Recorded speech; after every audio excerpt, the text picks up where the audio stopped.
Good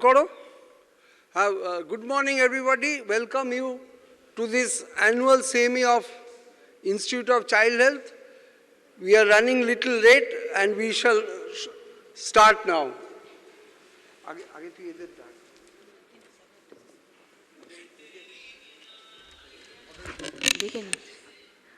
Good morning, everyone.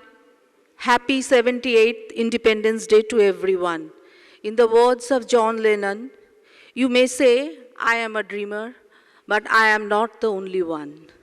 Dr. K.C. Chowdhury was a dreamer, and he had in his mind not only a children's hospital, but an institution with integrated services, promotive, preventive, curative for the children, and also a center for teaching and research.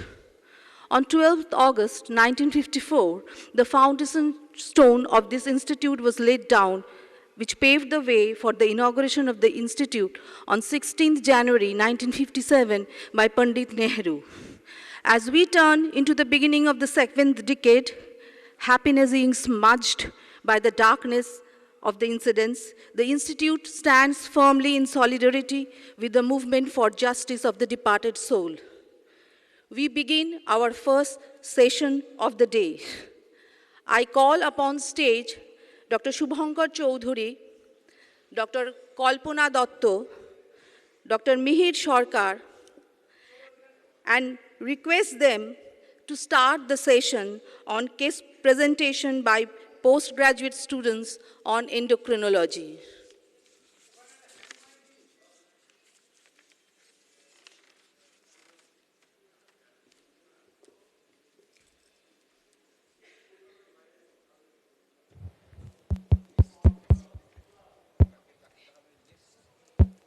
Check. Hello. Pause. Check. Hello. Check. Hello. Hello. Check. Hello. Hello.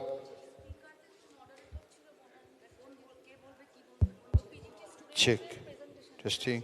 Check.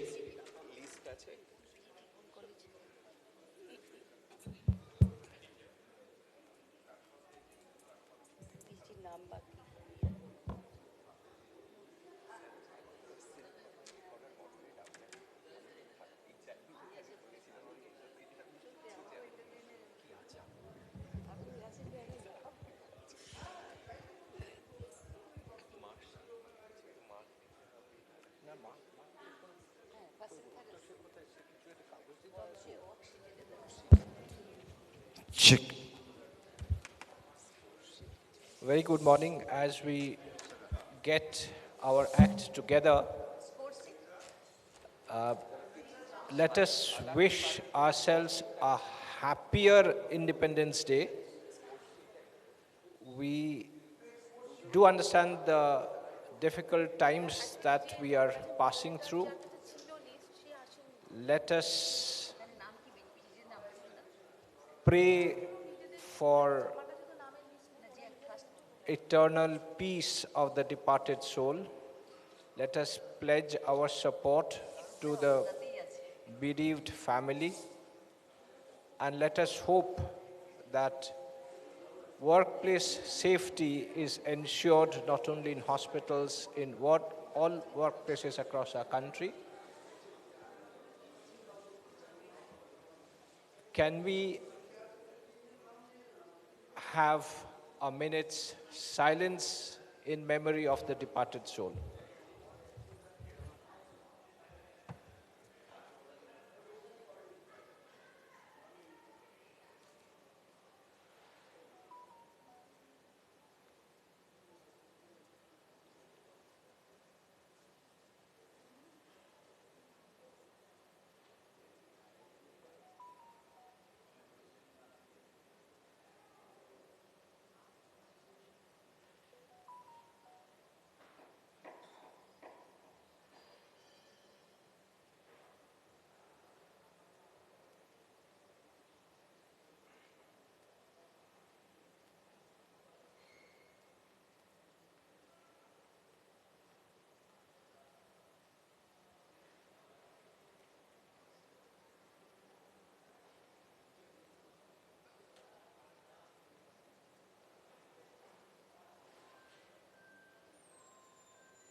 We may take our seats. Thank you. So who are the presenters? Can I have a show of hands?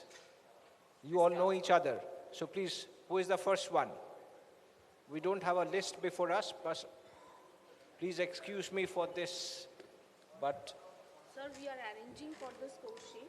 Okay. And the first presenter is Ritodip Nondi. You are? Yeah. The first presenter is Ritodip Nondi, and we are arranging the score sheets. And how many presenters and what's the time limit? Now that we're starting late, shall we make it shortened? The time limit is 6 plus 2, and 6. there are 3 presenters, Ritodip Nondi, Oishik Mukherjee, Keka Das. You can give the blank papers and we can make it.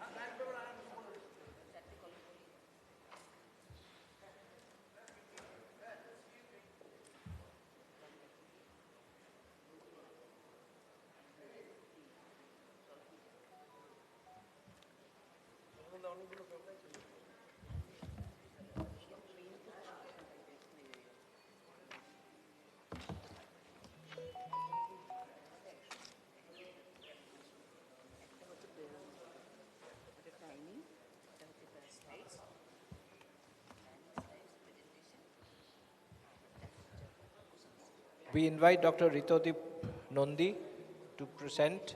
Okay. You're loading your slides? Yeah.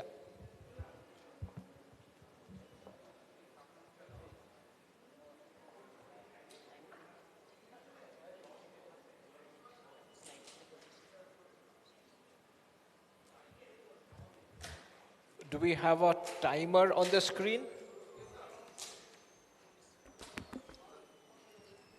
कोई स्क्रीने timer कोई timer আছে স্ক্রিনে করে দিন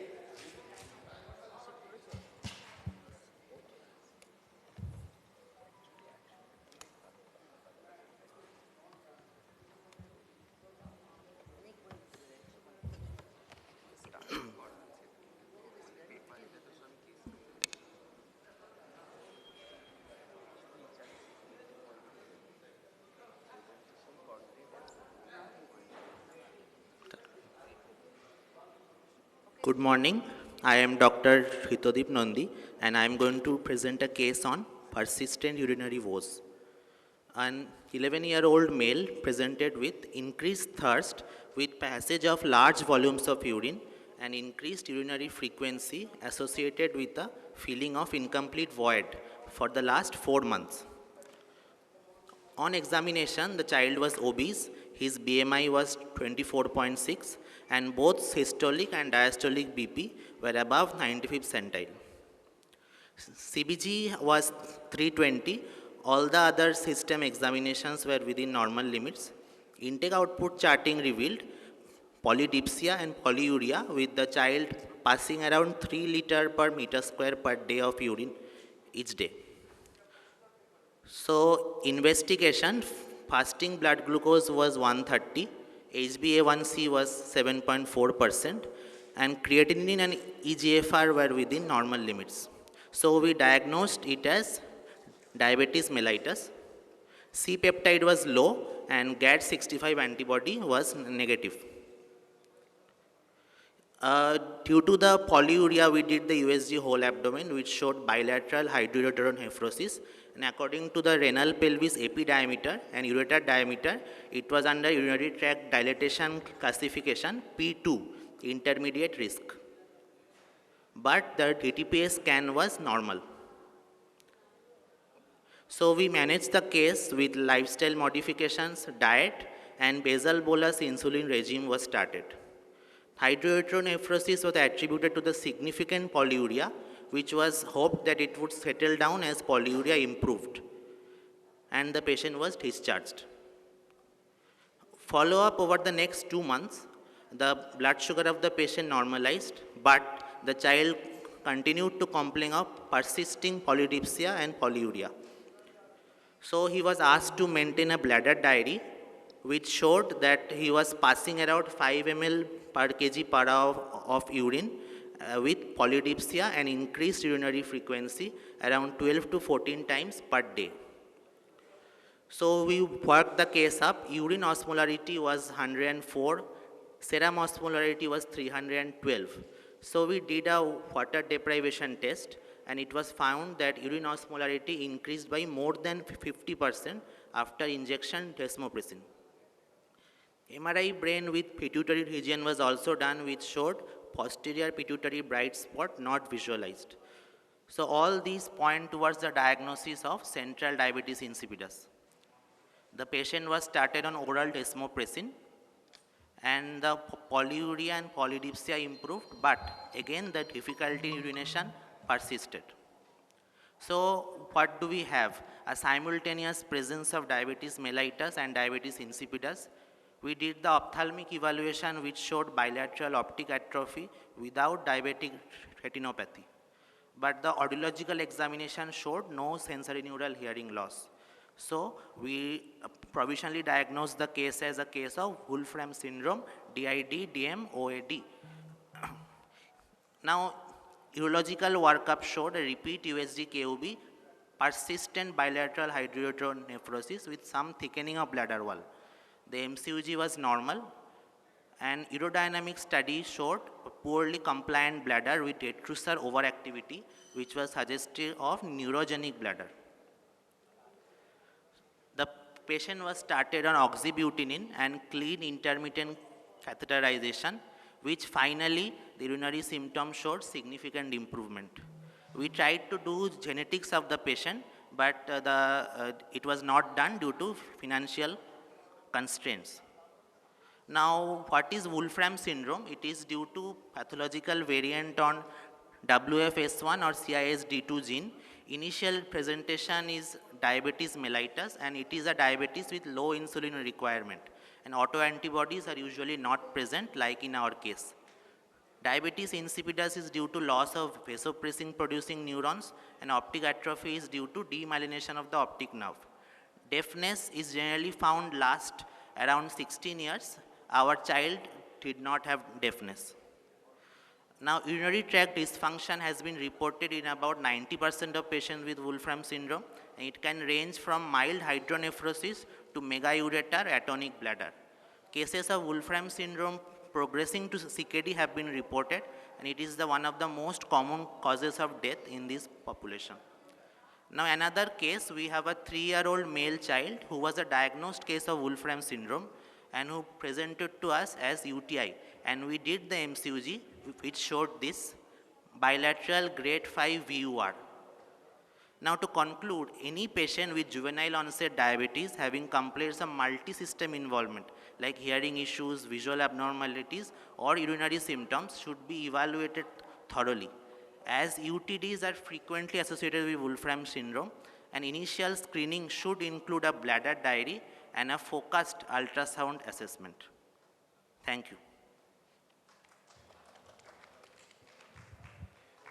Thank you for presenting this case, a couple of cases nicely. First of all, when would you do a C-peptide test in someone who's got maybe newly diagnosed diabetes? Sir, we generally do C-peptide when diabetes patient presenting with hyperglycemia or DKA to determine whether it is a type 1 or type 2. Yeah, but at what time would you do? When you diagnose someone with DKA, at that time itself you do? No, when the child will be stable, when he or she is shifted to the general ward after initial stabilization, then we can do C-peptide. What is important here? I mean, why is it done after stabilization? Do you have an idea? Sir, because during when the child is on decay, there are counter-regulatory hormones are increased during that unstable. So when the child is stable, we do the C-peptide. Essentially, if there is gross hyperglycemia, that itself can have a temporary beta cell toxicity, can temporarily cause suppression of beta cell function. So C-peptide at that acute stage may not reflect the actual beta cell function of that individual. Any questions? Aki, you have written that the bolus insulin was given. And the blood sugar level was 130 as far I remember. It was 130, no, you saw? Ma'am, I couldn't hear. Blood sugar level, what was the blood sugar level? Blood sugar level on admission was 320. 320. 320. Okay. First, when the Yeah, child, we found the And there is no mention of HB1C. Do you think it's important? HB1C mentions 7.4%. Thank you, thank you. Thank you. This is a very nice presentation. So, did you work for any tubulopathy along with this? The patient has hydronephrosis, gross hydronephrosis. So, that may also contribute to somewhat polyuria in this patient. So, do you do workup for any tubulopathy in these patients as well, renal tubulopathy? Sir, the mic is not clear. I'm not here able to. Okay. না শোনা যাচ্ছে but is Sir, eco শুনতে পাচ্ছি না আমি কি বলছি। এখান থেকে ডিড ইউ স্যার মাইক ছাড়া বললে ভালো। Did you work for any tubulopathy for this patient because the patient had hydronephrosis as well? That may also lead to polyuria itself. Yes, sir. VBG of the patient was done to rule out the Bartter syndrome or renal tubular acidosis because it may also present as polyuria. But the child is almost an adolescent, 11-year-old male, so tubulopathies, we in the differential list, it is down below. Okay. So with the, can you hear me? With HbA1c of 7.4, do you expect that explains the polyuria that the child presented with, even at the very beginning? No, HbA1c is reflecting around few days before, like 3 months before of the sugar control. So generally osmotic. 7.4 is not very high. No, not So very with high. that degree of A1C elevation, do you expect No, the we child don't will have expect polyuria? polyuria only because of diabetes mellitus. So, Right, so we had insipidus later on. Right, so at the very beginning there was some pointer that it could be something beyond the hyperglycemia that's causing. The other final question from my side would be, do you know the entire range of abnormalities that one could see in someone with so-called Didmore syndrome, even beyond the optic atrophy and the deafness? What are the other features? You've mentioned about the genitourinary problem. Beyond that, are there other features, do you know? Sir, recurrent respiratory tract infections, there can be demyelination in the central nervous system, like it may present as ADEM also. So these are the other system features. Right, there could be a lot of other neurodegenerative conditions that can happen, including psychological changes that can also happen. Thank you very much. Thank you. Thank you. Thank you, sir.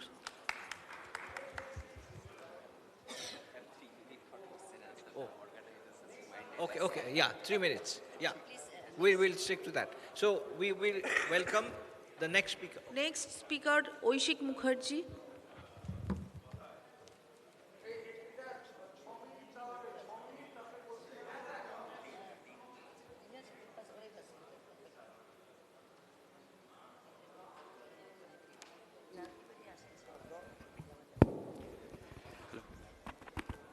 Good morning.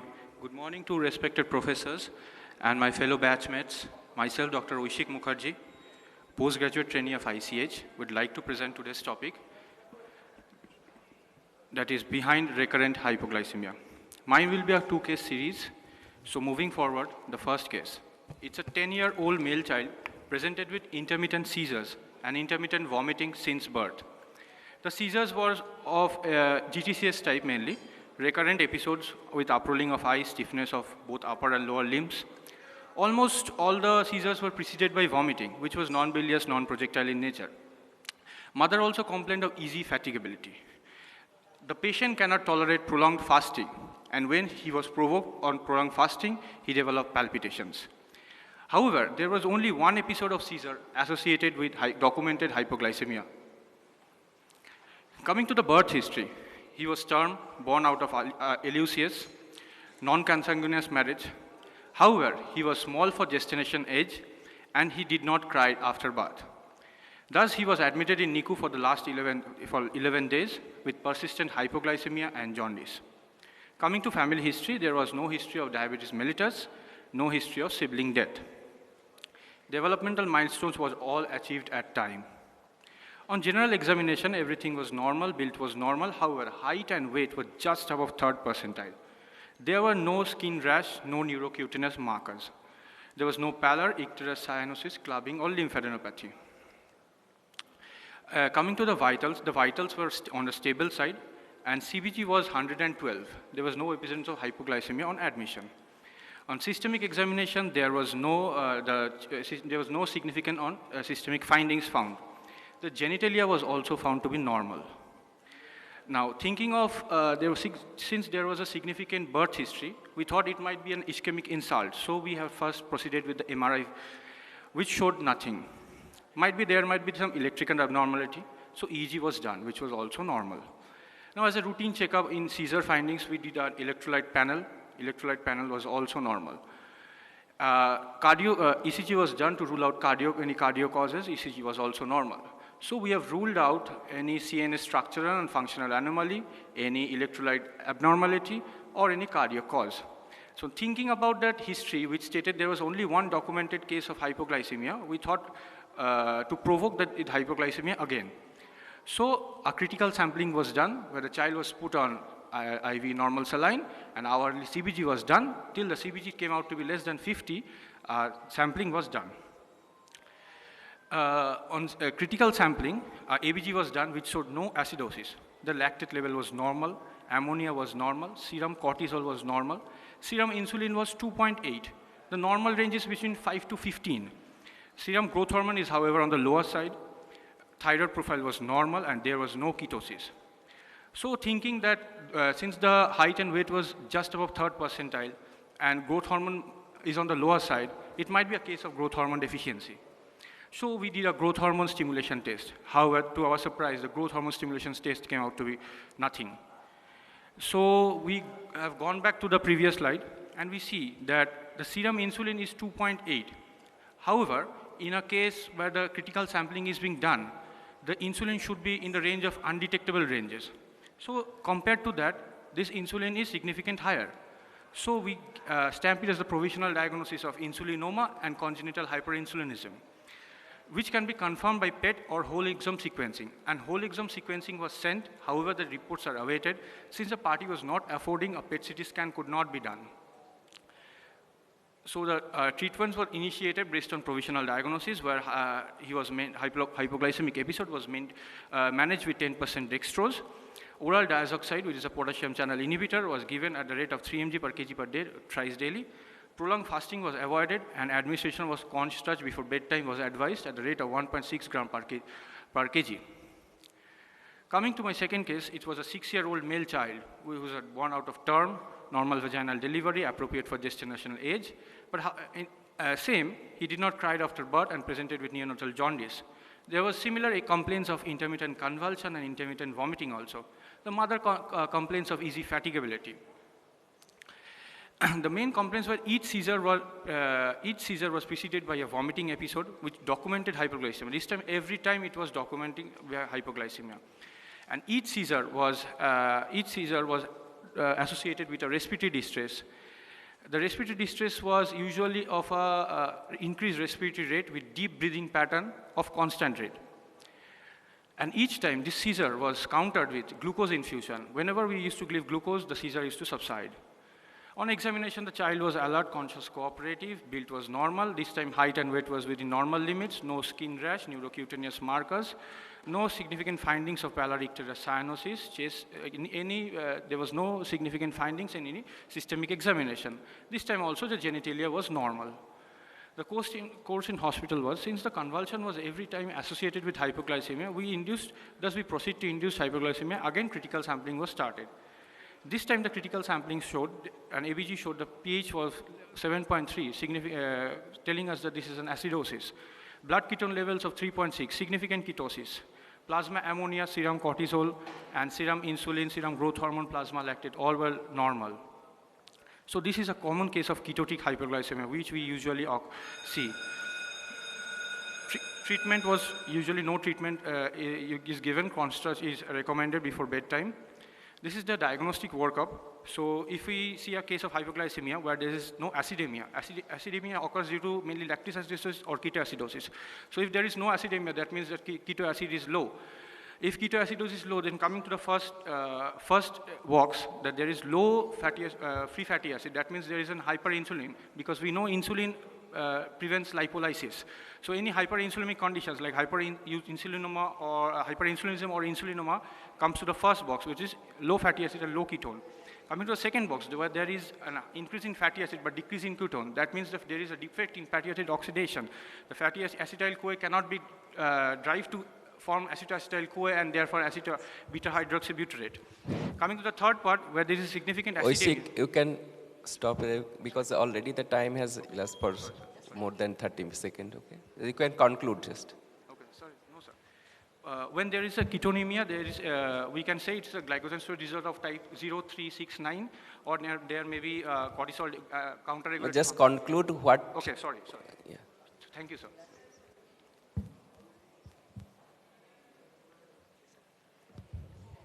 Thank you.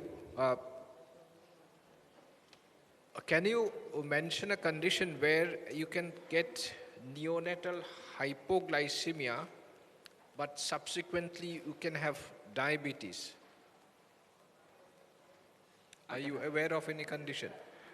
So there is a case of transient neonatal hypoglycemia, or in a case of where there is maternal type 1 diabetes, where there is in a case of the baby has. Beyond that, where the hyperglycemia would persist subsequently? Means hyperglycemia with? The hyperglycemia persists, but there is transient neonatal hypoglycemia. If not, no, don't worry. So, any other questions, comments? So did you, the child had a failure to thrive because it is a insulinema and persistent hypoglycemia with this? Yes, ma'am, yes. Did you go for any genetic testing? Yes, we have gone for the genetic testing, but the report is awaited. Okay. We cannot do the PET CT scan because the party was not affording. Then we could have understood it's a focal or diffuse insulinoma or not. Okay, thank you. Thank you so much. Thank you, sir. Thank you.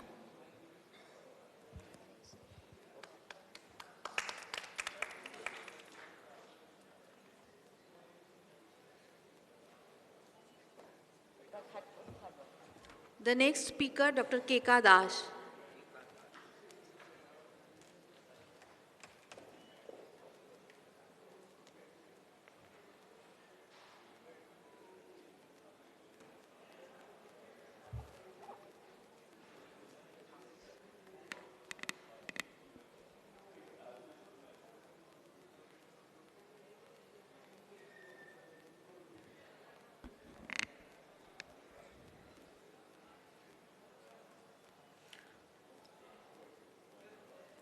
Good morning. I am Dr. K.K. Das, second year Pediatrics PGT from Institute of Child Health. I will present a case of recurrent vomiting. A 7-year-old boy presented with diffuse dull aching pain around umbilicus for 5 days, vomiting since 2 days and drowsiness for 1 day. Regarding the past history, child developed recurrent oral white patchy lesion, that means oral candidiasis, since 2 years of age, and progressive patchy hair loss treated outside with topical betamethasone, and altered color and texture of nails, reduced sweating all over the body. At the age of 4 years, he had shedding of primary teeth with failure to develop secondary dentition of the upper jaw. With the above symptoms, child was taken to a local hospital where they noticed recurrent candida lesion with hypohidrosis and diagnosed a case of hypohidrotic ectodermal dysplasia and treated with topical and oral antifungals. And in last 3 months, patient had recurrent episodes of vomiting and increased pigmentation of the skin. On examination, patient was pale, multiple patches of non-scarring alopecia over scalp were there, absent eyebrows, eyelashes, dark pigmented skin, hypodontia of the upper jaw, hypoplastic teeth of the lower jaw, onychomycosis, and vitals wise, heart rate was low, BP was less than 50 centile, and trozosign was positive. Height and weight, regarding height and weight, both are under the 3rd centile, and systemic examination was normal. On investigation, Calcium was low and phosphate was high. Hyponatremia and hyperkalemia was there, and lymphocytic count was there. Otherwise, rest of the investigation was normal. So till now, what are we dealing with for this patient? Recurrent episodes of vomiting, pain abdomen, hypotension, electrolyte imbalance, hypocalcemia, hyperphosphatemia, mucocutaneous candidiasis and ectodermal dysplasia, poor scholastic performance, failure to gain weight and height, and dark pigmentation. So we have started further workup. On further workup, free T4 and TSH was done. Free T4 was low and TSH on higher side, so hypothyroidism diagnosed. And IPT was done, which was low normal, which was low, and serum cortisol was less than 1 microgram and per 1000 ml, which was also low, and plasma ACTH was more than 200 picogram per ml. And as the patient was having recurrent candidiasis infection, so we have done serology screening, which also come negative. And immunodeficiency workup was done as a part of immunoglobulin profile. Lymphocyte subset was sent, which was also normal. And finally, the clinical exome sequencing sent. Course in the hospital, patient admitted in the ward, and antiemetic, supportive IV fluid, calcium gluconate bolus, nebulization for hyperkalemia was given, and symptoms subsided with the treatment. And the investigation revealed the primary adrenal insufficiency, hypothyroidism, and hypoparathyroidism. So oral calcitriol along with vitamin D3 started. Cortisol replacement by oral hydrocortisone was started at the dose of 10 milligram per meter square per day, divided in 3 doses. After 2 days of starting cortisol, levothyroxine replacement was started at the dose of 50 microgram per day. And a pediatric dermatologist opinion taken regarding the recurrent mucocutaneous candidiasis.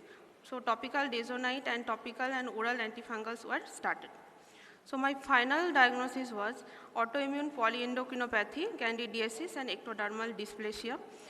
Meanwhile, the clinical exome sequencing came, which shows autoimmune polyendocrinopathy, syndrome type 1, autosomal recessive. Thank you.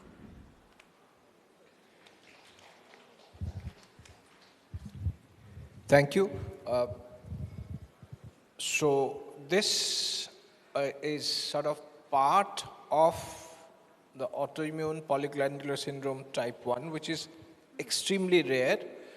And congratulate you and your team for having diagnosed this condition. Can you tell us the typical sequence of events in this condition as to when the different manifestations take place? Which is the first event typically? Candidiasis versus hypoadrenocorticism versus hypoparathyroidism. Is there a sequence? In case of, as a part of non-endocrine part, mucocutaneous candidiasis may be there. But as a first presentation in a part of endocrine cause, hypoparathyroidism is the first manifestation, and then adrenal insufficiency. Right, so typically adrenal insufficiency occurs probably in the teenage years, but this, here it happened much earlier, so it doesn't follow a rule. A nice presentation and a very rare case, of course, very good case. What are the other organs will be involved in polyendocrinopathy? And you should look for that. Sorry, ma'am? What are the other organs should look for that, whether it is involved or not? Including the different endocrine glands. As it is a autoimmune cases, so we have to look for hypothyroidism, celiac disease, and type 1 diabetes. Did you just check the testicle? Or the orchidomegaly was there or not? Because there may be a ovarian and testicular disorders with this. Hypogonadism may be also there. Yeah, so did you check that? TANA staging was done and it was normal because in 10% cases testicular atrophy, this kind of hypogonadism may be present. Okay, thank you. Thank you. Go ahead. Thank you, sir.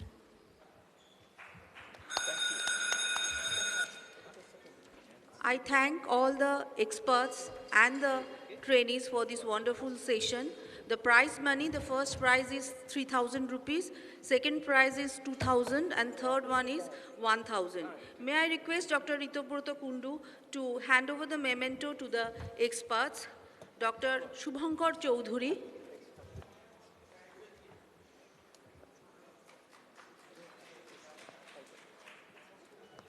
Dr. Kalpana Dotto,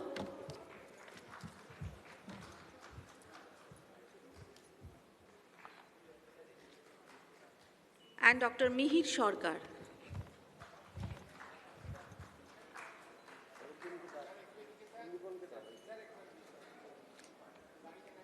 Thank you, sir and madam. The second session is titled Common and Interesting Cases in Pediatric Dermatology. May I request Dr. Shondipan Dhar, our honored faculty, to start the discussion.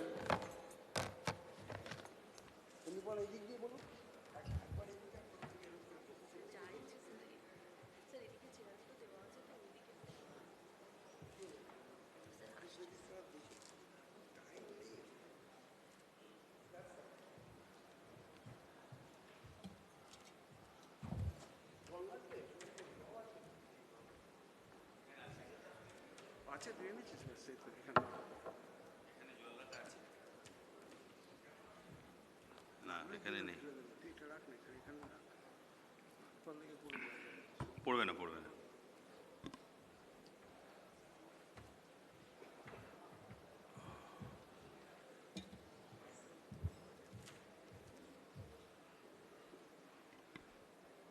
Thank you.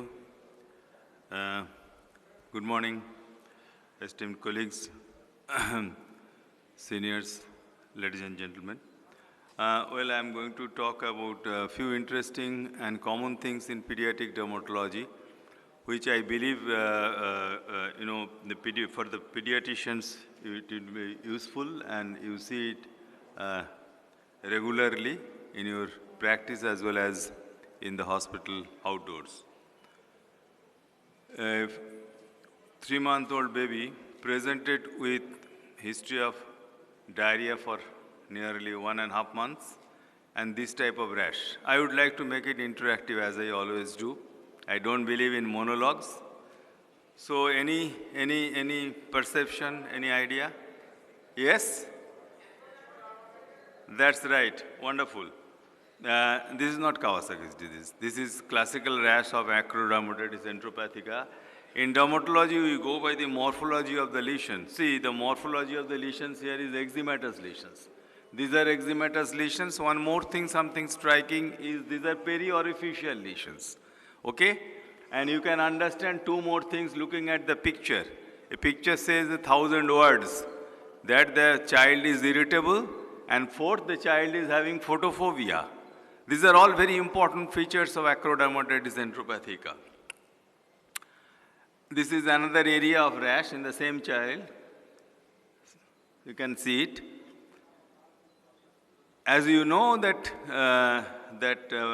acrodermatitis enteropathica is because of zinc deficiency, and when the baby is weaned, that is the time, usually 4 to 6 weeks after weaning, the rash starts, as well as the other features of acrodermatitis enteropathica.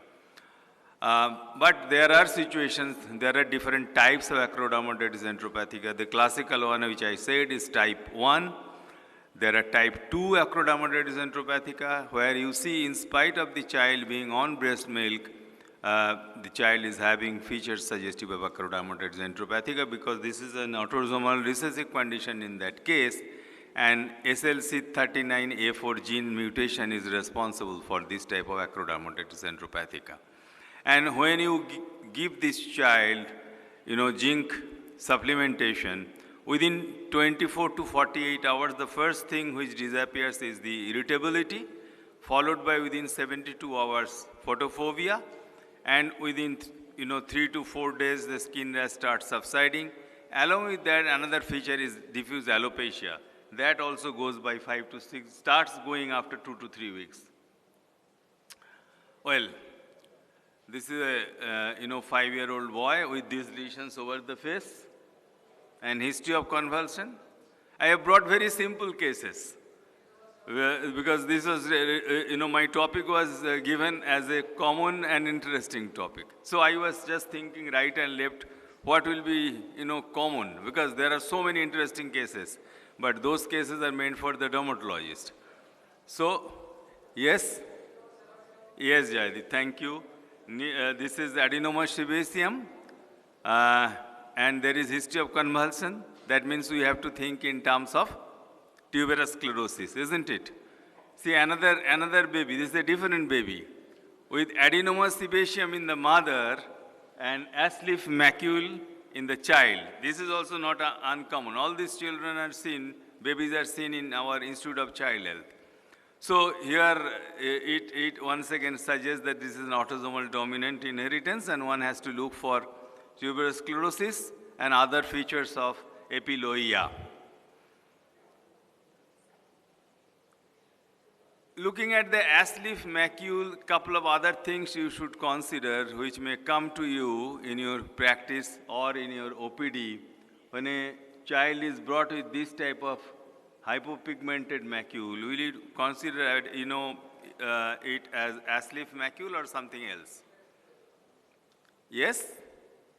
Somebody said something, yes? Are there hand microphones? Hand mics? Please give it to someone who wants to say, na? Them, give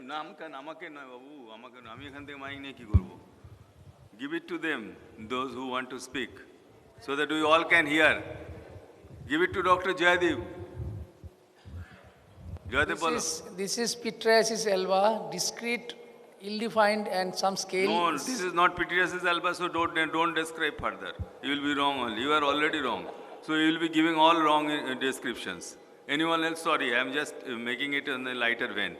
In the early morning, everybody is in somnolence mood, I know. So just or it to can be hypopigmented nevus. Only one chance. Okay, second chance I will give you. You can try. See the border, irregular border, and this irregularity is very prominent and fluffy appearance. I will show you one more picture. Same. Look at the irregular border and fluffy appearance. Nevus depigmentosus. Excellent. Now you come on the line.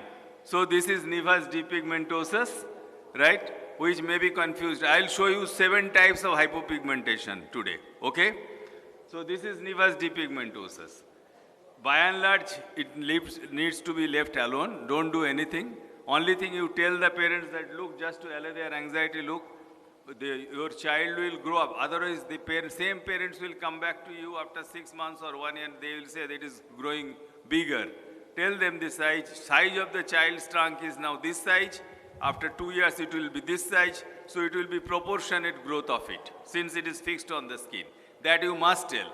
But if it appears on the other parts of the body, then you come back to me.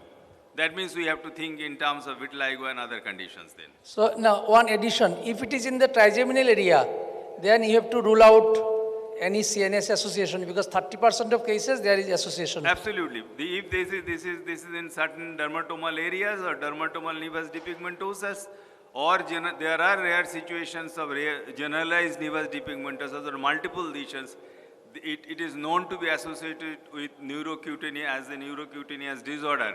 But that is extremely rare. So this was a case of nevus depigmentosus. 4-month-old baby with these hypopigmented lesions. Any clue? I'll show you more pictures. You can take your time. Right? I will give you more clues.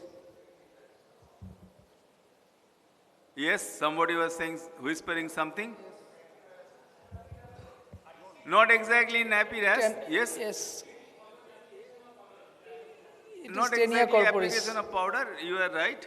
This is infantile seborrheic dermatitis, not irritant contact dermatitis. Infantile seborrheic dermatitis or ISD, and this is how it presents in Indian skin actually. Classical infantile seborrheic dermatitis, which is described in the standard textbooks from the West of pediatric dermatology as well as dermatology and pediatrics, we do not see. We see hypopigmented lesions, When they come to us, they come with hypopigmentation. Sometimes, of course, with infantile seborrheic dermatitis. I'll show you a picture. But they mostly present in type 4, type 5 skin. Our skin, our skin is the skin of color. They present with hypopigmented lesions like this. So this is basically a post-inflammatory hypopigmentation secondary to infantile seborrheic dermatitis. Correct? Next, another hypopigmentation. What is the diagnosis?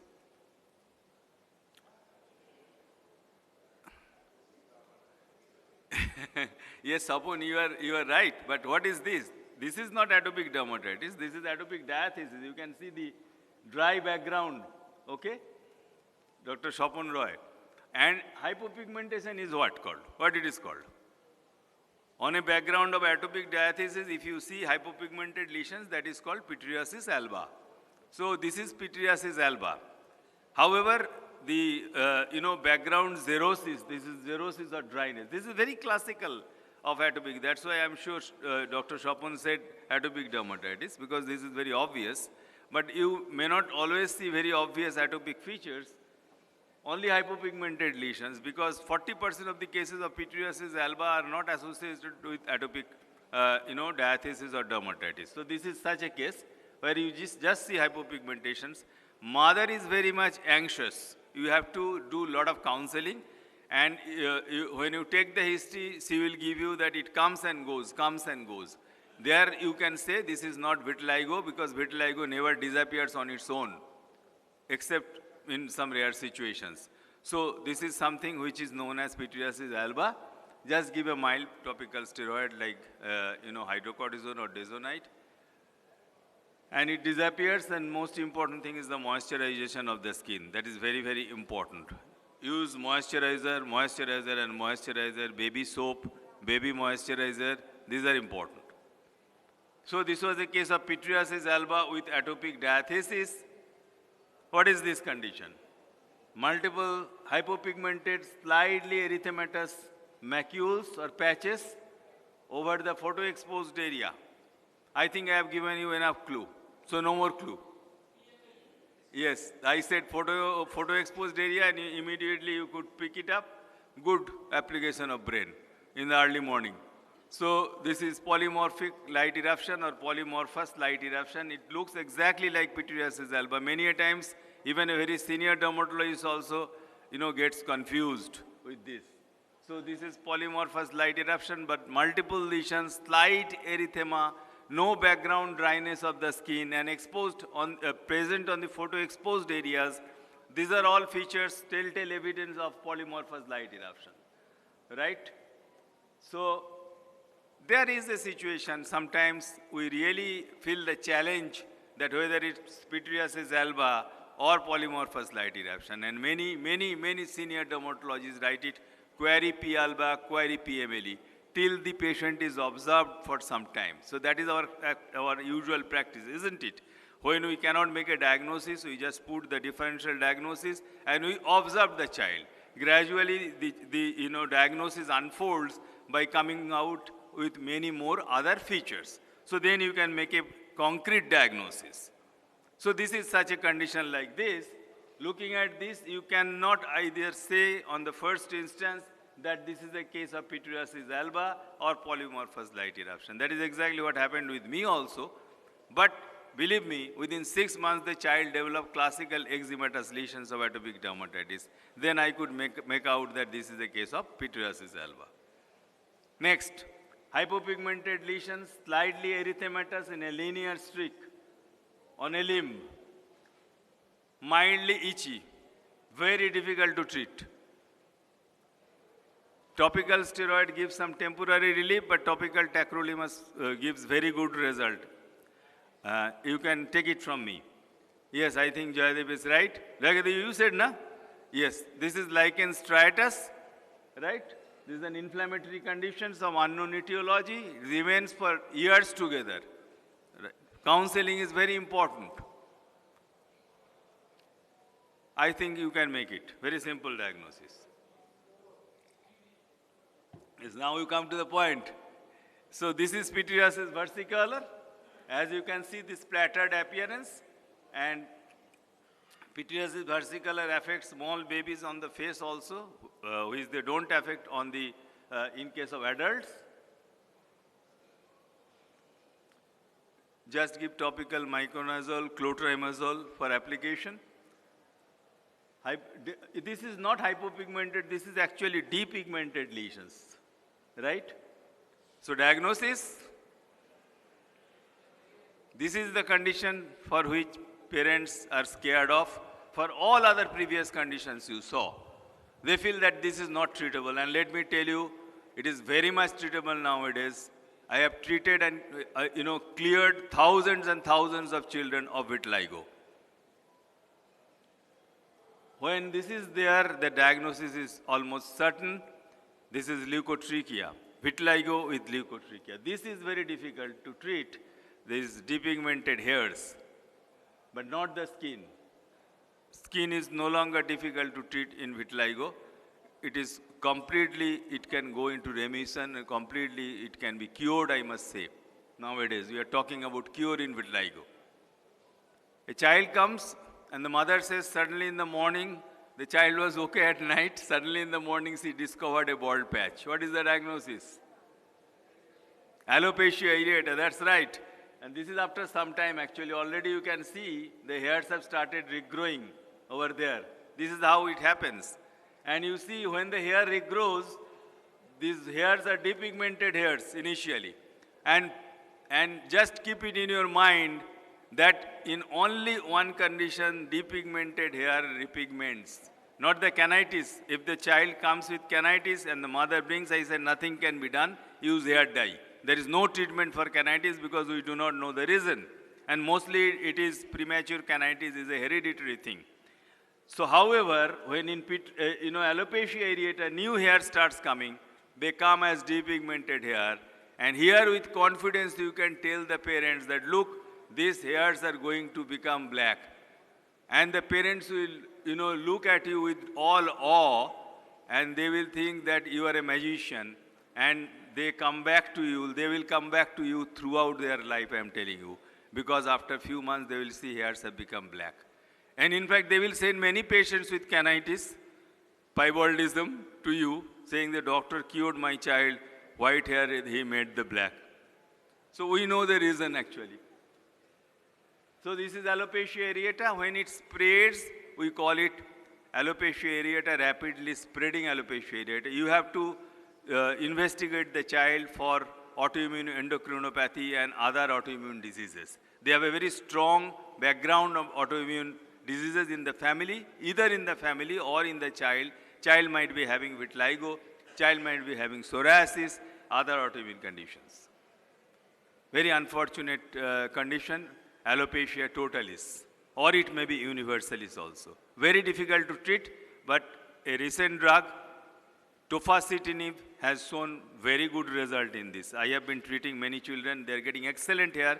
Before tofacitinib, I was using cyclosporine. What is this? Infantile seborrheic dermatitis, I was telling you at the very beginning. This is alopecia due to infantile seborrheic dermatitis. This is known as seborrheic alopecia. Just reassure the parents, just give miconazole containing shampoo. You might give just mild topical corticosteroid solutions like hydrocortisone or dezonite for, couple of weeks, and that takes care of it. What is the diagnosis? The moment the child is brought to you, must tell the parents very clearly, look, go for plastic surgical removal of it because it has a remote possibility of malignancy. So this is known as nevus sebaceous, right? You are right. So this is nevus sebaceous. A child is brought to you. There are certain conditions, certain situations where we can play, the role as if we are astrologer and we can make out things. You see this and you diagnose it. You diagnose it as, this is called onychomadasis or shading of the nail, just like shading of the skin. In Stevens-Johnson syndrome or toxic epidermal necrolysis, this is shading of the nail. This nail is being shed here, see, and the new nail is coming from, below. So the moment you see it, one question you will ask to the parents. What is that question? hand, foot and mouth disease. I knew that Apurvada will say it. So, we discussed this type of cases many times in ICH.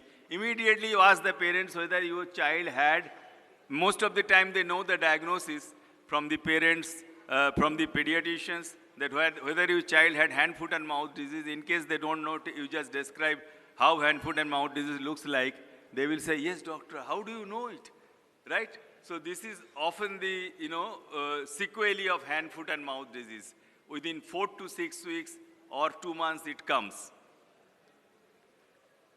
Very peculiar sequelae of hand, foot and mouth disease like this. You describe to the parents, did your child had this type of blisters, mild fever and all these things, blisters over the palms like chicken pox. However, your child was running around, no high fever, very mild fever. Many times they don't have fever.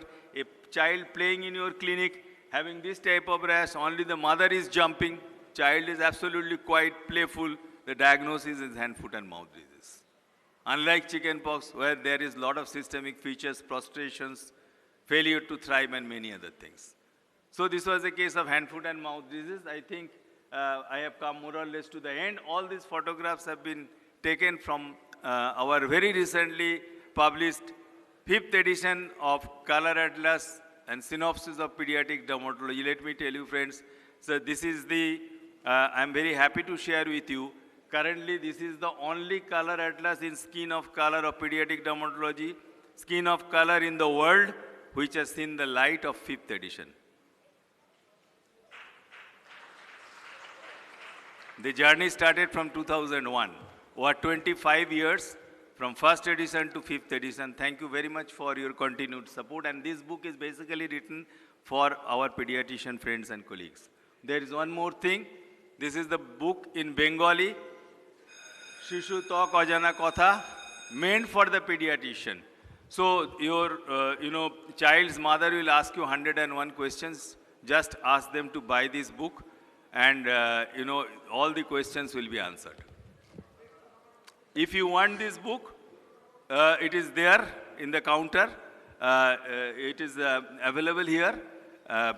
500 rupees per piece of this book. And the entire amount of the royalty will, I am more than honored and happy to hand over to our Executive Director, Dr. Apurva Ghosh. And this is a lifetime pledge. Thank you, sir. Thank you, Palsans Dharma, Mr. Parthopal and his dynamic team for, supporting and sponsoring this academic event. This is a great gesture on behalf of Palsans Dharma. Once more clapping, please, for them. Thank you, sir, for this wonderful session. And this is our institute. May I request our director, Dr. Apurva Ghosh, to hand over the memento to Dr. Dhar. Small comment on the presentation before I hand over the memento to Sandeepan.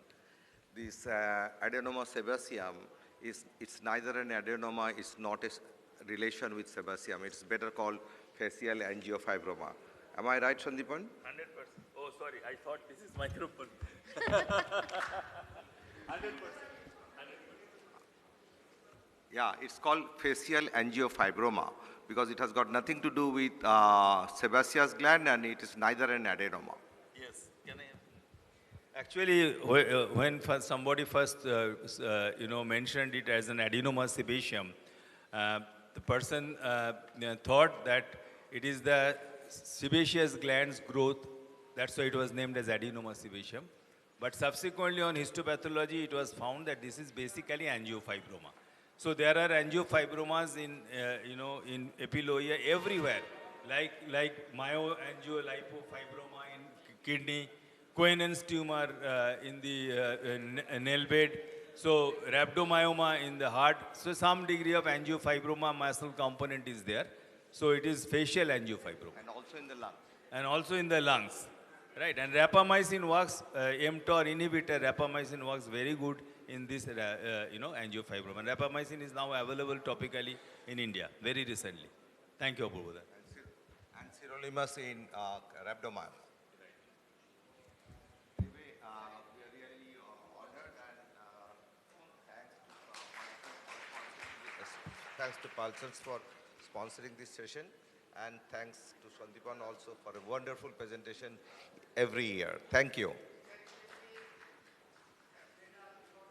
Thank you, sirs.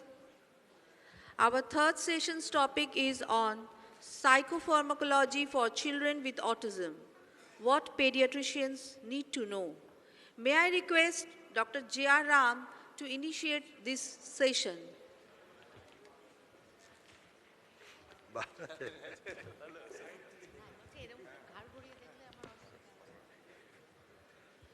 Go forward.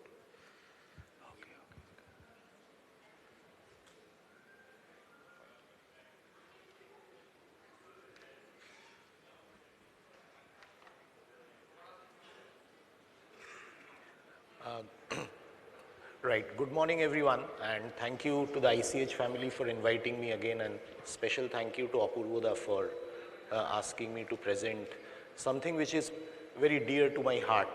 So, I think as all of you know, I am a psychiatrist, so I see children with autism, but the maximum number of children with autism are seen by all of you. So, all of you pediatricians see a lot more children with autism, and we know that the detection, so there is a great deal of debate whether autism is increasing, but the consensus opinion is that autism is not increasing, it is the detection of autism which has increased. So majority of these children first go to you and then they are sent to many of us or psychologists or special educators. And one of the commonest reasons why children with autism are referred to psychiatrists are for psychopharmacological treatment. Now, and it invariably happens that when you send someone to a psychiatrist like me, they will go back and ask you, can we use these medicines which the psychiatrist has given? So I think it is quite important that all of you know some basic facts about the medicines which can be used for children with autism, because invariably they will go back to you and ask for your consent and validation. So what I'm going to do today is talk for about 5 or 10 minutes approximately, and if you have any questions then we can go through that. Right, so as all of you know that there is, let me go this side. So as all of you know that there is virtually no drug treatment for core symptoms of autism. So if anyone asks us that is there any drug treatment for autism, the answer is no. There is no drug treatment for autism, yet psychotropic drugs are very, very commonly used. Now, the reasons are that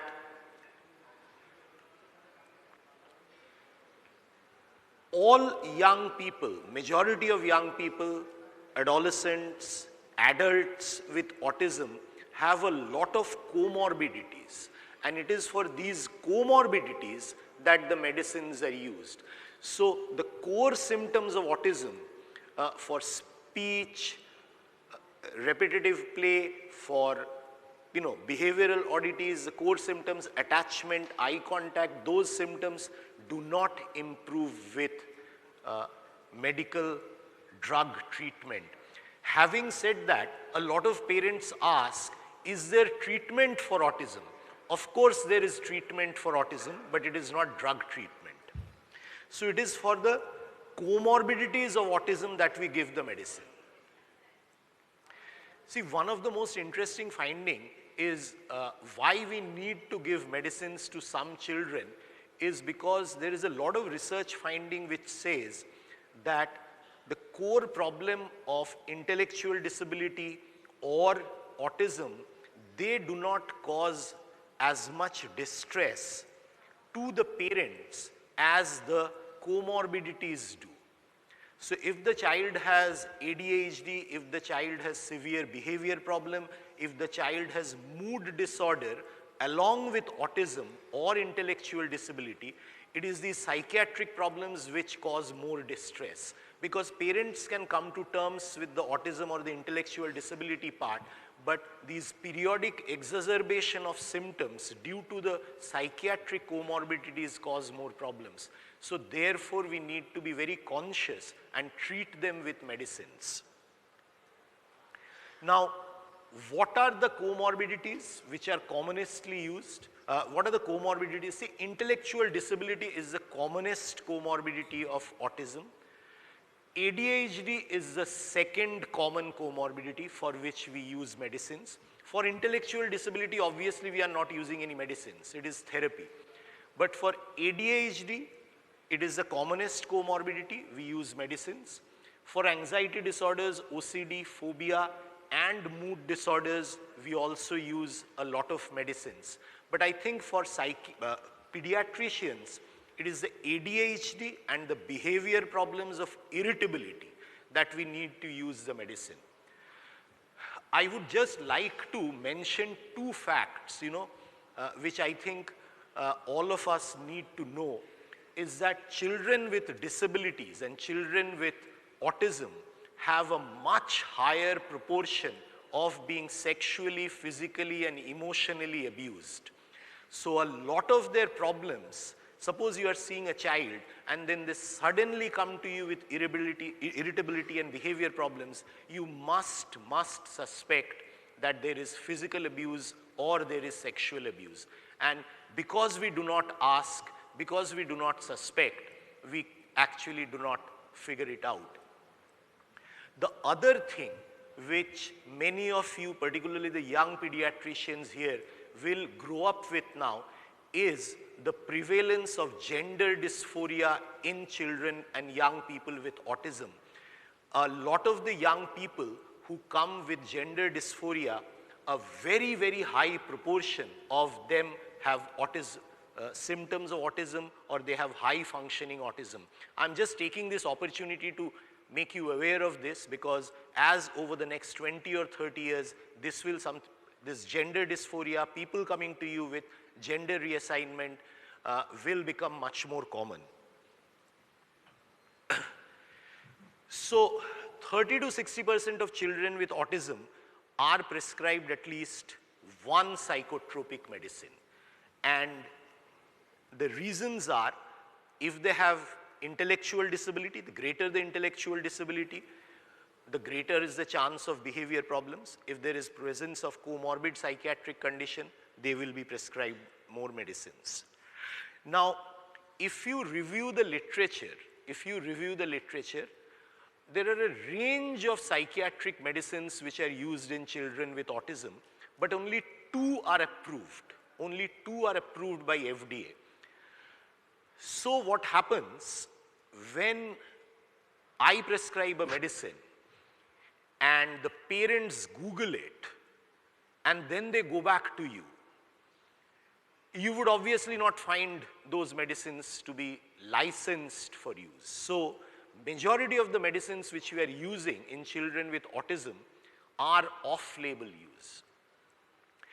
And the two medicines which are commonly used are risperidone and aripiprazole. My request is for all of you, you deal with far, far more complicated medicines than psychiatrists ever do. If you devote half an hour of your time and read about the side effects and why these medicines are used in children, you will be able to give parents a confident answer. The majority of children who come to psychiatrists will, about 50 to 60% will be on these medicines, either of aripiprazole or risperidone.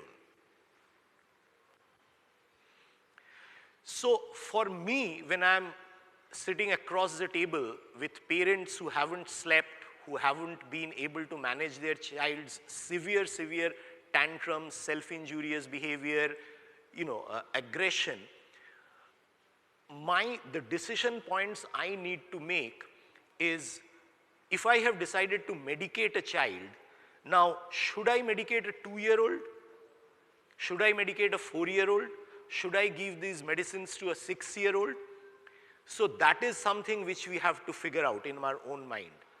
Invariably, it will be, for majority of the drugs, it will be an off-label use, but if you are using aripiprazole and risperidone, we are safe because most of these parents will go back and look into the literature.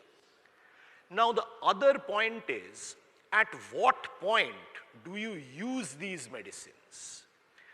Suppose you have a 6-year-old child who is extremely restless, aggressive, throwing tantrums, biting, self-injurious behavior, and the child belongs to a nuclear family. Your threshold of giving the medicine will be lower. Now, if you have a child with a similar profile who lives in a joint family and there are enough carers, obviously you would possibly give some leeway.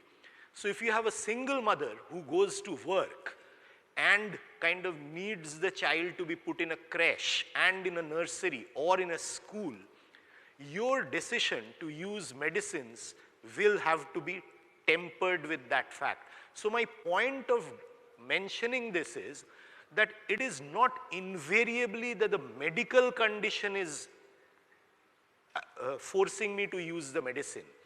In many of your cases, whether you use an antibiotic or whether you use an immunosuppressant depends on the clinical status and the clinical findings. But for me, if I use a medicine for a 6-year-old in a similar clinical profile, for another family I may not be using it.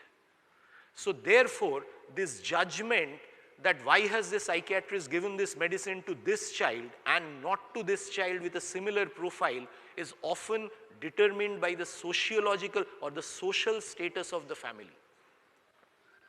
Now, when you start a medicine, obviously the next question is why are you starting it and when would you stop? Because invariably this question will come up. যে কখন ওষুধটা বন্ধ হবে?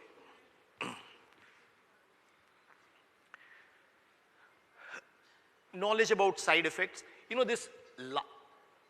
this point, autism is a highly heritable condition. Majority of the parents whose children have autism have something known as a broad phenotype of autism, which means either their father or their mother will have traits of autism, which means they have cognitive rigidity. So they will keep on asking you questions. They will keep on Googling, you know, because they also have the traits of autism in them. So as a pediatrician, you might find when you are looking after a child with autism, you might find that the father is a bit odd. You know, he keeps on asking you questions on the excipients of the antibiotic and asks you whether there is magnesium because he has read somewhere that magnesium may be helpful for a child with autism. And we feel very annoyed. But if you read into this phenomena, you will see that a lot of the parents with autism, a lot of the parents of children who have autism have something known as a broad phenotype. So they also have autistic traits. So they have very odd social behavior.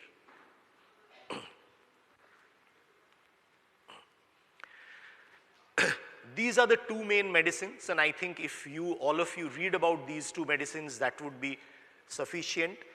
There are a lot of other medicines which are used. I am not going into that.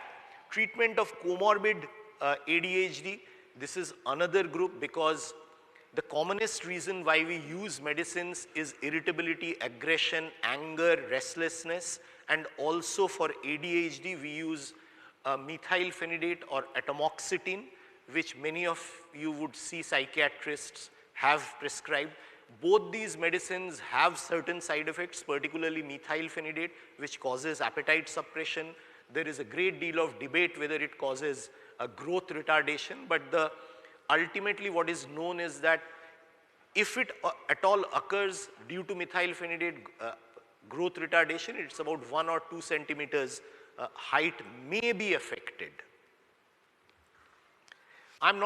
So SSRIs, serotonin reuptake inhibitors, are also used. So you might find sertraline, fluoxetine, these are the two commonest medicines given for anxiety in children with autism, particularly adolescents. A lot of the adolescents, those who have high functioning autism, they develop anxiety, depression, social anxiety once they go into high school. Because the junior school is more protective, the teachers are more sympathetic, they have less academic burden to deal with, and once they graduate into adolescence, they might find that I am very different.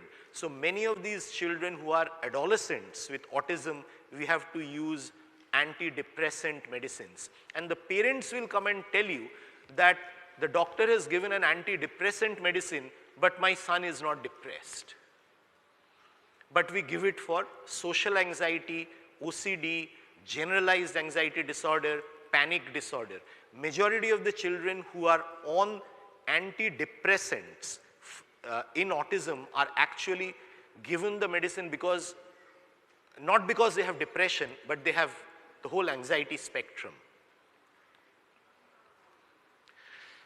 I'm absolutely sure many of you have seen severe repetitive self-injurious stereotypical behavior, and it is often very, very distressing for parents to see their children put in, a lot of objects into their eyes, mouth, biting, and we often feel helpless. Now there is a great deal of debate which medicine is most efficacious, but risperidone and aripiprazole are the first go-to drugs. I think as pediatricians, most families would come and confide to you. I think it is very, very important for all of you to ask about the mother's mental health, because the burden it places for caring for a child with disability is something which very few of us can appreciate.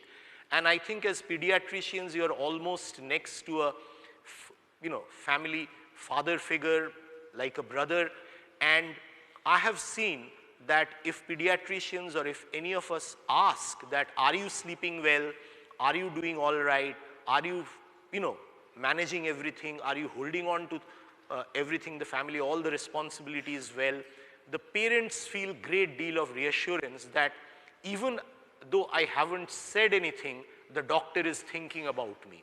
So a mere question about how you are sleeping, are you getting enough rest, I think is a great deal of help if you ask the parents, because parents have a significant amount of anxiety and depression which they never articulate, because they have come to your busy clinic for vaccination, for immunization, or their child has a cough. And many of these parents are very ashamed because of their children, because the child, they cannot make them sit, they are throwing things, and the parents feel that somehow we are at fault. So therefore, if we ask these questions, the parents feel a great deal of validation. Thank you.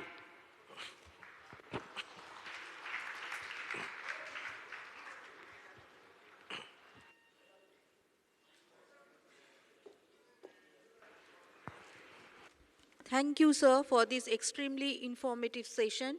May I request Dr. Joydev Rai to deliver the memento to Dr. Ram.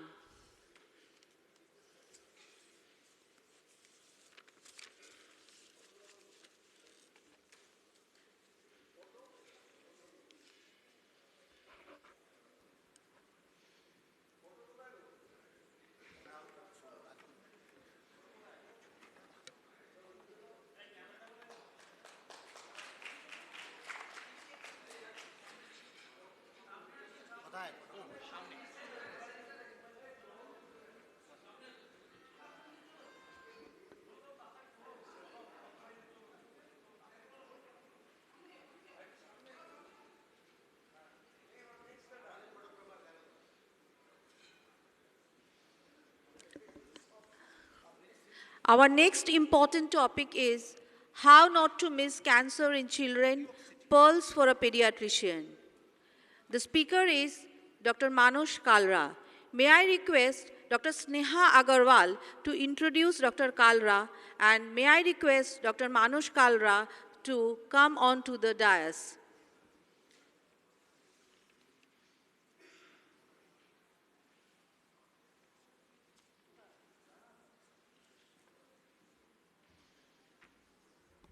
Good morning, everyone. Today, I feel honored to introduce my mentor and guide, Dr. Manas Kalra, our guest today to deliver the next talk. He is current Honorary Secretary of PHO chapter of IIP. Dr. Kalra has done his training in pediatric hematology and oncology and bone marrow transplant from prestigious Institute Sir Gangaram Hospital and Westmed Sydney, and he also continued to serve Sir Gangaram Hospital as senior consultant at present. He is not only a renowned clinician, but also an avid researcher and contributed to over 45 papers in his field of research. Sorry. He has passion for teaching as well and trained over 30 FNB and IIP PHO students so far.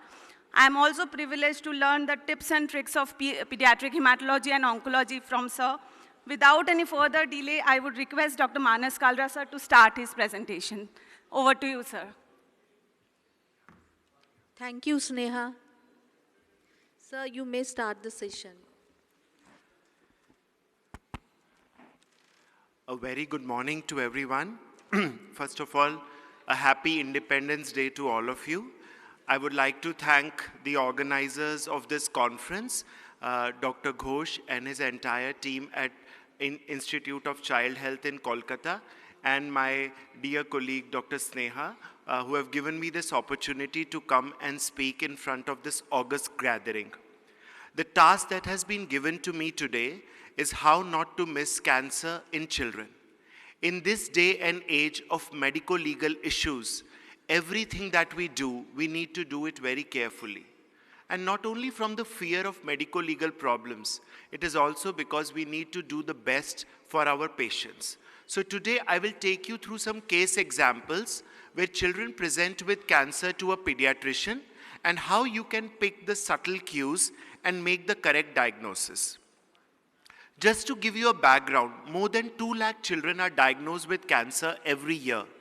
80% of them are in the developing world. 75,000 children suffer from cancer in India itself every year. So it's a big number, but I must tell you that most of these children are curable if they are diagnosed at the right time. Look at these curves. These are the curves of acute lymphoblastic leukemia. So acute lymphoblastic leukemia, the curve rate now, the cure rate is reaching around 90 to 95% in the Western world.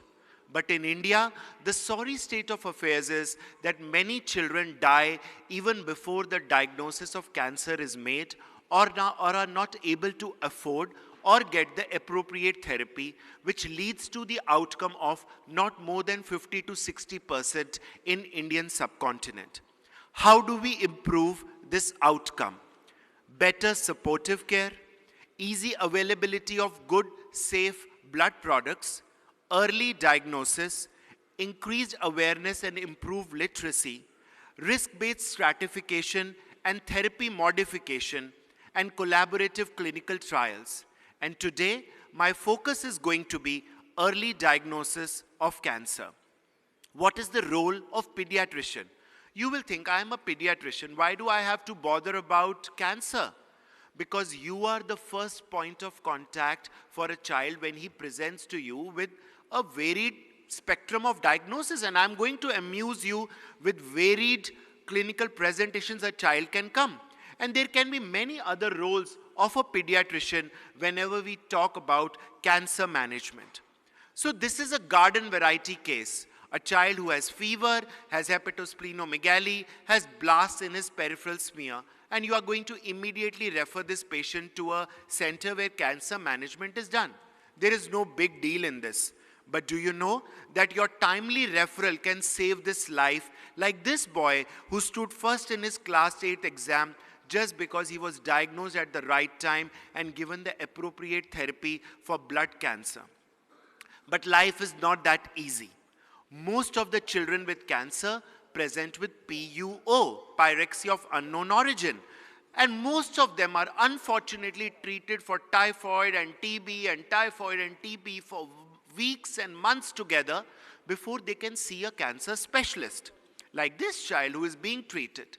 Again, blood culture is not done routinely for fever and infection. I think it is very important that before starting antibiotics, we do a blood culture because we miss the opportunity of picking an organism. In this patient, only later in the 3rd week, it was identified that there were some atypical lymphocytes. Now, whenever you hear the word atypical lymphocytes, be very careful. A non-confident pathologist may just write atypical lymphocyte because he's not confident to write it as blasts.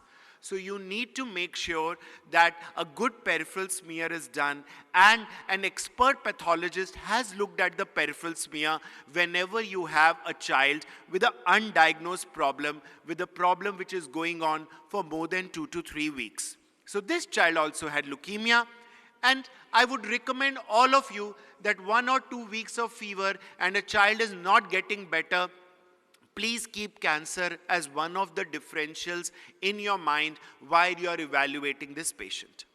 The next case is that of patients who present with thrombocytopenia. Now, often these children are treated like ITP. So you have a child with thrombocytopenia and you diagnose ITP. But please look at the other cell lines. Now, you will say 70 to 80% of India has iron deficiency anemia. So that means everybody will have a hemoglobin which is low. So please look at the indices carefully. Iron deficiency anemia will have low MCV, high RDW, low RBC count. They will have low serum ferritin. If you find all this, you know that there is iron deficiency. But if it is a normocytic anemia, cancer is an important DD whenever you see isolated thrombocytopenia in a patient. Now, the child is crying, you could not examine the liver and spleen. The child was crying, he did not let you examine lymph nodes or bony tenderness, and you give empirical steroids to this children. And then you will land up treating ALL with steroids. ALL will go down, it will calm down, and you will feel that you have treated or cured this patient's ITP. But unfortunately, these patients will come back later with very high white cell count, like this child who was treated like ITP and in fact had a acute lymphoblastic leukemia. So my message with this case is, like the previous message was, in PUO, think of cancer. So again, do not give steroids in undiagnosed condition. And do not give steroids as a routine for pre-med, for a blood transfusion. 1 dose of steroid can bring the leukemia in remission. So please don't use empirical steroids whenever you have a suspicion of anything going on. So should every child with ITP undergo a bone marrow? No. If you are a good, astute clinician, if you have examined the patient properly, if there is no bony tenderness, no organomegaly, no other cell line involvement, peripheral smear has been looked at, there is no need to do a bone marrow. But any slight doubt, anything in your mind, other cell line involvement, bone pain, lymphadenopathy, hepatosplenomegaly, fever, please do a bone marrow to rule out acute lymphoblastic leukemia. Another big problem that we face is children with joint pains. I've seen hundreds of children who have been given steroids thinking of systemic onset JIA. And these children end up having leukemia. So be very, very careful. Like these children who have been, restricted life with pain, and they are given steroids for comfort, and the DDs were rheumatic fever, JIA, and all those things, but they in fact have acute lymphoblastic leukemia. So you need to be very, very sure. Arthritis is a common manifestation of leukemia.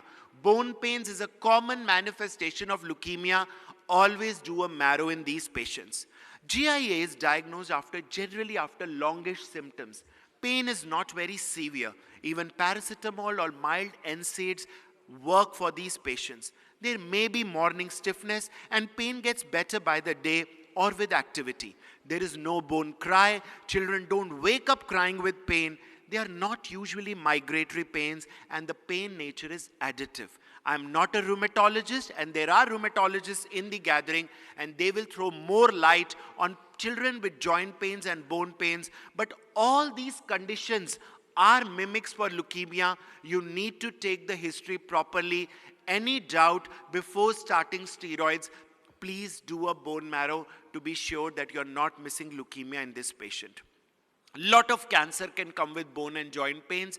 The common ones are leukemia, neuroblastoma, and sometimes bone tumors also present with bone pains.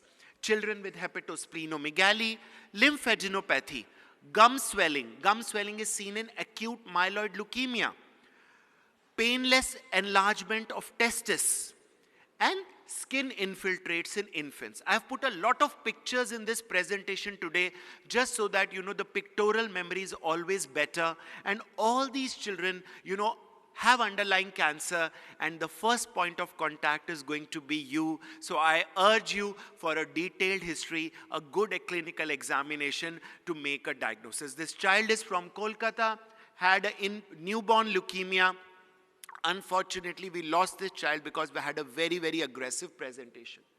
This girl presented with a facial palsy to a pediatrician who thought that this may be a Bell's palsy, and again gave steroids. But in fact, he did not carefully look at the neutrophil percentage. Absolute neutrophil count or neutrophil percentage is a very important marker for an underlying serious illness. Empirical treatment of steroids improved the child. Only later this child presented with a florid leukemia with severe thrombocytopenia, and the facial palsy was the cranial involvement. So absence of blasts in peripheral smear does not rule out leukemia, and ANC should be looked at very carefully. Now you may say, okay, if there is a viral infection, ANC will go down and then it will recover. But many a times we say that it will recover, but we never go back and document that. So after 4 or 5 days, if you have a ANC which is down and you thought it is a viral fever, please make sure that you have repeated the ANC and you have seen a rising trend in the neutrophil count in this patient. These are the florid blasts. Now this is a very interesting case who came to me from Kashmir. This girl had fever, gum swelling, and redness of mouth. She was diagnosed with Kawasaki. She had high ESR, high CRP. She was managed with steroids and IVIG. She received 1 unit of blood transfusion. She was admitted for 4 to 5 days, improved, and then again complained of abdominal issues. And couple of times went to doctors for various reasons. These are the serial CBCs of this patient.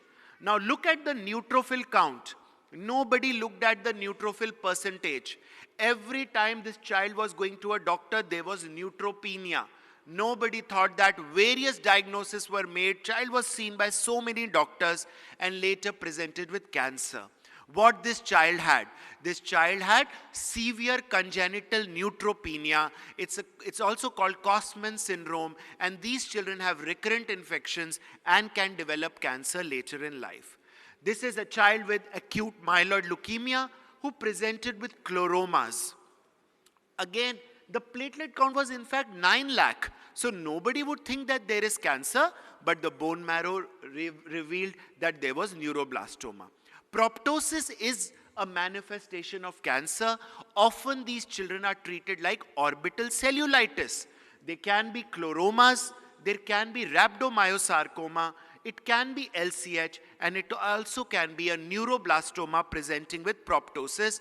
We need to make an early diagnosis and not a late diagnosis in these cases, and we can save these children. This girl presented with breast lumps. 12-year-old girl presenting with breast lump, and somebody said, oh, this must be related to puberty. But this child actually had acute myeloid leukemia infiltrates into the breast, and they were chloromas. So any such suspicious case, please evaluate in detail.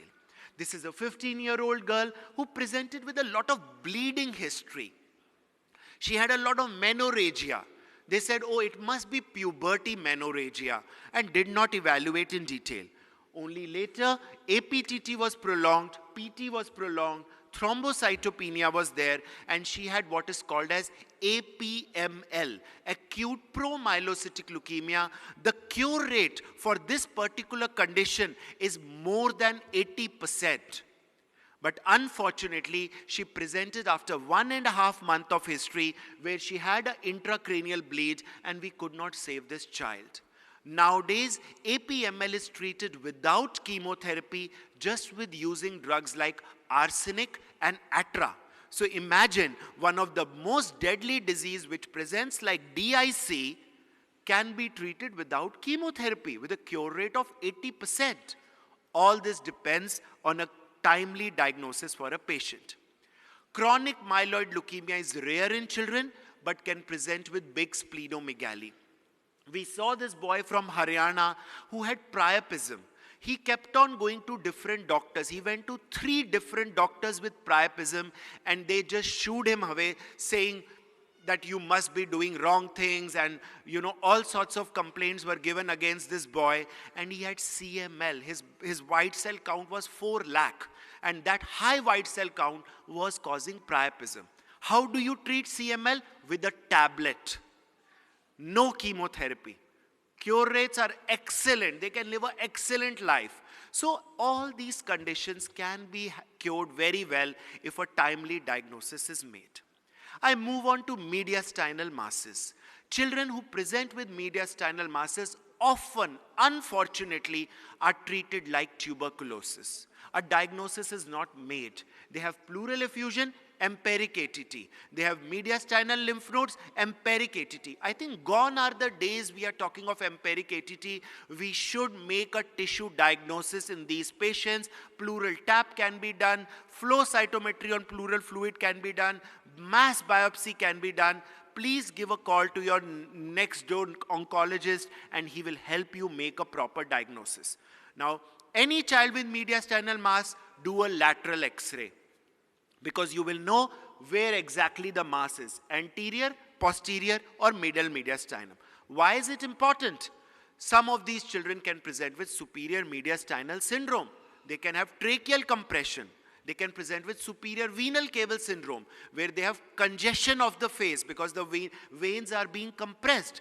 If the trachea is compressed, veins are compressed, these are medical emergencies. Now, in this child also, this facial swelling and cough, the child was not able to lie down. These are signs of tracheal compression. This child can die within 48 hours. Please refer this patient immediately and don't treat with empirical ATT.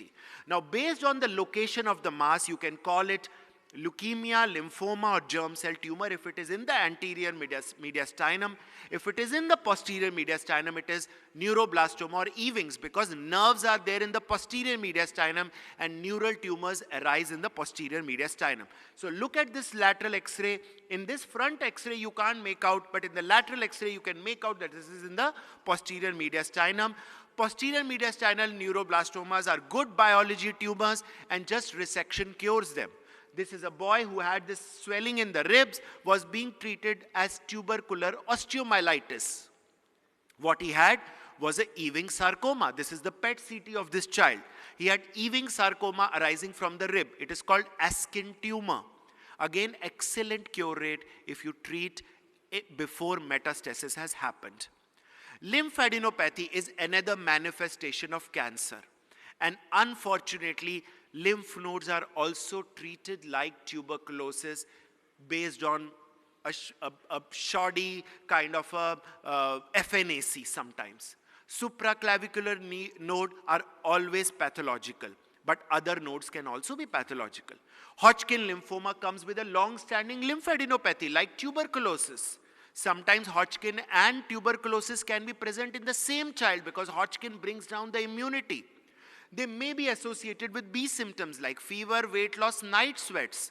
So any such child who has got lymphadenopathy, please ask for a biopsy, either an excision biopsy or a good true cut biopsy with multiple cores done by a gun. If you treat by FNAC, there is high chance that you will miss cancer in these patients. Many malignancies can present with lymphadenopathy, and I'm not going to go in details for that, but lymphadenopathy can also be later manifestation of a cancer, like in this boy who had autoimmune hemolytic anemia. So his first presentation was AIHA, but there was also a big node. Normally AIHA does not have lymph node. So we biopsied this patient and he had Hodgkin lymphoma. The lymphoma was leading to autoimmune hemolytic manifestation. Abdominal mass is another manifestation of cancer. So please palpate the abdomen when the child comes for routine visits. If a mother says that there is something in the tummy, don't ignore that mother's symptom. Please evaluate in detail. One way we have children who have stage 1, stage 2 Wilms tumor, cure rate is more than 90%. What do you think is the cure rate of this person? Less than 10%. So early diagnosis, great outcomes. This boy has this well circumscribed mass above the kidney. It is a easily resectable tumor. He had what is called as a ganglioneuroma. He doesn't even need chemotherapy. This baby also had a big liver, massive hepatomegaly, and a tiny adrenal tumor. This is infantile neuroblastoma. Outcome, more than 80% cure rate. So, tiny neuroblastoma and a big hepatomegaly. So this child required treatment, and you can look at what good outcome we had, and this baby was cured. Skin nodules. This is a child from Assam who presented with skin nodules. Again, it was a manifestation of neuroblastoma. This is a child from Kolkata, again presents with big bony swellings. Bony swellings can be cancer. Now, in this situation, we have also diagnosed Pott's puffy tumor, which is tuberculosis, but bony mets can be a manifestation of cancer. Now, this child is very interesting and presents with, anybody would like to make a diagnosis? This is opsoclonus myoclonus ataxia syndrome. Sneha was closely involved in managing this patient and also presented on a big platform this case. OMAS again has a good outcome and had the primary tumor may be very, very small or even unrecognizable, and you may have high urinary catecholamines, which makes the diagnosis.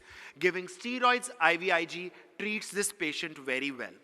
Raccoon eyes again can be a manifestation of neuroblastoma, posterior mediastinal mass as I showed, and early resection cures many of these patients.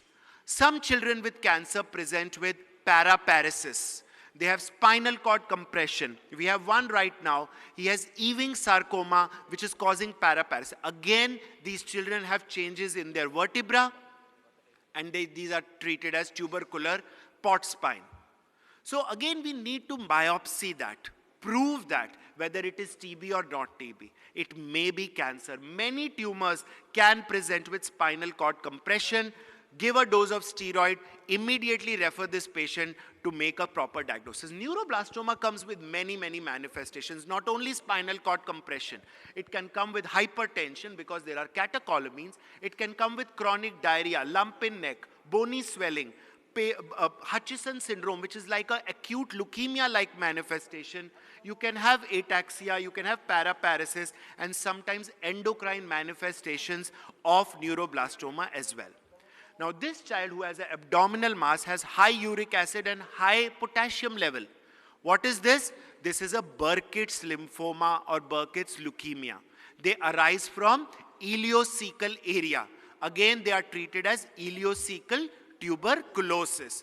The cure rate for Burkitt's lymphoma is more than 90% if you diagnose them early, and very poor if they present in a very bad shape. TB is a big enemy for us. Children can present with abdominal mass and look like TB, pleural effusion, mediastinal mass, cervical lymph node, bone TB, and many of them are cancers. And that is why I encourage every one of you to have a tissue diagnosis for a patient. Retinoblastoma presents with a white pupil or an eye which looks like a marble. You can have bulging eye, you can have squint. So if you diagnose them early, you have better outcome. If you diagnose them late, most of these will die. If you have a bony swelling, Don't treat it as empirical osteomyelitis. Get a tissue diagnosis because it can be Ewing sarcoma, it can be osteosarcoma. Again, if you diagnose early, you can do a limb salvage surgery for these patients. You don't have to amputate. You give chemotherapy, shrink the tumor, do a limb salvage, and the child can walk on his own feet one day. Rhabdomyosarcomas and other sarcomas can present with masses. This child was sitting in the grandmother's lap, and suddenly the grandmother was filled with blood. She popped out this from the vagina. The grandmother put it in a plastic bag, took it to a lab. It was rhabdomyosarcoma. Rhabdomyosarcomas can present with proptosis, extremity swelling, swelling in the hepatobiliary region, facial nerve palsy, polyp coming out of the ear, or a paratesticular swelling. Often young boys do not go and tell their parents that there is a testicular swelling or a mass because they feel embarrassed. We need to, have an open conversation about these cases because again, they can be treatable if picked early. Now, just a last couple of diseases. One is LCH and another one is brain tumor. Okay, sir. So I'll just finish. LCH can present with a myriad presentations, rash and bony swellings, scalp swellings. They can present with, this kind of a seborrhea. I'll quickly go through, and the skin rash. Children with brain tumors can present with various manifestations, especially headache, vomiting, intractable headache, or cranial nerve palsies. Again, they need to be diagnosed early. Lot of syndromes are associated with cancer, like Down syndrome can have ALL, AML, and there are other syndromes as well. Because of lack of time, I will not go into detail. Fanconi can present with leukemia. Neurofibromatosis can present with various cancers. And again, these children who have cancers, who have these syndromes, like WAGR or other syndromes, need to be monitored for cancer. And I will just skip this. So basically, the WHO initiative is to improve the outcome of cancer, and to improve the outcome of cancer, we need to make an early diagnosis. So pediatric oncologists will not be able to do that alone. We need your support to have an early diagnosis for these patients. And together with the PHO chapter, the Indian Academy of Pediatrics, and institutions like this, we can have good outcomes for children with cancer. This is one of the good photographs from a Christmas party for all the cancer children at Sir Gangaram Hospital. Thank you so much. Thank you, sir, for this wonderful session. May I request Dr. Ritobroto Kundu to hand over the memento to Dr. Kalra.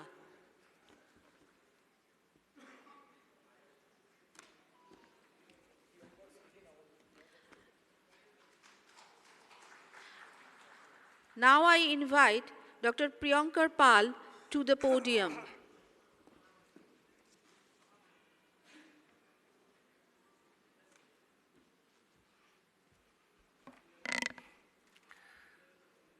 Where the mind is without fear and the head is held high, where knowledge is free.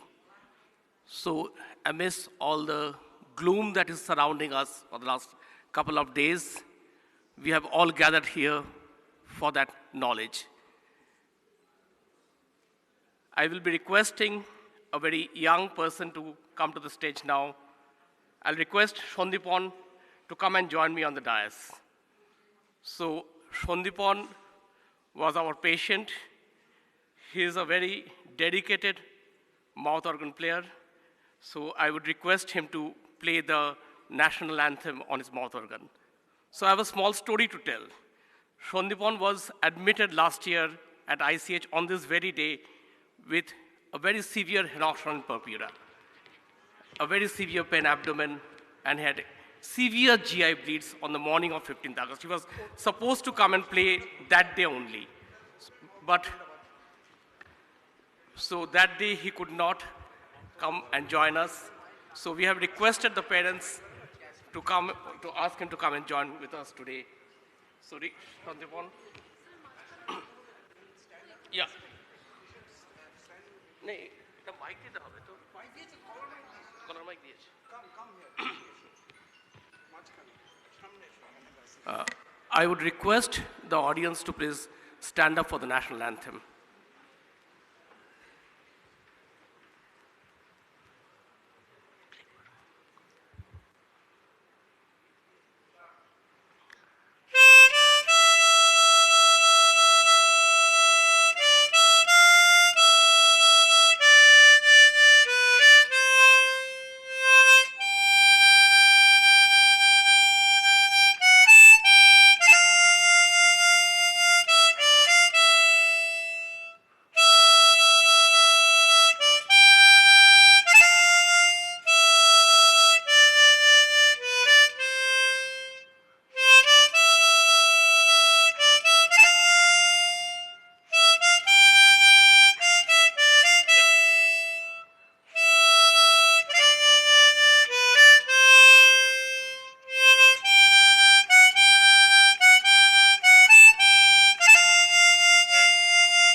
Before moving on to the next session, I call Dr. Arunalok Bhattacharya to make an important announcement.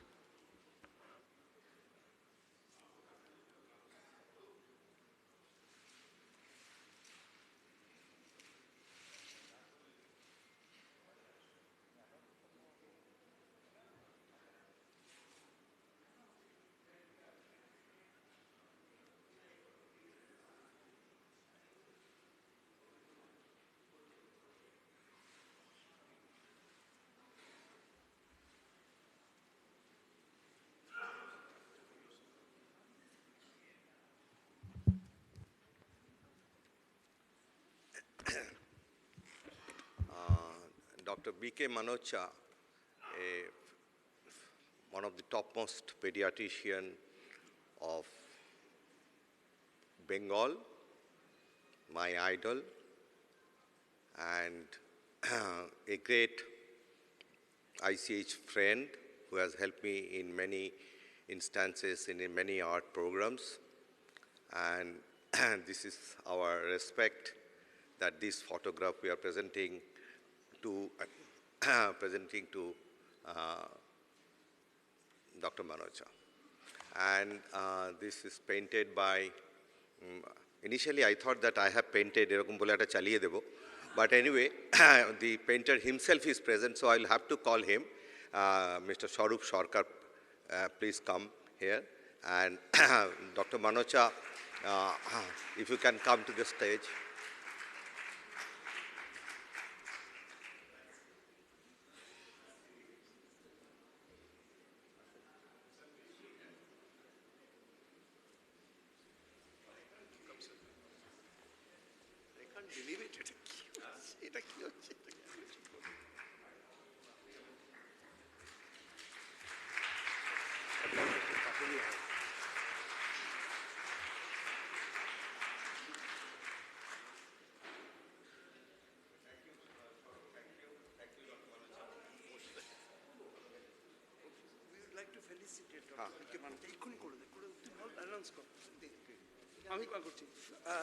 We take this opportunity also to felicitate Dr. B.K. Manocha. I request our director, Dr. Apurva Ghosh, please hand over the memento. Stand in the middle. So that photo.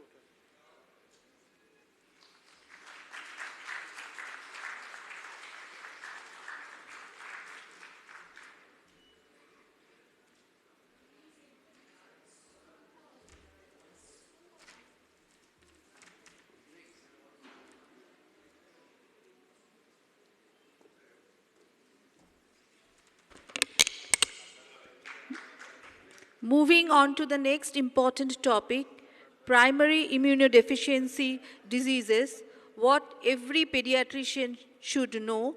And our eminent speaker is Dr. Sagar Bhattad. I request Dr. Jigna Bhatia to introduce the speaker and also to chair the session. I request Dr. Sagar Bhattad to come to the dais.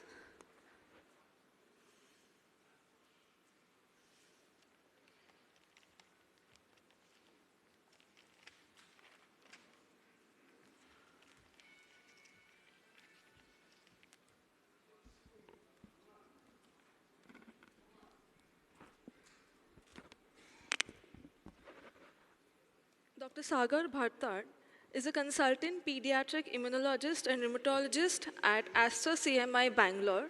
He is also the director of Foundation of Pediatric Immunodeficiency Disorders, Center of Excellence for Diagnosis and Management of Primary Immunodeficiencies at Aster CMI Hospital, which has been recently given an advanced center designation.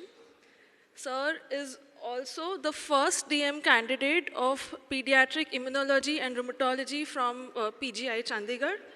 He has authored a book on primary immunodeficiencies made simple, and he's amongst those who has diagnosed numerous and number of primary immunodeficiency disorders in southern India. And PID, which is the need of the hour, we thank sir for coming us and enlightening us with some of your views.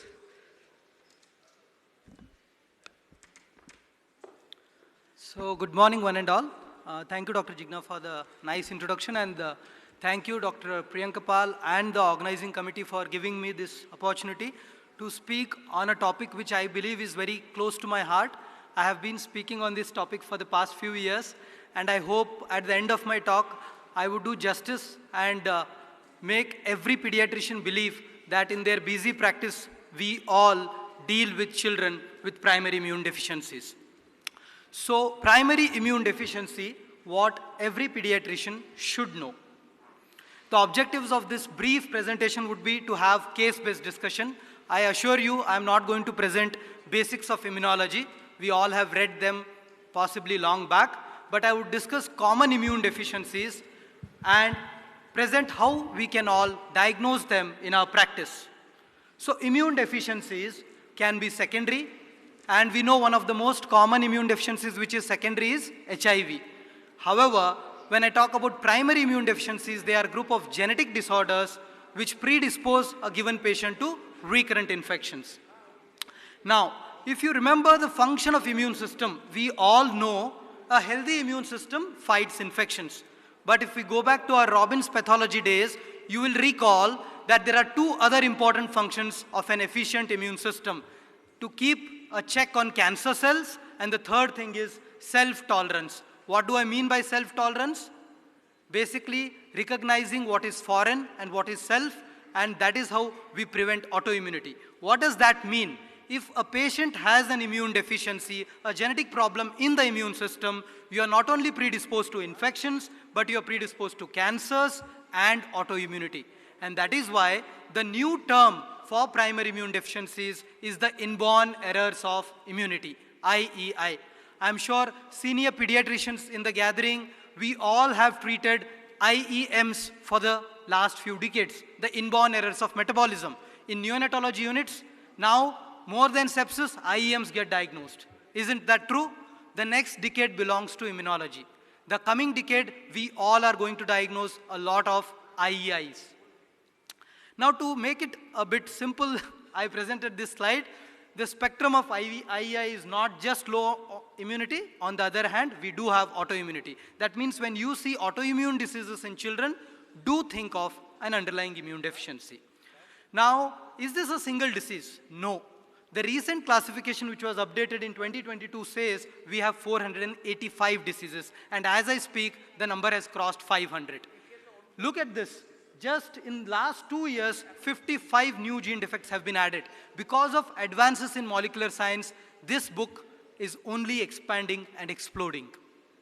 And do you know that immune deficiencies as a group are 4 times more common than hemophilia and 5 times more common than cystic fibrosis? So when we see children with recurrent pneumonia, and when you think of cystic fibrosis, much more than that, there is a need to think of a primary immune deficiency. And if statistically speaking, 1 in 1,000 children can have an immune deficiency, that means we'll have 1 million patients in India, and most of them, unfortunately, remain undiagnosed. So in the next few minutes, what I'm going to do is present real life cases and see how we can all diagnose them. The first case, a 10-year-old boy, multiple episodes of pneumonia requiring hospitalization, given antibiotics, got better, 2 episodes of ear discharge and recurrent skin infections. And this child had visited several pediatricians. On a closer look, this child had developed clubbing, and on a very close look, tonsils were not seen. We all know in young children, tonsils are easily visualized. Absent tonsils, a boy with recurrent pneumonia is X-linked agammaglobulinemia. How we diagnose it? We do a serum immunoglobulin profile. As you can see, all the immunoglobulins are remarkably reduced in this boy. The CD19, which is the B cell count, was 0. This is X-linked agammaglobulinemia. So what is this? This is the prototype of the B cell group of disorders. These children are well for the first 6 months of life because of the transplacentally transferred immunoglobulins. However, after 6 months, they become unwell. There is complete absence of B cells. We don't have immunoglobulins, but on a clinical look, if you don't see tonsils, if lymph nodes are not palpable in a child who is having recurrent sinopulmonary infections, think of this disease, send a serum immunoglobulin. So the first message, recurrent pneumonia, order serum immunoglobulins. And let me tell you, ordering a CT scan or a second CT scan adds no value when a simple serum immunoglobulin can definitely diagnose these children. The second case, a 19-year-old boy from Guntur came to us unwell from the age of 11, had recurrent fevers and recurrent chest infections, and this boy again had visited several physicians and given antibiotics. On investigation, you can see immunoglobulins are again very low. However, the B cell count was 15%. 10 to 15% is a normal B cell percentage. So this is an adolescent child or an adolescent patient who has come to us with recurrent infections, hypogammaglobulinemia, but normal B cell count. This is what we call the common variable immune deficiency or CVID. This is so called because this is the commonest symptomatic immune deficiency in adults. Adult physicians are completely missing this diagnosis. This child, in fact, underwent genetic testing not once, but thrice, and every time it came back negative, and the child was not offered immunoglobulin infusions. Let me tell you, in 90% of cases with CVID, the genetic test will be negative. So please do not stop therapy for the want of a genetic report. So hypogamma with normal B cells, later age at onset, usually in second and third decade, recurrent infections, chronic diarrhea, and they often suffer for years. Let me tell you, if you see a 30-year-old gentleman, just because he survived for 30 years does not exclude an immune deficiency. CVIDs often suffer for decades. The message here, IEIs can definitely manifest in adolescents and adults. So if you suspect a humoral immune deficiency because of recurrent chest infections, get an immunoglobulin profile. If there is hypogammaglobulinemia, look at the B cell count. The B cells are absent, and if it's a boy, most likely X-linked agammaglobulinemia. And if the B cells are present, you are most likely dealing with CVID, the common variable immunodeficiency.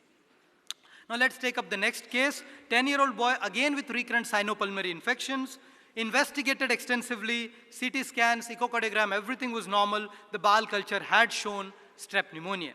Now, on investigation, immunoglobulins actually showed low IgA. So somebody called this as IgA deficiency. But we know IgA deficiency does not have serious manifestations. And that is where we went ahead and did the subclasses, and the IgG2 was very low. This is what we call the IgG2 subclass deficiency. Now, IgG2 is that subclass of antibody which protects us against encapsulated organisms. And that is why when we see recurrent pneumococcal infections, think of this subclass deficiency, especially if the IgG is normal or high.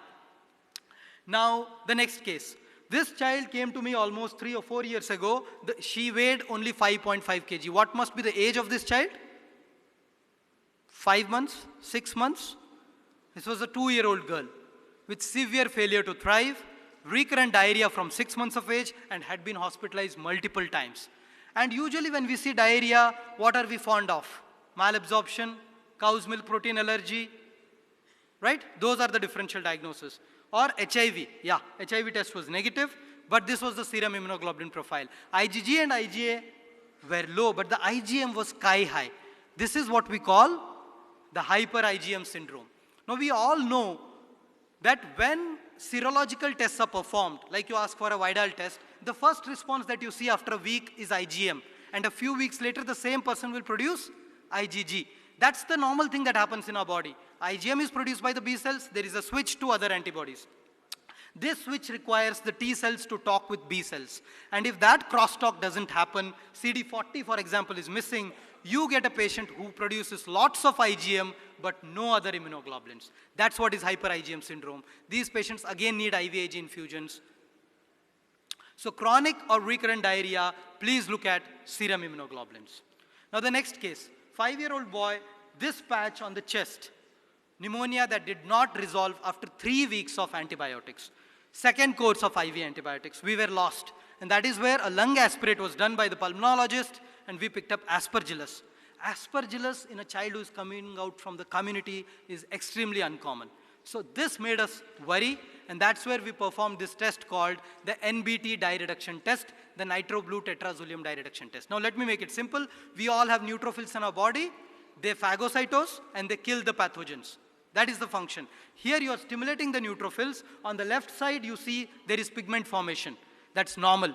On the right side, no pigment formation. That's abnormal. This is what we call chronic granulomatous disease. Now this is a disease where neutrophils are present, but they are not able to kill the pathogens inside them. That is chronic granulomatous disease. So chronic granulomatous disease, aspergillus is a signature pathogen. Serratia, Burkholderia, Pseudomonas, unusual pathogens, please think of this disease. Recurrent staphylococcal infections, do think of this disease. Now often people ask me, what is the cost of this test? I come from Bangalore, from a corporate setup, we get NBT in 310 rupees. I'm just trying to tell you that this testing is not exorbitant. We can always look at these tests. So non-resolving pneumonia, think of immune deficiency, unusual organism, please work up. So this boy who was 2-year-old who came to us at the age of 1 with swelling of both the feet, with high fever, diagnosed with osteomyelitis, treated for 2 long months, and 6 months later came with suppurative cervical lymphadenitis. So when this boy had 2 suppurative infections, severe infections, the pediatrician got worried and referred, and this is where this child was diagnosed with chronic granulomatous disease and underwent a bone marrow transplant. So bone marrow transplant is curative in these patients. And in this picture, you do see Dr. Stalin. He's with us, a good friend, and I think in the evening he's going to talk in detail about BMTs. So 7-month-old girl child from Bangalore came to us with severe pneumonia and oral thrush. We thought this is HIV because the thrush was not resolving. HIV test was negative. But this is an infant. When chest radiograph was looked at, there was pneumonia, but something was missing. And what is that? The thymic shadow was missing here. We all know in young infants, in young children, thymus is easily visualized. So that was one finding. Now, when we looked at hemogram, there was neutrophilic leukocytosis. Neutrophils were 90%. So the resident was like, oh, this is sepsis. I said, yes, this could be sepsis, but why don't you look at the lymphocyte count? Let's look at the differential counts. Absolute lymphocyte count here, 8% would only be 1200. And we all know as pediatricians, lymphocytic predominance is the rule in infancy. So any lymphocyte count less than 3000 in infants is a sign for severe combined immune deficiency. This is a serious immune deficiency. It will manifest in young children with recurrent serious infections. But a good look at the hemogram, if there is persistent lymphopenia, you have made the diagnosis. So young infants, severe pneumonia, most likely pneumocystis jirovecii, oral thrush, failure to thrive. Now often what happens in these families is these children die within the first 2 years. So you will get a family where 2 children have died and the 3rd child is brought to you. So if you see such a significant family history, don't say the previous children died of malnutrition or sepsis. There is definitely something genetic in this family, and in such situation, with a good suspicion, we can look at the differential counts. If there is lymphopenia, the chest X-ray is not showing us the thymus, we have made the diagnosis. This 4.5-month-old boy, pneumonia for the first time, thriving well, and the pediatrician calls and says, oh, this is immune deficiency. Now this gets me a bit off track. I said, oh, I'm giving good talks, I know, but then this is going overboard. Now, why is a well-thriving child with the first episode of pneumonia being referred? But when a pediatrician calls, he or she is always right, because he had his reasons. Family history. The first child died in his hospital at the age of 5 months with pneumonia and ARDS with no clear diagnosis. The second child had pneumonia, which did not look severe, but the pediatrician was anxious. And that's where the child was referred in time. This child had been diagnosed with severe combined immune deficiency. And because of timely referral, we could counsel the family, the mother agreed to be the donor, and a bone marrow transplant was performed. So infants with severe infections, think of SCID. Always look at the lymphocyte counts in a sick infant. Family history of sibling deaths, think of immune deficiency. Earlier is the referral, timely is the referral, better is the outcome because we can transplant such kids. This 1 month old boy from northern Karnataka actually presented to the neonatology unit there with thrombocytopenia, incidentally picked up. They thought it is alloimmune or autoimmune thrombocytopenia, other possibilities be sepsis or lupus. But the child was well, the child was discharged. At 9 months of age, this child developed blood in stools. So they thought this is infection, acute dysentery, so they gave antibiotics. But the platelet count was low. So they did a bone marrow exam, nothing significant. Eczema was there, symptomatic treatment given. Now at the age of 3, this child came to me with chronic eczema, recurrent infections. I know you know the diagnosis. Low platelets, eczema, infections. What are we dealing with? Wiskott-Aldrich syndrome. But this is a real story. 3 years of suffering, went to multiple units. And that is where the message is, thrombocytopenia here is often noted from birth, but if you see persistent thrombocytopenia, don't label it as ITP, look at the size of the platelets.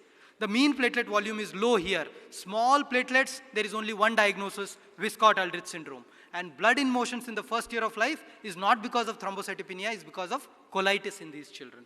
They can go to multiple specialists, but one needs to think about this disease to make a diagnosis. This 8-month-old girl from Tumkur came to us. Tumkur is a place in, again, Karnataka. So recurrent ear discharge, 2 episodes of pneumonia. Look at the hemogram. The child had carried bunch of hemograms with her. And you can see the CBC showing counts of 90,000, 72,000, but all neutrophilic predominant. Somebody thought this is sepsis or leukemoid reaction. A bone marrow had been performed, but no clear diagnosis. This degree of neutrophilia, where the counts are reaching 1 lakh, is not sepsis. This is leukocyte adhesion deficiency. This is LAD. And now what is this? You can see this is the blood stream where the neutrophils are flowing in the blood. And this is the tissue. So this is the tissue here, microbial invasion. The neutrophils are supposed to attach to the endothelium and then move out of the bloodstream. This attachment requires this protein called CD18.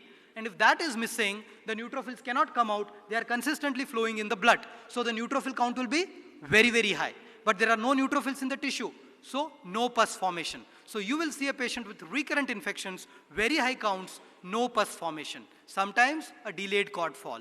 That is what is leukocyte adhesion deficiency. A simple test called CD18 assay, we get the diagnosis within 24 hours. And I think because of a lot of consanguinity, we have more than 15 or I would say 18 LADs diagnosed in the last 5 years at our center. And again, this child received a bone marrow transplant and is currently doing well. So high neutrophil counts is not always sepsis. Very high neutrophil counts, think of LAD. And non-healing ulcers. Sometimes you'll see these patients coming with large ulcers that don't heal. Something like pyoderma gangrenosum, think of leukocyte adhesion deficiency. This 5-year-old girl from Bangalore, severe atopic dermatitis from the age of 2, multiple courses of steroids, no relief, very high IG levels. So we thought this must be severe atopic dermatitis. But to add to the story, there was these skin lesions, some of them were warts, and this girl also had molluscum lesions. Now what is important? There was gum hyperpigmentation. There's a peculiar finding we found that their internal gum, were all hyperpigmented. So this is a child with atopy, recurrent viral infections, and that's what the genetic tests gave us the diagnosis. This is DOCK8 deficiency. This is autosomal recessive hyper IgE syndrome. Again, I must be saying this is a rare disease, but we are publishing, we have already submitted this. We have 20 cases of DOCK8 deficiency, which we have submitted for publication. Again, why? Because of consanguinity, because this is an autosomal recessive disease. Again, BMT is curative. This is an interesting case, I would say, 9-year-old boy with submandibular lymphadenopathy, inguinal lymphadenopathy for the past 10 days, low-grade fever, but the past history was significant. At 4 months and at 5 years of age, this child had been diagnosed with tuberculosis, and this was biopsy proven. AFB was positive on both the occasions. So this time we thought this is another episode of TB. There was submandibular lymphadenopathy, though it was tender, so we got a biopsy done. It did show granulomas, but the gene export was negative. To our surprise, culture showed salmonella. So this child came to us with disseminated salmonella on the background of TB. Definitely this has to be an immune deficiency. A genetic test showed a mutation which confirmed MSMD, Mendelian susceptibility to mycobacterial diseases. Again, these are not very common diseases, but then the message here is disseminated BCG, recurrent salmonellosis, unusual tuberculosis, think of an immune deficiency, please work up. This 13-year-old girl from Mauritius came to us with lupus starting at the age of 2. We all know SLE is an autoimmune disease, often seen in second and third decade. Even as pediatricians, we see it after the age of 8 or 10. This was SLE starting at the age of 2, very early. Malar rash, discoid rash, and lupus nephritis. On evaluation, this was a consanguineous background. The second child had died of pneumococcal sepsis. We could not link the story, but we knew there is something more than this.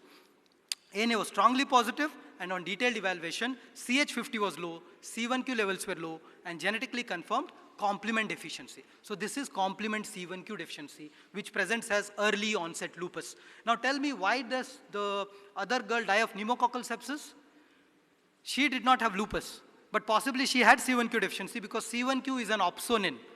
And when you have lack of opsonins, you develop pneumococcal infections. So think of C1q deficiency if lupus starts before the age of 5, or if there is a family history of lupus or recurrent infections with encapsulated bacteria. Again, this girl received a bone marrow transplant. Now you can ask me why. Complements are often produced in liver, but C1q is one complement which is produced in the bone marrow stromal cells. And that is why we can offer a bone marrow transplant as a curative therapy. That is how the whole the way we are looking at these diseases is changing now. For example, very early onset IBD, if it is genetic, we can do a bone marrow transplant. There is no need for lifelong immunosuppression, and that is why it is essential to diagnose them. That was the last case. I'll just take a minute. Early onset autoimmunity, evaluate for immune deficiency. This is an interesting picture. This is a map which was produced in 1525. It's called the Salviati World Map. Can you make out this map is a lot of empty spaces? Before 1500, whenever maps were designed, they say they were full. Everything was full, like people knew everything. And then Columbus made the discovery of that American coastline, and then people started designing maps with empty regions. Why these empty regions? Because they didn't know. And that was the mindset that made the sailors go and find new places. So we need to have this empty map mindset. If I don't know, I will learn, is what I learned from these maps. So over the last 7 years at Aster CMI in Bangalore, we have been diagnosing immune deficiencies. We have touched close to 470 plus cases with a variety of immune deficiencies because of referrals from all over India or southern India. Our center is also actively performing bone marrow transplants. And this is the numbers that you see. In the last year, we have diagnosed close to 127 immune deficiencies. These are genetically proven. So every month, we are diagnosing close to 10 patients. And you can see we have performed close to 50 plus bone marrow transplants in PIDs, and we are actively working to expand this. So we have been recognized as a center of excellence by the US body called FPID, the Foundation for Primary Immune Deficiency. We also run a fellowship program for MD and DNB pediatrics students, post-MD and DNB in pediatric immunology in BMT. It's a 2-year program. 2 of our fellows have already trained and moved on. And this is our team at Aster CMI. I must say one of the largest pediatric departments in the city of Bangalore. And because of their help, we are able to do some work. And this is a small book I wrote called Primary Immune Deficiencies Made Simple. It's a 150-page handbook. It's not a textbook. This is basically wherever I gave a talk, they would ask me, is there a book? I said, yes, there is a book called STEAMS. I have possibly not finished it yet. It's a large 1,000+ volume. So I thought, let's make a small book with algorithms, case-based scenarios for busy pediatricians. I hope you find this book useful. This is available on Amazon. Once again, thank you.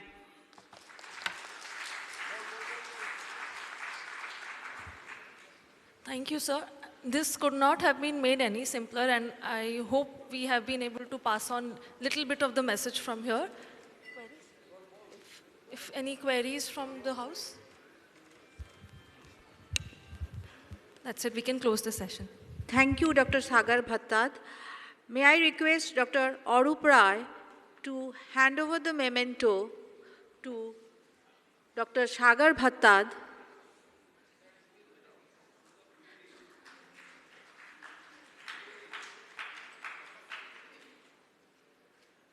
And also to Dr. Jigna Bhatia.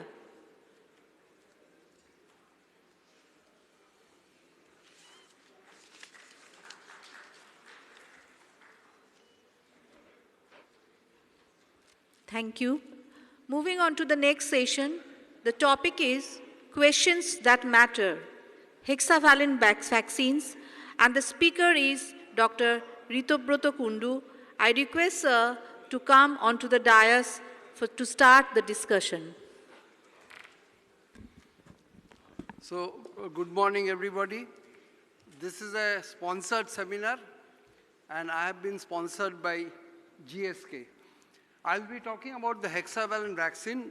All of you know there are 3 hexavalent vaccines available in the market.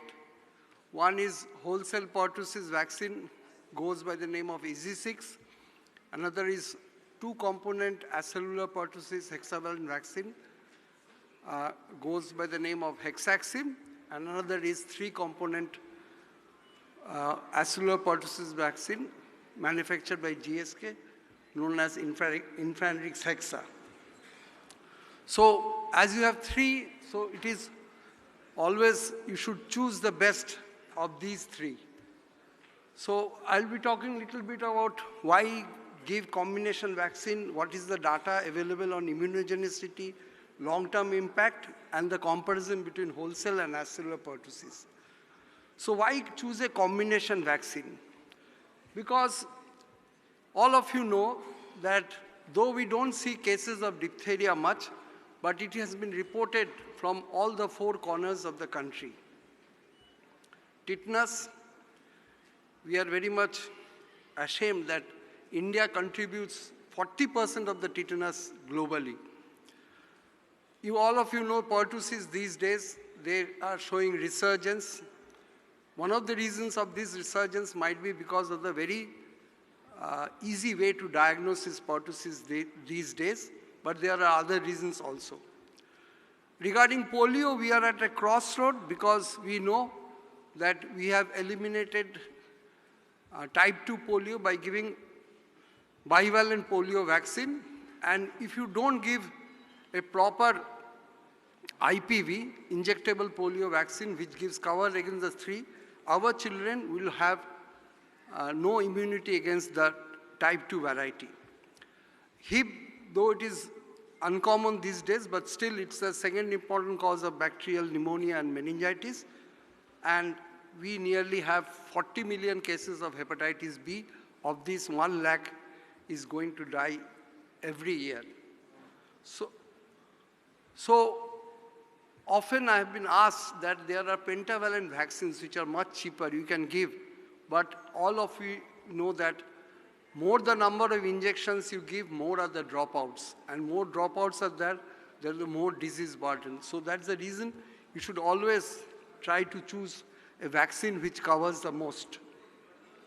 So what is the data available on immunogenicity of the hexavalent vaccine? So there was a myth that wholesale vaccine gives a better protection than the acellular vaccine. Let's see what we have to say about this. So this is a seroprotective data or seropositivity data. It is from the Western countries. After giving 3 doses of primary vaccine, hexavalent vaccine, be it given in 6, 10, 14 weeks or 2, 3, 4 months like this, you see the seropositivity rate for the 6 important antigens we have is above 95%. And on the second year of life, after giving a booster dose, when we studied the seropositivity rate 1 month after giving the booster dose, it went high up to 98%. So it has a very high seropositivity rate. Now regarding the Indian data, also in the Indian data you'll see most of the children who has received the vaccine, they are showing a very good seropositivity rate. And if you consider the pertussis disease, then there also the seropositivity rate is very high. And now if you compare the seropositivity rate of these 3 vaccines, first of all, if you compare the wholesale vaccine, you will see the Infanrix Hexa scores very high. It is almost near 100% when you consider polio. When you consider pertussis, it also gives a very good seroprotection. But seroprotection is not equivalent to efficacy. So what are the studies of efficacy? If you see the studies of efficacy of this acellular pertussis vaccine, it is very high. These studies are all done in Western countries along with Senegal, that is Africa. But what are the reports regarding the efficacy values in the Western countries? If you see the efficacy value of the wholesale pertussis vaccine shows a wide range. In some places as high as 96% and as low as 31%. So it was told that when in baboons, when wholesale DPT vaccine was given, the response was Th17, Th1. Th17 response has given a longer protection, not only longer protection, but also the transmission was less. The baboons who were given the vaccine, they didn't transmit the disease. But when same baboons were given DTaP vaccine, when acellular pertussis, the response was a little bit different. It was Th2 response. In Th2 response, the duration of protection is less, and though the individual baboons are protected, but they will transmit the infection. But when the same DTaP vaccine, which was alum adjuvated, along with it IPV was given, it produced a very important thing, that is TLR7 agonist. This TLR7 agonist, which is produced when alum adjuvated DTaP is combined with IPV, they gave a response Th17, Th1. This Th, which was previously Th2, Th1, now it has become Th17, Th1. So it gives a protection, higher protection, and also longer duration of protection as compared to the wholesale vaccine, and also it reduces the transmission.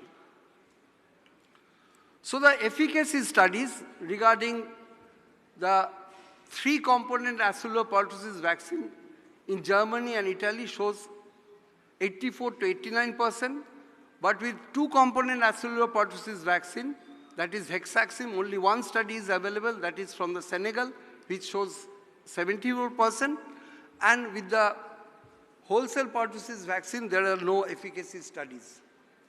So what is the data on the long term? So let's see. It is always told that wholesale pertussis vaccine provides a long-term protection. So previously, even when you have a natural infection of pertussis, in 1951 it was thought that the duration of protection will be lifelong. But in 1995, it was realized that no, not lifelong, little less, 20 years. In 1997, 7 to 10 years. Now we came to know in 2002 that it is not lifelong. So no matter if you have natural pertussis, if you are given vaccines with pertussis, this protection is not going to stay for a very long time. All the three, natural infection, wholesale or acellular, will give a limited duration of protection. So this was a study where after giving 3 doses of primary vaccination in the first year of life, then a booster dose at the second year of life. Then the antibodies levels were seen at the age of 4 to 6 years and again at 7 to 9 years. And if you see the antibody levels at the age of 9 years was more than 90% for diphtheria, Hib and poliomyelitis, and 77.2% for hepatitis B and 64% for tetanus. Fairly good. But regarding the pertussis toxin, the antibody level was low. This might be due to because there was no pertussis during that time. So what about the hepatitis B? After giving 3 doses of hepatitis B and a booster dose in the second year of life, 1 month after that, we did a antibody titer level, and 98.4% shows a seropositivity protected. That means more than 10 international units. But when these children was again studied at 14 to 15 years, only 53% has a seroprotective rate, that is more than 10. But When another dose of hepatitis B vaccine was given, of those who are showing a seropositivity rate less than 10, 82% went very high. So it is an anamnestic response. So even if you have a natural infection, though your antibody level has fallen down, it will soon rise to give you protection. So the pertussis follow-up efficacy with Infanrix Hexa, we have a 5-year follow-up, but we don't have any follow-up studies with neither of these two vaccines. And with other antigens, we have a 7-year follow-up study, but it was only 4.5-year study with Hexaxim, but no study with wholesale vaccine. So this is another interesting slide.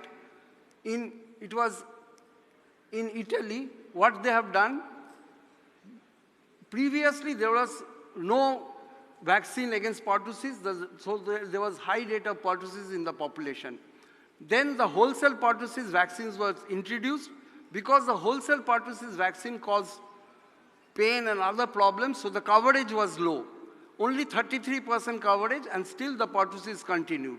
In the year 1995, acellular pertussis vaccine was introduced. As the side effects were not that high, so the coverage increased, and as the coverage increased, the incidence of pertussis has fallen down. So next is how safe is the 3-component acellular pertussis vaccine, that is Infanrix Hexa.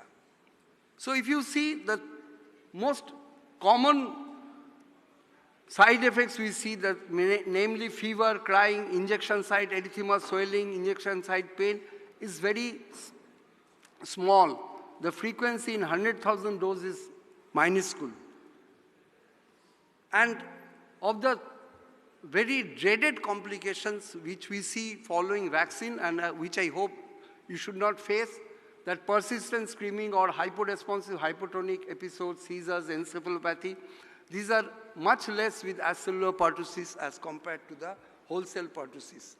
And if you compare the common side effects, the red one is wholesale, it is much higher than the green ones. So what about the comparison study of safety between the two acellular pertussis vaccine? The two acellular pertussis vaccine, namely Hexaxim and Infanrix Hexa, 6 meta-analysis head-to-head studies were compared. And it was seen that if you see local reaction, the 3-component acellular pertussis vaccine, that is Infanrix Hexa, shows much less as compared to the 2-component Hexaxim. So both pain, redness, swelling was much less. Regarding the systemic reaction, again the 3-component Infanrix Hexa shows fever, drowsiness, irritability, persistent crying, much less. So, and also the global experience with this hexavalent vaccine is 20 years used. There are more than 100 clinical trials registered in 94 countries, and 6 crores of kids are already vaccinated with Infanrix Hexa. So to sum up the whole thing, combination vaccine, it has better convenience. The parents are going to complete their course. 3-component acellular vaccine has shown high seroprotection against all the antigens and had given the best efficacy amongst the available Indian vaccine. 3-component acellular pertussis vaccine has longer follow-up of immune response for all the antigens, and 3-component acellular pertussis vaccine demonstrated sustained protection.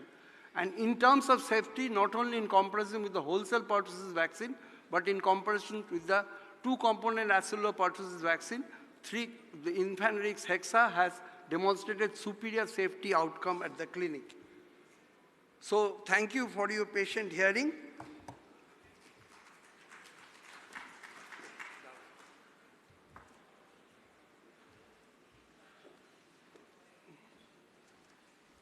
Thank you, sir, for an informative session. I request Dr. Sutopa Ganguly to hand over the memento to Dr. Ritobroto Kundu.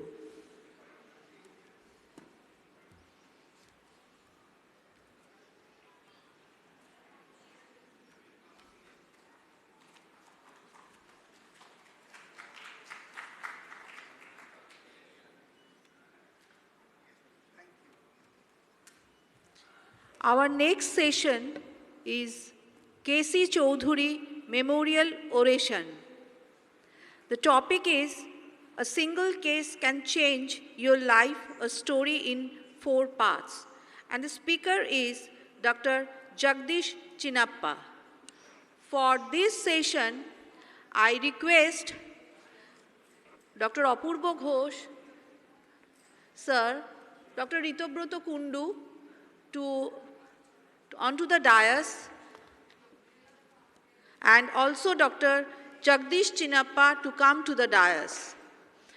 I request Dr. Shurupa Basu to come to the dais and give an introduction about the session and the speaker.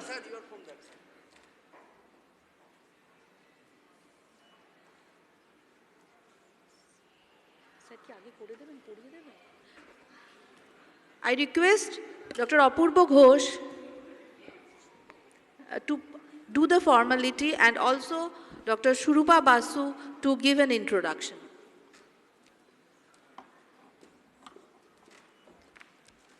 Good morning, distinguished guests, delegates, ladies and gentlemen.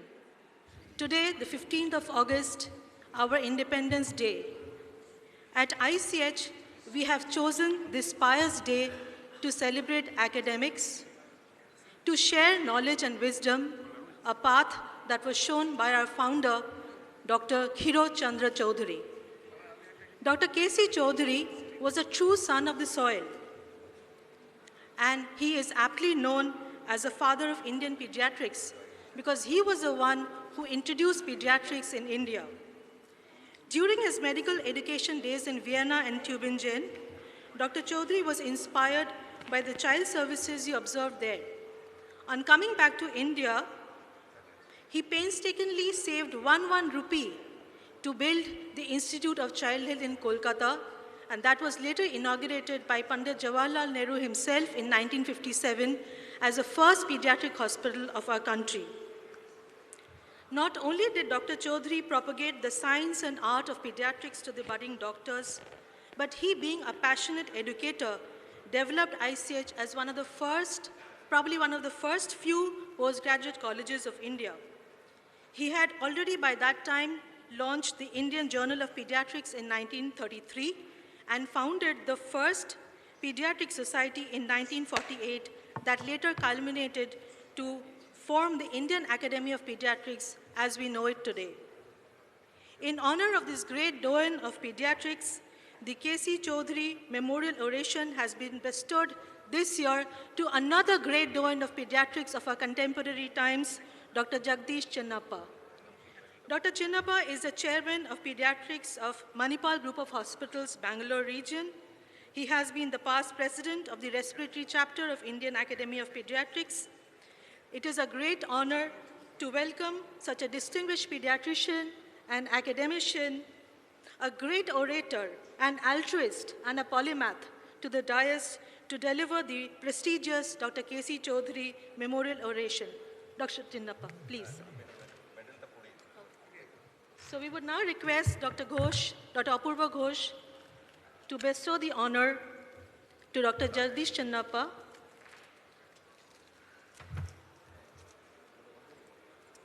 The medal in honor of Dr. K.C. Choudhury Memorial Oration.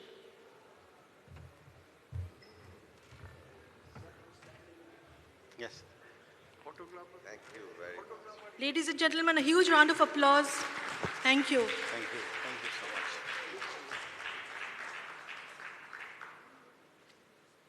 Our family will miss you tonight. Actually, thank you. We are planning for a dinner. Right, sir. Right. Start.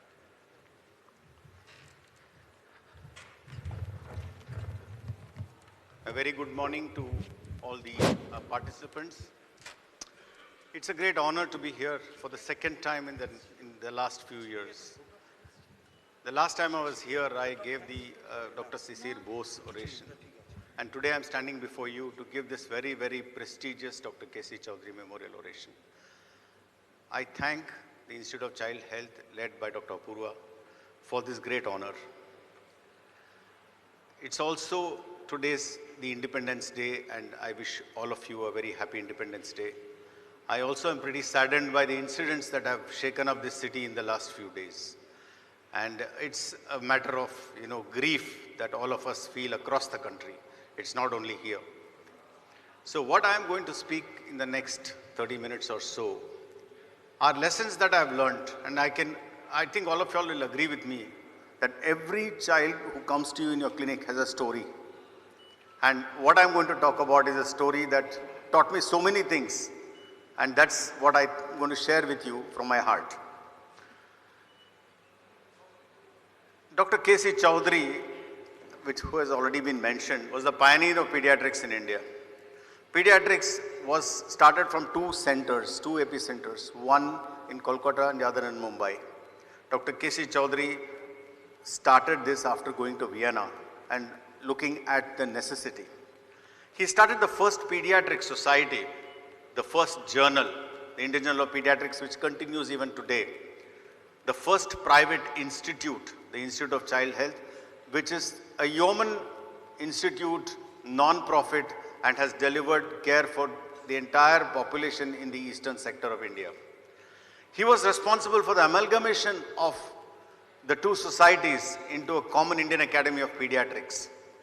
And he was also the first person who mooted for what's called as the first idea of a specialty conference. And in his own words, he said, a banyan tree cannot grow under another banyan tree. So it needs space, and therefore we should have it. So this is a story in four parts. We have many teachers. As students, we sit in classes and learn together. We go for conferences. We study Nelson. Nowadays, we go to the Google. We also go and look at up to date when it is more detailed information comes we need. We use WhatsApp for discussing with our friends, and now we have the large language models or AI to help you. But who's the ultimate teacher? The ultimate teacher are patients and their families. Nobody else can teach you anything more than this. So let's start with this case. This is part one. Once upon a time, many years back, the year was 1991. And I was a young pediatrician at that time, that's me. And I was working in this hospital, it's a missionary hospital in Bangalore called the St. Philomena's Hospital, which moved from 2-bedded to a 371-bedded hospital. And we had a baby. This is a 5-month-old girl who presented with extremis, severe respiratory distress, very high fever, pneumomediastinum, subcutaneous emphysema, and hepatosplenomegaly. She continued to wheeze after 2 weeks later. So investigation showed she had leukocytosis, hypochloremia, metabolic alkalosis, endotracheal aspirated Citrobacter and aspergillosis. Everybody in this audience will say this is straightforward cystic fibrosis. But in those days, we had to prove it. And how do we had proved this was to take this child and mother, put a blanket and put a warmer and collect manually sweat. I'm talking about 1991. And then the sweat chloride, when we estimated in our laboratory, was 70 millimoles per liter. The moment we said that this is cystic fibrosis, the family just said, no, we don't believe this at all. And it was not accepted by even the medical fraternity, because most pediatricians said there is no cystic fibrosis in India. It doesn't exist. And this is a rare disease, and you have made a diagnosis based on very little criteria. So we managed this child for some time. And then luckily this child went to the USA on a trip to Kentucky to the University of Lexington at the age of 1 year. And there Dr. Jamshed Kanga, with whom I had some, in those days, no email, only on written letters. He was the chief division of pediatric pulmonology and specialized in cystic fibrosis. They confirmed cystic fibrosis with a delta 508F mutation. So now the confirmation was there. Then what happened? She got registered in the Cystic Fibrosis Foundation, where Dr. Badela was in charge. She continues to be in charge, and she helped us a lot in the management of this child. Then what happened was that she registered in the Cystic Fibrosis Registry. Returned to India for pulmonary care. Chest physiotherapy was 3 times a day. Antibiotics were being given. Nebulization with inhaled tobramycin, immunization, recruitment of lung capacity through physiotherapy, exercise, etc. GI protocol included enzyme replacement, nutrition, supplementation, growth monitoring. Psychological issues, we know that this is a life-limiting illness. She was the second of 2 children from an upper middle class family, and parental counseling, we had to take care of it. She was admitted at 18 months of age with what is called as DIOS, or the distal intestinal obstruction syndrome, managed with hydration and gastrographin. She was relatively asymptomatic till the age of 10 years. We had a respiratory checklist, a GI checklist, growth monitoring, vaccination, and the compliance with whatever we said was almost 100%. From 11 years onwards, she started gradual deterioration in lung function. Frequent exacerbations, needing IV antibiotics after sputum culture, long-term azithromycin, a port was put in to administer antibiotics, nebulized tobramycin, hypertonic saline, salbutamol, all this was going on. That was her X-ray. As you can see, severely destroyed lungs with a very bad FEV1. Image showed excessive bronchiectasis. She developed clubbing. She had a vest which they use for physiotherapy, and exercise intolerance was increasing day by day. She then developed another episode of intestinal obstruction. This time I managed her with oral acetylcysteine and gradually recovered. Now part 2 is a revolution in the making. What is this revolution? Cystic fibrosis, as you all know, is we have more than 1 lakh of people living across the world. And there are 1,000 new cases every year. Most of them are diagnosed early in most Western countries, not in our country. And more than half the CF population is 18 years or older in many of the foreign countries. We know that cystic fibrosis is because of an abnormal CFTR protein, which is a genetic defect located in chromosome number 7. And it causes a multi-system involvement, including the lungs, the liver, the gastrointestinal tract, the sinuses, sweat, pancreas, and reproductive system. So it's a very difficult disease in terms of this thing. But what we also come to know now is that it has got many pathophysiological mechanisms. It's not a uniform disease. You can have either a synthetic defect, a transport defect, of non-functioning protein. So you have a large number of abnormal things over there. So this was the basic problem with cystic fibrosis. Luckily for us, at the same time that this child got cystic fibrosis, there was this drug company called Vertex. In 1989 was the discovery of the CFTR gene. And in 1989, this company was formed for revolutionizing the drug development. And what they did was they looked at what is called as into the function of this gene. And then started working with the Cystic Fibrosis Foundation. They established a laboratory in 2001, and clinical trials were started in 2006. In 2008, they said there is some light at the end of the tunnel. There could be something to treat this child. 2012 was the first time that a therapy for cystic fibrosis in terms of a drug was licensed. That was ivacaftor, but unfortunately this was only for a very rare mutation. Sorry, what's happening here? Anyway, this is for a rare mutation called G551D. Then they started looking for the common problem. That is the 2013, they started looking for the Delta 508. And gradually over time, they started collaborating with other companies like Moderna, which you know for mRNA technology. And they had, finally, they found a drug which will work for both, for all the variants which this child had. So the management of CF has moved very rapidly. The first clinical description of CF was in 1938, pancreatic enzyme supplement in 1945, excessive salt loss chloride ion channel in 1953, discovery of the CF gene in 1989, as we had said. DNase was the first licensed drug for CF in 1993, inhaled tobramycin in 1998, first clinical trial of ivacaftor in 2008, ivacaftor approved in 2012, tezacaftor and lumacaftor with ivacaftor in 2015 to 18, and finally we had the elexacaftor, tezacaftor, ivacaftor combination. All this is very good, but what happened to our child, I will come to in a minute or so. So Dr. Andrew Bush has written a very beautiful article on the learning from cystic fibrosis. We know that this is a gene located in chromosome 7, and now it has revolutionized, the treatment has been revolutionized by discovery of what is called as HEMT, or the high effective modulator therapies. Treatment has changed from reactive to proactive. And we now know that we can look at the detailed biology of different CF molecules.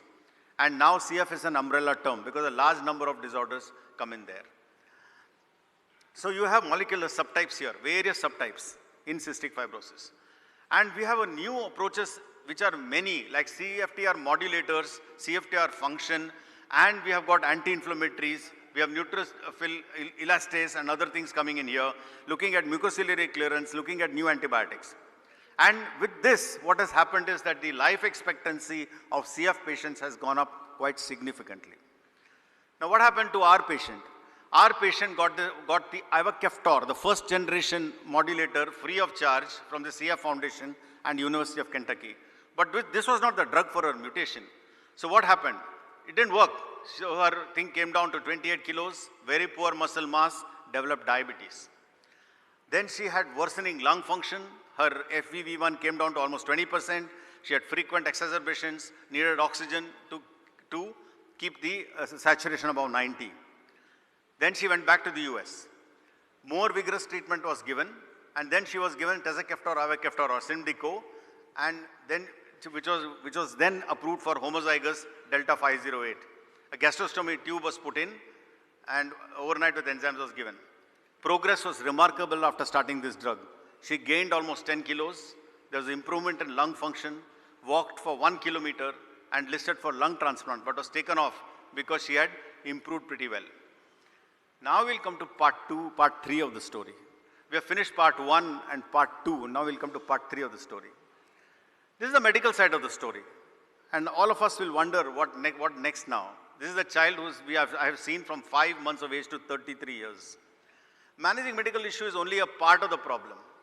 What are the challenges are primarily because of the life-limiting illness. Because what happens is many things change over time. But this girl did not miss one class test, was top of the class every year in her school, won the gold medal in the university law course. She was chosen for a leadership program in the US. She did her master's in law from New York University. She represented the government of India at The Hague. She represented international law in London. In 2019, she cleared the New York bar exam at first attempt with an oxygen concentrator in freezing weather 100 kilometers away from where she was. She was also an extracurricular person. She studied music. She plays the flute. She gave a 2-hour concert when she was about 20 years old. She still continues to play the flute. She's a highly spiritual person. She can recite the shlokas which is common in South India like the Vishnu Sahasranamam, Lalita Sahasranamam, Hanuman Chalisa by heart. She travels extensively through Alaska, Mediterranean, Bahamas, etc. And she had, of course, other stresses also. Her mother died. She had cognitive realization about the nature of her illness once she reached adolescence. She went to the net and she looked at what is cystic fibrosis. So you can understand the stress. But she had fantastic support systems. The family was excellent. Her parents and mother when she was alive, and the father and her sister and others, her extended family. And we had a fantastic medical team. International Dr. Gary Cornett, Dr. Satish Rao, Dr. Mahesh Babu, Dr. Eileen, Dr. Srikanta, Dr. Mike Anstead, Manipal hospital staff, pediatric surgeons, everybody. Paramedical, nutritionists, physiotherapists, intensive care specialists, CF Foundation, lot of support systems there. Psychologically, the family had faith and trust in the medical system. Their attitude I'm going to just highlight a little later. This is the belief from the father. He says longevity does not matter, it's quality of living that matters. Do not compromise on your enjoyment of life. The sense of achievement keeps her going, and let her go. Look at all the pluses in life. Proceed with the assumption that all will be well. Lifespan cannot be increased or decreased by anybody, it's preordained. And finally, he said, if you die tomorrow, will you be happy with what you have or be upset? And this is the father's words about her child. I asked him, what do you think about your child? He said, what a panorama of events. Health, scholastic, pleasure, career, music, splash of covers. Life has been a festival of holy, joys, sorrows, sweet and bitter all in one. Each properly measured and in proportion, mixed and baked, cooked and fried all at once to produce an exotic aroma and taste. Not too bitter, not too sweet, just the right pinch of salt and sugar and spice. The unseen hand measured it all. She is now married and she practices law in the US, even now. So we have finished 3 parts. Now let's go to the 4th part. So what are the challenges of CF in India? The challenges of CF in India is lack of awareness first. Second is lack of acceptance once you diagnose it. Diagnostic challenges are there, therapeutic challenges are there, and psychological challenges are there. Dr. Sushil Kabra, whom all of you all know, pioneered cystic fibrosis diagnostic and management, and he's been the torchbearer for cystic fibrosis. Clinical clues he has looked at, research, registry, mutation variants, many things. I cannot summarize this in a minute or two. The CF centers in India are many now, and they're primarily because Dr. Kabra's inspiration of people to take it forward. Another person who's done a lot for cystic fibrosis is gentleman Mr. Prasanna Kumar Shirole, who's a parent of a child who had Pompe's disease, also happens to be my patient. And after, she of course had a very bad outcome after she retained adolescence, but he started what is called as the National Rare Disease Policy, and he has been spearheading for the cause of rare disease. And along with him, we have started what is called as an ORDI drugs for these children with cystic fibrosis. We have close to about 100 CF children who have been registered with this, where we bring down the prices of the medication. They need to take lifelong medication for Chri and other enzymes and many other drugs. And the prices have come down quite dramatically with this kind of thing. Now testing we know for CF is done with newborn screening with the immunoreactive trypsinogen, a sweat test, and genetic testing is now available. So in our hospital, we said, okay, why should it be so complicated? Can we start looking at salivary chloride levels and to screen at least before we get a diagnosis? And we started this kind of experiment with the Indian Institute of Science. And we had our first success that we had this detection strip. We have done a pilot study in the University of Southampton with Dr. Gary Cornett, and it is not yet in the market, but basically what we are trying to do is to try and simplify the diagnosis, which can be done in any nook and corner of India. It's a promising start, so let's hope that it fructifies. So what are the lessons that I have learned personally here? Medicine is only a small part of healing.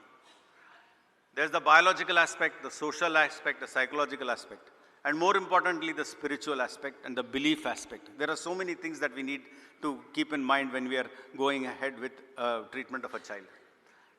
Ethics and humanities are an integral part of clinical encounter, and I think this should be at the forefront of all of us. The first thing is the changing concept of autonomy. Autonomy means the right that an individual choice. As the child grows up, initially it is parental autonomy that is important, but over time it is the child who has to decide once he reaches the age of 13, 14. So it's a big issue in talking to her, making her understand, getting her assent initially, then consent once she's older than that. Second is always going to benefits and harms that have to be balanced. There are times when you will not know, whether you're doing the right thing or the wrong thing. But these things you have to keep in mind and look at it. You have to maintain veracity and confidentiality. Times when you are ignorant, you should say, yes, I don't know, I'm going to seek help. And finally, ensuring justice. The big problem is, as far as justice is concerned, is that these medicines are extremely expensive. And we need to see how we're going to get it for our population at a reasonable cost. So there are movements happening in many of the South American countries to try and bring down the cost of these medications so that they can be available for everybody. We are also starting through ORDI to try and see how we can get it for them. We have to handle diverse beliefs and value systems. Information recency, because things are changing so fast in cystic fibrosis and other diseases. Dr. Sagar mentioned today about the inborn errors of immunity. So many things are changing. We need to be up to date. And we need to understand the role of stakeholders, maintain a consequences mindset as to what we do, what will be the consequences later on. Doctor-patient relationship has many components. I've tried to break it down according to our yogic system. The first thing is we need to have a basic knowledge of cystic fibrosis. We need to have a basic knowledge of whatever we are treating. Second is we need to have the concept of Kaizen or constant improvement. Second is keeping an open mind. Determination to do the right thing despite many things which are going wrong. Empathy with the patient and the family, even though they may be sometimes abusive. Communication is very important, to talk and tell them what the issues are. Cognition, thinking and reflection are very important. And finally, when you see a patient like this coming out from a child who could have otherwise died when she was young to something, to a successful lawyer, gives you the most immense pleasure, more than any money or status or anything else. So I think that is what we are in for, and that's what we should look at. I'm going to put this quote, that time cannot be influenced by mankind. It gives us each a beginning and an end. And this makes us question the significance of what comes in between. But if you can create something time cannot erode, something which ignores the eccentricities of particular eras or moments, something that is truly timeless, that is the ultimate victory. And you have an example here of the Institute of Child Health, which is timeless, which is something that has been given to the children of this country. And that, I think, is the greatest gift that Dr. Chaudhary could have given the children of India. So now I believe they are trying to make this a better institute with more funding. So I request all of you all in the audience, please contribute your might to see that our children have a place to go to. So to conclude, I thank my teachers and mentors, Dr. Udani, Dr. Amdekar, Dr. Desai, Dr. Daga, and many others. My colleagues, Dr. Kasi is here, Indian Academy of Pediatrics, Manipal, St. John's Medical College, Children's Mercy, Medtrain, support from my wife who is here, my parents, children, relatives, and of course, critics. Very important, because unless they are there, you won't know whether you're on the right track or not. I'm going to end this by a small, I know we had a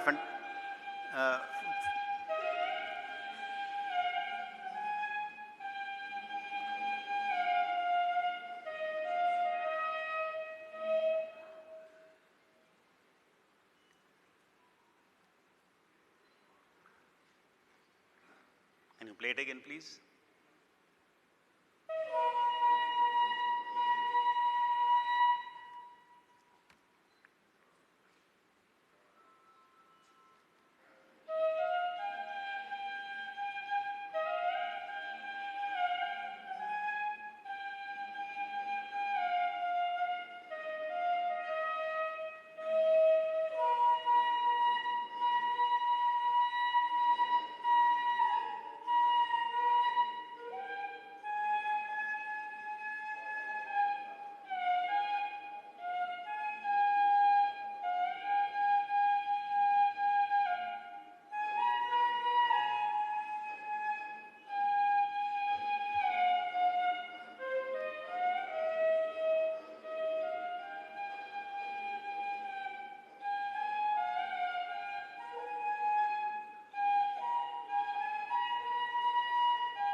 This was the girl when she was with a FE1 of 20 trying to play the flute. So thank you very much.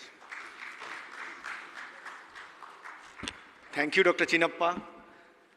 As usual, you have been excellent, but I beg to differ one of your slides, but because you can't have a critic, you only have friends. So that one I beg to differ. So with this, I would request all the delegates to please stay back for a minute. This morning we have assembled here for academics. It's an ICH organized program. Last night, most of us spent on the streets for advocacy, for a very sad cause. But the spontaneity, the spontaneous response, not only of the doctors, but also of the general public and the citizen of Kolkata was really encouraging for a cause that so many people can assemble. We are deeply pained by the incidents. We support the cause, the advocacy, and we are also very much saddened that led to this. Let us pay our respect to the departed soul. May I ask to please turn the screen black. Please turn the screen black and request all of you to observe a token 1 minute silence in memory of the departed soul and in solidarity of the movement that we are going through.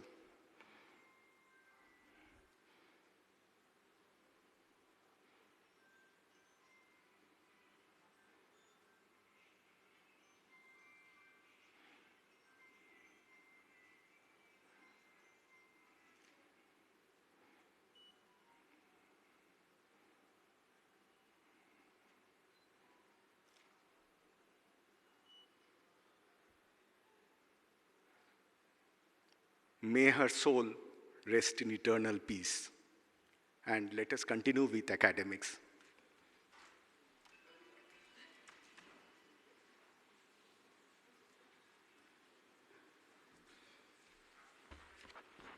Our next session is another oratory session, Shishir Kumar Bose Memorial Oration. Today's topic is extrahepatic portal venous obstruction from catastrophe to salvation. May I request Dr. Priyankar Pal to give an introduction about the speaker, Dr. Ujjwal Poddar. May I request Dr. Professor Apurva Ghosh, Dr. Professor Joydev Rai to bestow the medal and do the formalities.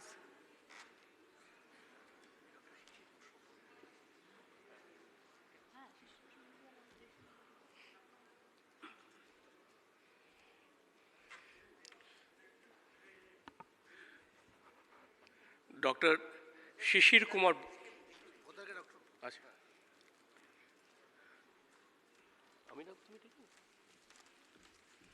May I request Dr. Poddar to come to the dais.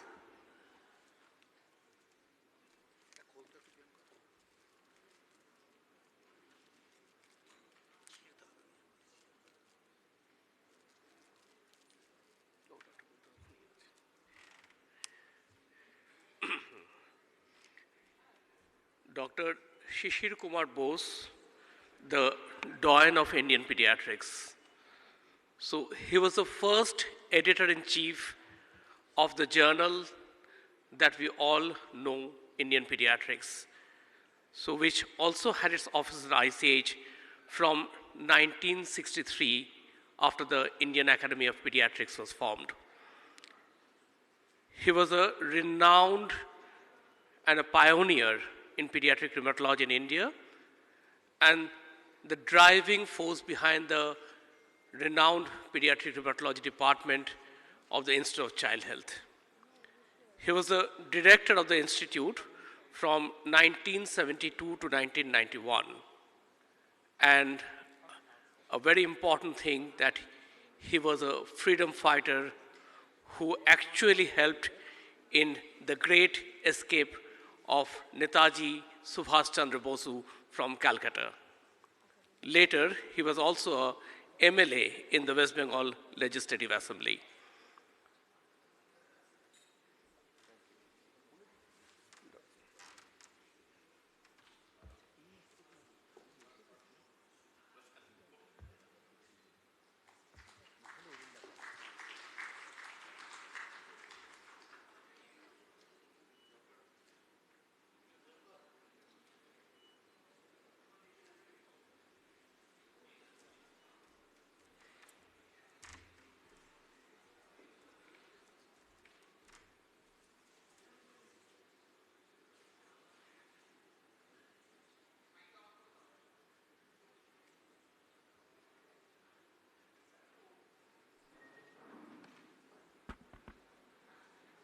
Should I start? Thank you. At the onset, I must thank Apurva Ghosh and the team of Institute of Child Health for giving me this honor of delivering the famous Shishir Kumar Bose Memorial Oration. It is a great honor to me.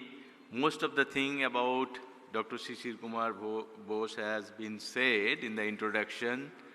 So what we are strongly associated with Dr. Shishir Kumar Bose is, he's a pediatrician who got his training from Sheffield and Harvard, both in USA. And he's one of the founder member of Institute of Child Health, remained director for continuously from 1972 to 1992. And the most importantly, he is the first editor of our journal, Indian Pediatrics. So as a pediatrician, we are very closely attached to him. He is a prolific writer. He wrote many books, especially on Netaji Subhash Chandra Bose and the Indian independence. And one of the bestseller is Mohaniskraman, The Great Escape. Now, what is my association of Institute of Child Health? I have a short but memorable association. I was a DCS, Diploma in Childhood, probably the degree is discontinued now. The DCS student from August 1988 to June 1989. Unfortunately, I couldn't complete the course because I got selected in PGI Chandigarh in MD and I moved. And the director, Professor Apurva Ghosh, was RMO, Residential Medical Officer at that time. And he is one of the three. Rita Kundu was also there, and along with Gautam Ghosh, and they used to teach us. They put all this scientific information in us and stimulate our ego to do better. So then I moved to PGI Chandigarh in 1989, did my MD, did DM gastroenterology. I worked for some time as assistant professor. And then, Apurva, I don't recall the exact date when I met you. In somewhere in 98, 99, I wanted to come back to Kolkata. I met him. He was the director. By that time, he came back from UK and he has become the director. But Apurva, where are you? Apurva, you foiled my attempt. You spoiled my attempt to come back to Kolkata. And since then, I am parked in this institute called SGPGI, but I don't have any regret. So, the contribution of ICS and Apurva Ghosh. Do you remember the dialogue you said to me in 1998, 99? Ujjwal, I don't want you to join ICS. Though he was in a mood to expand ICS, he wanted to start super specialty, and I being the trained super specialist, so it would have been a great for the institute, but he dissuaded me. I don't want to lose Ujjwal, whose papers are published in reputed international journal. You will become one of the common face of pediatrician in Kolkata. That I don't want, Ujjwal. So, you inspired me, Apurva. You trusted me. You have a huge faith on me that I could do something great. And I didn't fail. I could prove that I was trustworthy, Apurva. In 2021, my name figured in the world top 2% scientists, and the same happened in 2022 as well. So, my sincere thanks to this premier institute, Institute of Child Health, who showed the seed of scientific acumen in me, and my big thanks to Apurva for igniting the spark which was there in me. Thank you, Apurva. Let's come to the topic. I choose this topic, extrahepatic portal venous obstruction from catastrophe to salvation. Now, when a child is vomiting blood, that is a catastrophe to the parents. And when this child is brought to emergency with vomiting liters of blood, it is a frightening experience for the attending doctor as well. Now, out of all, why EHPBO? So this is the recent publication from All India Institute of Medical Sciences. Till February 2023, they analyzed all the publication on this disease, EHPBO, adult and children, all over the world. And I did pretty well, publishing many articles. And see the citation. Dr. Shivkumar Sarin has publication of 22 and his citation 133, but with 10 publication, my citation 126. So cannot be ignored. So that's why I thought, since I have so much of work and there is a paradigm shift in the management of EHPBO, so let's talk about it. This is our publication which attracted 168 citations. This is from PGI Chandigarh, where we have shown is 570 children. EHPBO is the commonest cause of portal hypertension in children, especially when they're coming with bleeding. Almost universally, it is a EHPBO. And if you compare our study with other Indian study and the Western study, then you see that especially in India, in the Southeast Asia, EHPBO is the commonest cause of portal hypertension in children. But in the West, they don't see much. Their cirrhosis is the commonest cause. Now, question is that what is the etiology? Why so many children they develop, especially in the developing country, they are developing extrahepatic portal venous obstruction. We talk about the umbilical vein catheterization, umbilical sepsis, intra-abdominal sepsis, or some congenital anomalies, but they comprise of just 10%. 80 to 90% we don't know the etiology. Now, what about, we are talking about the venous obstruction. Vascular obstruction, always it is in your mind that there is a thrombosis. So thrombosis may be the responsible, and let's see what is the data about the thrombosis. Primary event is either because of excess in procoagulant or decrease in anticoagulant or the vascular malformation or the vessel wall problem.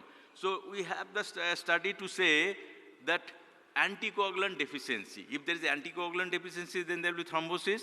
The first study is Dr. Yacha from our institute has shown there is a significant reduction of the natural anticoagulant like protein C, protein S, antithrombin 3, almost 42% children. And almost similar study from France showed 50%. But they are not inherited. See, these anticoagulants are basically inherited. None of the parents has got this deficiency. So it is probably due to reduced blood supply to the liver, which is causing, or the shunting of the blood is responsible for this reduction of this protein C, protein S, and we have the objective evidence. Now, if it is reduction of the blood flow, then when you do the shunt surgery, you are further reducing the blood flow to the liver. So then obviously this protein C, protein S should decrease, and we have the evidence to say this study has shown after proximal splenomedullary shunt, the level of protein C activity further reduced from 64% to 48%. On the contrary, if you can restore the blood flow to the liver, then this the factor will go up. And we have a study to say when you are doing mesorection, you are restoring blood flow to the liver, then 10 out of 11, their protein C, protein S level went up after 1 year. So that substantiates the fact that what we got, this anticoagulant deficiency, is basically related to reduction of the blood flow or diversion of the blood flow from the liver. Now, what about this procoagulant? That is of the anticoagulant deficiency. If you have a procoagulant excess, that will also produce thrombosis. Now, this is a relatively large study what we have done in SGPGI in 49 children of EHPBO.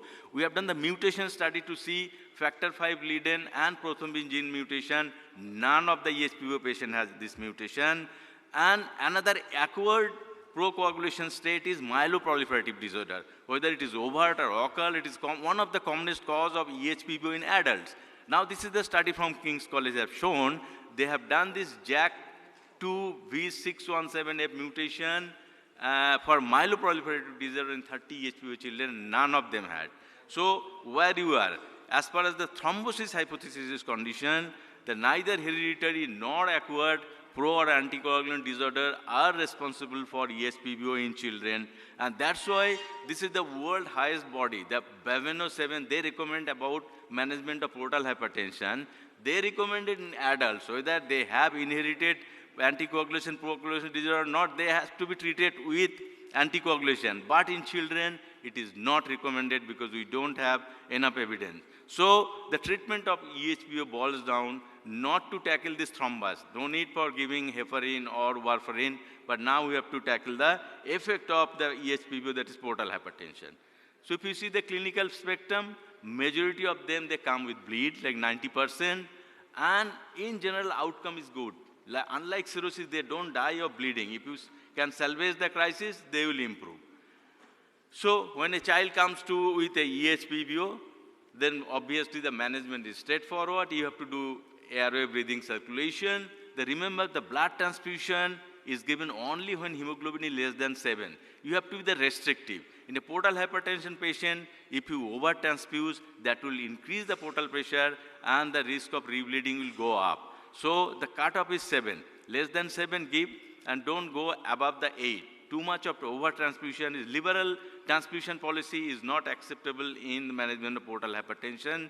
Obviously, now we have the vasoactive drug octreotide. We start. It is very effective in controlling bleed. And within 12 hours, we have to organize the endoscopy. Endoscopy will show large varix. We have the option of either band ligation or sclerotherapy. Obviously, band ligation is superior because it eradicates varix faster with lesser side effect. However, the risk of recurrence of varix is high with band ligation. And this is the picture, first picture showing, panel showing the band ligation. But when the child is small, less than 10 kilo, less than 1 year, we cannot use the band. With the mounted the band, you cannot, it is too big for a smaller child. We still do the sclerotherapy. So this is one of the largest study. We have shown the sclerotherapy is very effective in eradicating varix. However, it carries the risk of complication, ulcer, stricture, almost 20% of the cases. Now, what about combining these two? The band ligation is good because less side effect, eradicate faster. However, recurrence rate is high. Sclerotherapy is bad because it causes too much of complication. Now we have combined these two. Start with band ligation, downgrade the varix, then use small volume sclerogen. That will take care of the both and we get the benefit. And we back-to-back two publications from PGI and SGPGI we have shown it is indeed they require less amortization than EST, less complication and recurrence rate is low. Gastric varicose bleeding, they bleed less frequently, but when they bleed massively. It carries a huge risk of death. There may be two types of gastric varix primary. When the first time child has come, is bleeding from the gastric varix, that is primary, it is less common. Most often on follow-up, after injecting, after band ligation, there we are blocking that esophageal varix, their gastric varix become bigger, and that is called secondary gastric varix, and we can control with endoscopically these varices, and this is our experience of using tissue glue, N-butyl cyanacrylate in children with EHPBO. In the 25 cases, we showed that it is very effective in controlling bleeding, and in a substantial proportion, it can cause obliteration. However, in EHPBO, in general, we follow, if the patient comes with gastric varicose bleed, we control with glue, and then we send the patient for shunt surgery for permanent solution. This is the first picture showing a 10-year-old boy who came with the primary gastric varicose bleed. First time we have injected glue, and second one, this is a known patient of EHPO, on EST, eradicated, lost to follow-up, came back with secondary gastric varicose bleed. Again, glue injection was useful. Only concern about the glue injection used to be the embolization. Systemic embolization can kill a child if you are not careful. That used to be 4%. But over the year, now we modified the technique. We reduced the volume. We don't inject more than 1 ml, and we don't use lipoidal any longer. And with that, there is a study to say that systemic embolization risk has reduced to just 0.7%. Now, management of beyond esophageal varix, what I talked so far is that 90% of EHPBO comes with varicose bleed. So obviously, priority is to manage the bleed. How will you manage the bleed? After giving blood transfusion octreotide, you will do the endoscopic therapy to take care of the varix, and that used to be the target. We spend years after years publishing and doing EST, EVL, and eradicating this virus in varices. But I said the most of the kids, they don't die. There is a 5% mortality only. So they survive. They become young adult. They become adult. Now what happened? We have not treated the cause. What was the cause? Cause is obstruction of the portal vein. That we have not touched. I said there is no role of anticoagulant. We don't use any other modality to dislodge the thrombus. So that is there. So you are tackling the varices on the esophagus or in the stomach. But subsequently what happened? You block the one road, the other road opens up because portal hypertension is there. So they develop other downstream effect of portal hypertension. The growth failure is almost universal in EHPBO. They start developing varix in the stomach, in the colon, and the most catastrophic event is developing varix around the bile duct, which we call the biliopathy. And those children or young adults, they come with biliary obstruction because of stricture or stone or because of compression. Now it is really nightmare for a surgeon or the ERCP person to manage this patient because the CBD is surrounded by a huge amount of the vessel. These are all varices. So, and that is developing because we have not tackled the portal hypertension. We allow them to develop all this complication just by blocking the esophageal varices. So now the focus has started shifting. With the years of experience, we realize we need to tackle the primary cause. Primary cause is portal hypertension because of portal vein obstruction. Not that just injecting varix or ligating the varix is the end of the story. So now we try to look for the cure, and as I said, there is no role of anticoagulation. We don't do any thrombolysis for EHPBO patient because that is not a major problem in children. So the buzzword in the management is now Major X shunt. Now I will tell you about this Major X shunt. So how often we encounter those complications other than esophageal varix? This is how we recently analyzed our experience of 1,040 cases of EHPBO, which we have managed over the last 3 decades in HDPGI. And if you see the majority, as I said, the 88% they presented with variceal bleed. Just around 10 to 12% they have presentation incidentally directed splenomegaly, and he found EHPBO. But during the course of the illness, what happened? One third of them, they develop this problem of jaundice, mainly because of biliopathy, that they develop bile duct obstruction because of the varices around the bile duct. Some of them develop ascites, mainly following bleed, but a small proportion develop a phenomena which is called parenchymal extinction syndrome, means they behave like a cirrhosis, and they require liver transplant. They develop varices other side. I showed this gastric varix. Now there is a varix developed in the colon. So they come with the colonic bleed, with the rectal bleeding, intermittent or profusely bleeding. Hypersplenism, big spleen. That spleen can develop symptom related to it, not very common, but there may be splenic abscess, splenic artery aneurysm, and growth failure in children with EHPBO is almost universal. So now the treatment policy paradigm is shifting from what we used to do as a endoscopies, as a pediatric gastroenterologist or gastroenterologist, was a palliative therapy. We are relying on endoscopic, just eradication of esophageal varices, but now we started thinking the curative is the surgery, and we have to think it upfront, not that wait for this child to go into the complication of portal hypertension and then offer. So this Major X shunt, which is a basically physiologic shunt, is restore the blood flow from superior mesenteric vein to the left branch of the portal vein, and it takes care of almost everything: growth failure, any synthetic defect, shunt-related problem like biliopathy, hypersplenism, everything. So this is the cartoon showing what is Major X shunt. You put a internal jugular venous, external jugular venar gap between the superior mesenteric vein to the left branch of the portal vein. So you are just restoring the blood from the portal system into the intrahepatic, and that is the physiological cause. That's why it's called physiologic shunt. But the technical feasibility, it is not possible to do this shunt in all cases. You need to find the anatomy. There has to be a patency of the superior mesenteric vein, patency of the left branch of the portal vein, and it is possible only in 2/3 of the cases. However, earlier is better. When a child is coming to you first time with bleed, you start working up, look for the shuntable anatomy, you will get it. But when a child is on endoscopic therapy for years after years, and maybe at the age of 12 or 15, he developed biliopathy or hypersplenism, then you start looking for the shuntable anatomy, you may not get. Because when you are repeatedly injecting or doing the ligation, that causes the blockage of these veins. So after this Major X shunt, this patency is almost 80 to 90% like usual conventional shunt. It is very effective in containing bleed, take care of the growth, synthetic function, hypersplenism, etc. So it is what I said is not all patients Major X shunt is possible. You need to have a proper anatomy, means patency of those veins. If you don't get, still you consider conventional shunt. Conventional shunt means we do the splenic vein to the renal, splenorenal shunt upfront, not you will wait for the child to earn.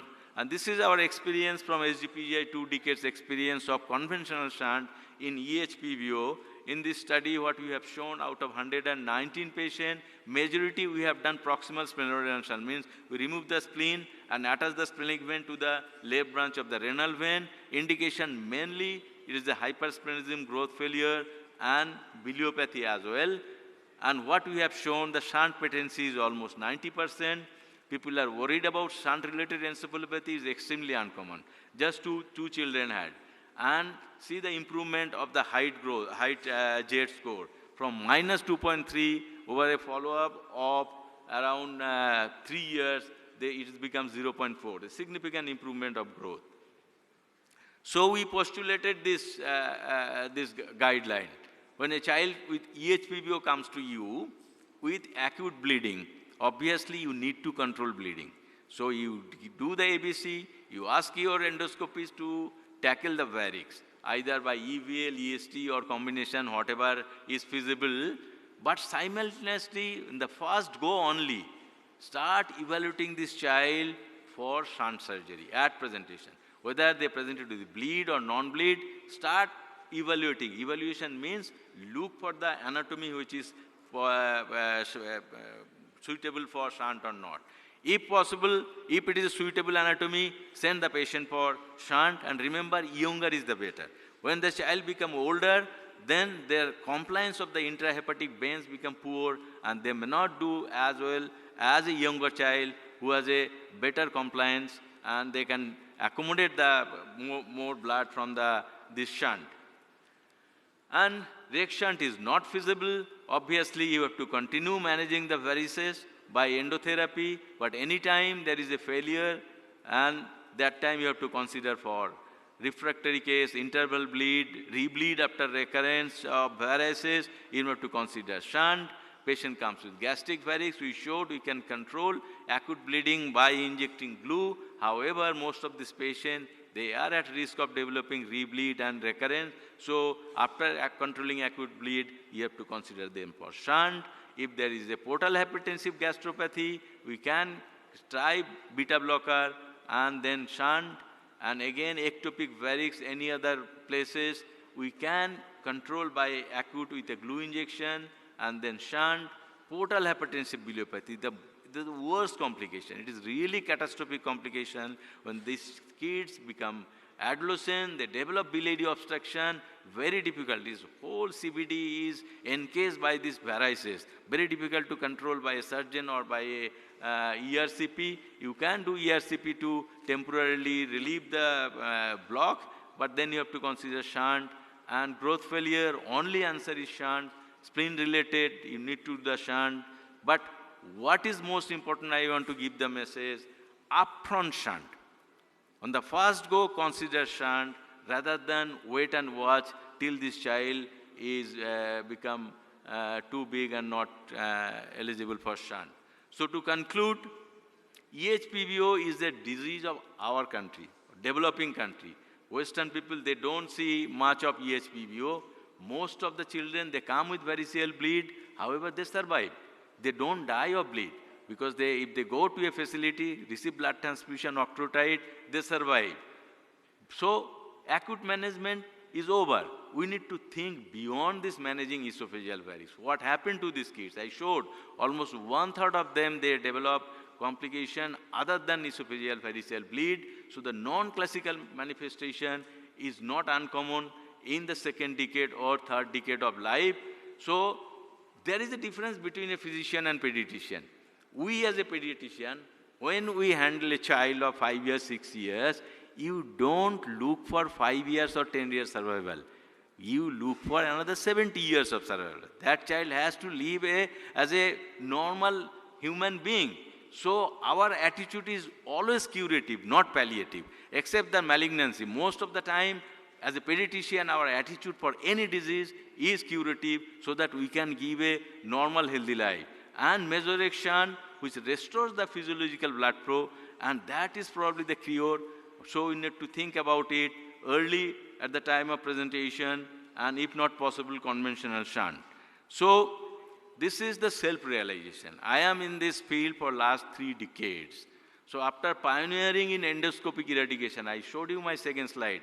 So many publications of EHPBO on EST, EVL combination. We got so much of laurel from all over the world. I realized that is a temporary measure. Now I am in a salvation mission. What is that?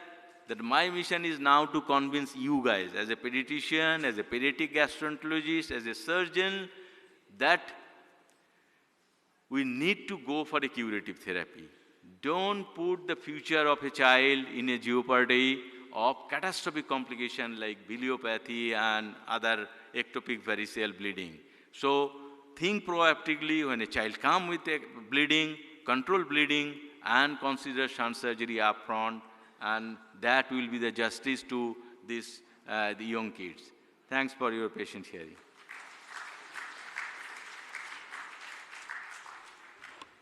Thank you, sir, for an excellent oration.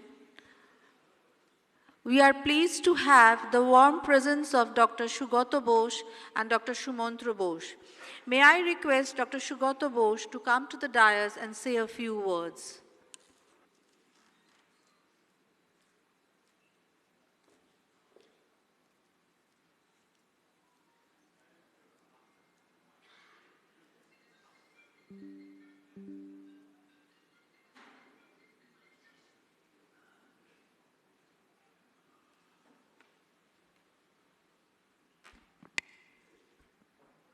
Ladies and gentlemen, Jai Hind. I would first of all like to warmly thank Dr. Ujjwal Poddar for delivering the Dr. Shishir Kumar Bose Memorial Oration this year.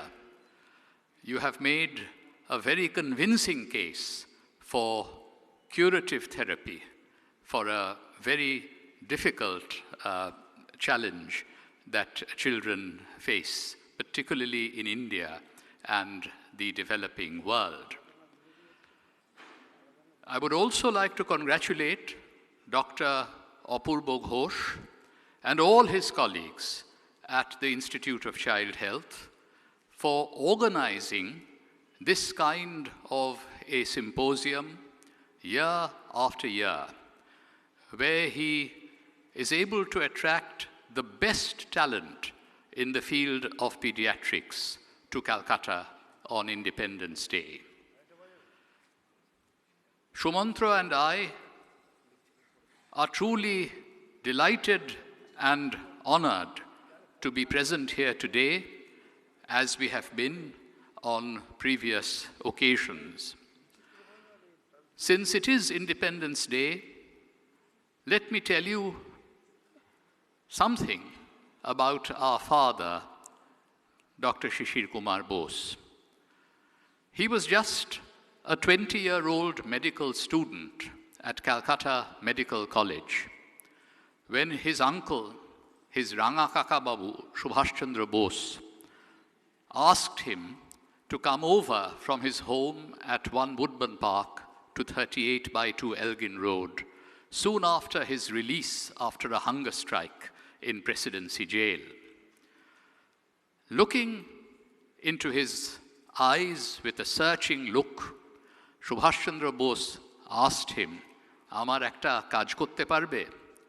And that kaj, that work, was to help Subhash Chandra Bose plan and execute the Mahanishkraman, or the Great Escape from India. Shishir Kumar Bose drove his Ranga Kaka Babu in his Wanderer car from Kolkata to Gomo on the nights of 16-17 January 1941, when he left Calcutta, and the following night when he took his uncle from Barari near Dhanbad to the Gomo railway junction. That was the first step in the formation of the Azad Hind Fauj, of which Netaji became the supreme commander in 1943. Shishir Kumar Bose also took active part as a student leader in the Quit India movement of August of 1942. He was imprisoned in the Presidency Jail. He was the key figure who organized Netaji's Revolutionary Underground, which was designed to support the Azad Hind Fauj as it made its armed thrust from the northeast of India. He was again arrested and imprisoned in the Red Fort of Delhi. He was kept in solitary confinement in the Lahore Fort for many months in 1944 and early 1945. And finally, he was a prisoner in Lalpur jail in Punjab. At the same time, his father, Sharat Chandra Bose, was a prisoner in distant South India. They were both released after the end of the war in mid-September of 1945. When he returned to Calcutta, Sharat Bose told Shishir that the slogans that he was hearing, such as Bose Khandan Zindabad, were nothing but Subhash's reflected glory. And he asked Shishir to go back to his medical studies. And that is how we got a pioneering pediatrician of India. He completed his studies in Calcutta. He did his DCH at the Great Ormond Street Hospital. He also trained in Sheffield and Vienna. And then in 1958, he got a Rockefeller Fellowship to go to the Harvard Medical School. And he trained in pediatric radiology for a year and a half in 1958 and 1959 at the Boston Children's Hospital under a leading figure in that field, Dr. Ed Newhouser. That is how I was first able to go to the United States. I accompanied my parents, Shishir Kumar Bose and Krishna Bose, as less than a 2-year-old and spent some time in Boston. And so when I was given the chair that I hold at Harvard University, our mother was able to fish out a photograph of mine with both Shishir Kumar Bose and her sitting in Harvard Yard. My father came back, and of course he served as director of the Institute of Child Health for 2 decades. He always believed that pediatrics was not just a profession in a country such as India. It was, in fact, the highest form of public service. Children are the future of any country, and he devoted his entire life to the well-being of children. He has left as his legacy 2 very fine institutions in this city of Kolkata. One is, of course, the Institute of Child Health, and the other is the Netaji Research Bureau, which he founded in 1957. And he set up the Netaji Museum there in 1961. He was determined to preserve the best legacy of India's freedom struggle for future generations. And we are trying to continue the devoted work, Netaji's work, that he and our mother, Krishna Bose, did all of their lives. At the moment, I am chairperson of Netaji Research Bureau, and Shumantro is the director. And today, you will see on Independence Day, there are so many people from all walks of life, from all religious communities, from all linguistic groups, people from different parts of our great land who are coming to Netaji Bhavan to seek inspiration. Finally, I would be remiss if I did not mention a deeply saddening event that has taken place in this city of Calcutta. A young woman doctor's life was snuffed out in the most cruel and brutal fashion a few days ago.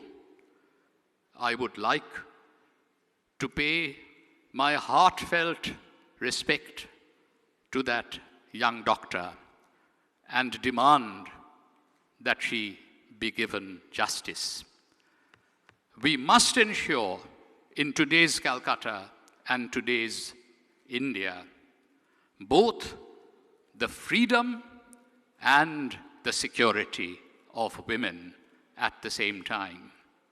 And doctors must be protected so that they can serve our citizenry. Let us not forget that Netaji Subhash Chandra Bose had formed a Rani of Jhansi regiment as part of the Azad Hind Fauj. He believed in equality and unity. He believed in the equality of all religious communities, Hindus, Muslims, Sikhs, and Christians. He believed in the equality of all the linguistic groups of India, whether Punjabis or Tamils. And above all, he believed in the equality of all genders. And therefore, let us take a pledge on this Independence Day, not only to serve our country to the best of our ability, but to follow Netaji's ideals and make sure that women are safe and secure, but also have the freedom to pursue whatever their aspirations may be in the service of India and the world. Jai Hind.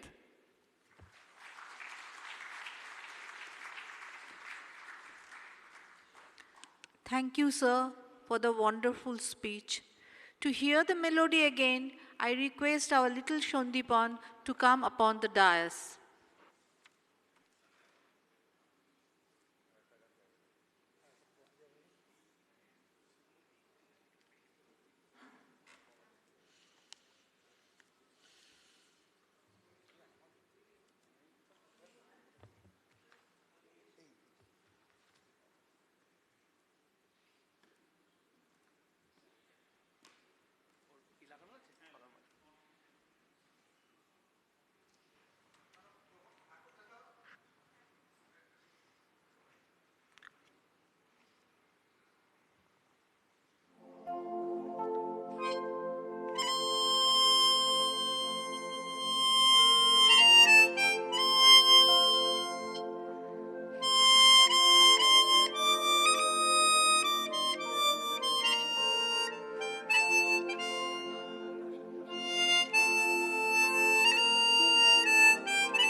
Thank you, Shondipan.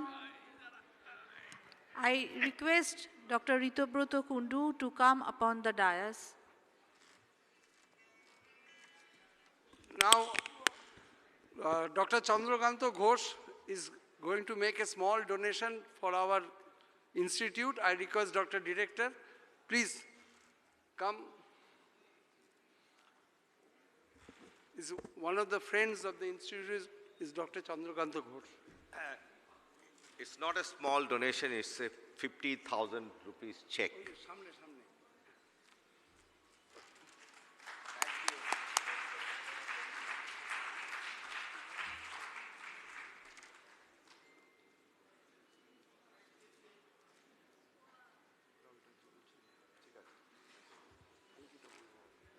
Thank you, Dr. Ghosh, and this money will be utilized for our new building for the patient care, which will be a 300-bedded children's hospital. Thank you. Thank you so much.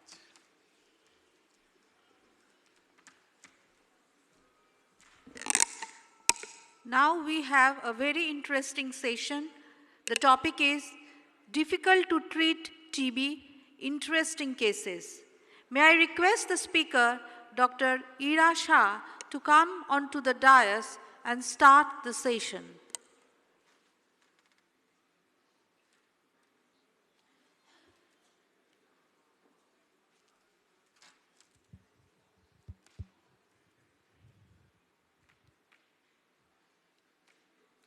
Good afternoon, everyone. It's a pleasure to be here in Kolkata. I'm coming here after many years. And to be here on Independence Day in the land of Netaji Subhash Chandra Bose, Ravindranath Tagore, Swami Vivekanand, Ramakrishna Paramhans, it's overwhelming. So without, I would have never imagined that I would be spending Independence Day here. And one anecdote I wanted to share with you, I was last year in ashram of Sitaram Bapu in Gujarat. He was around 120 years old, and he used to talk to me and tell me that he was in the army of Netaji Subhash Chandra Bose. And he used to tell me now there are only 3 people alive from his army, and he was one of them. He just left his body last year. So I don't know what the connection is, but to be here on this day, it's really an opportunity.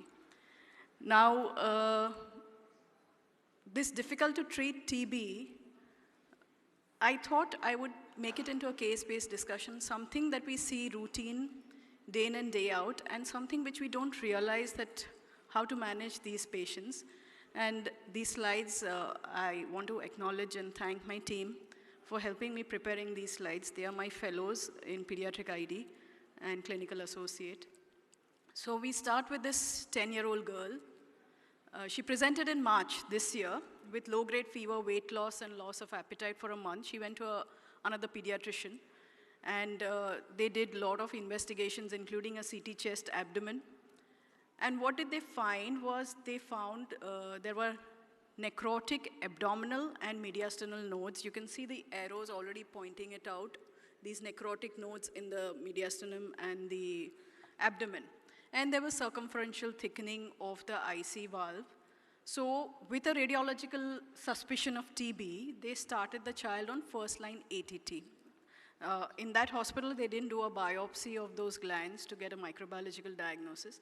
They started her on HRZE in March.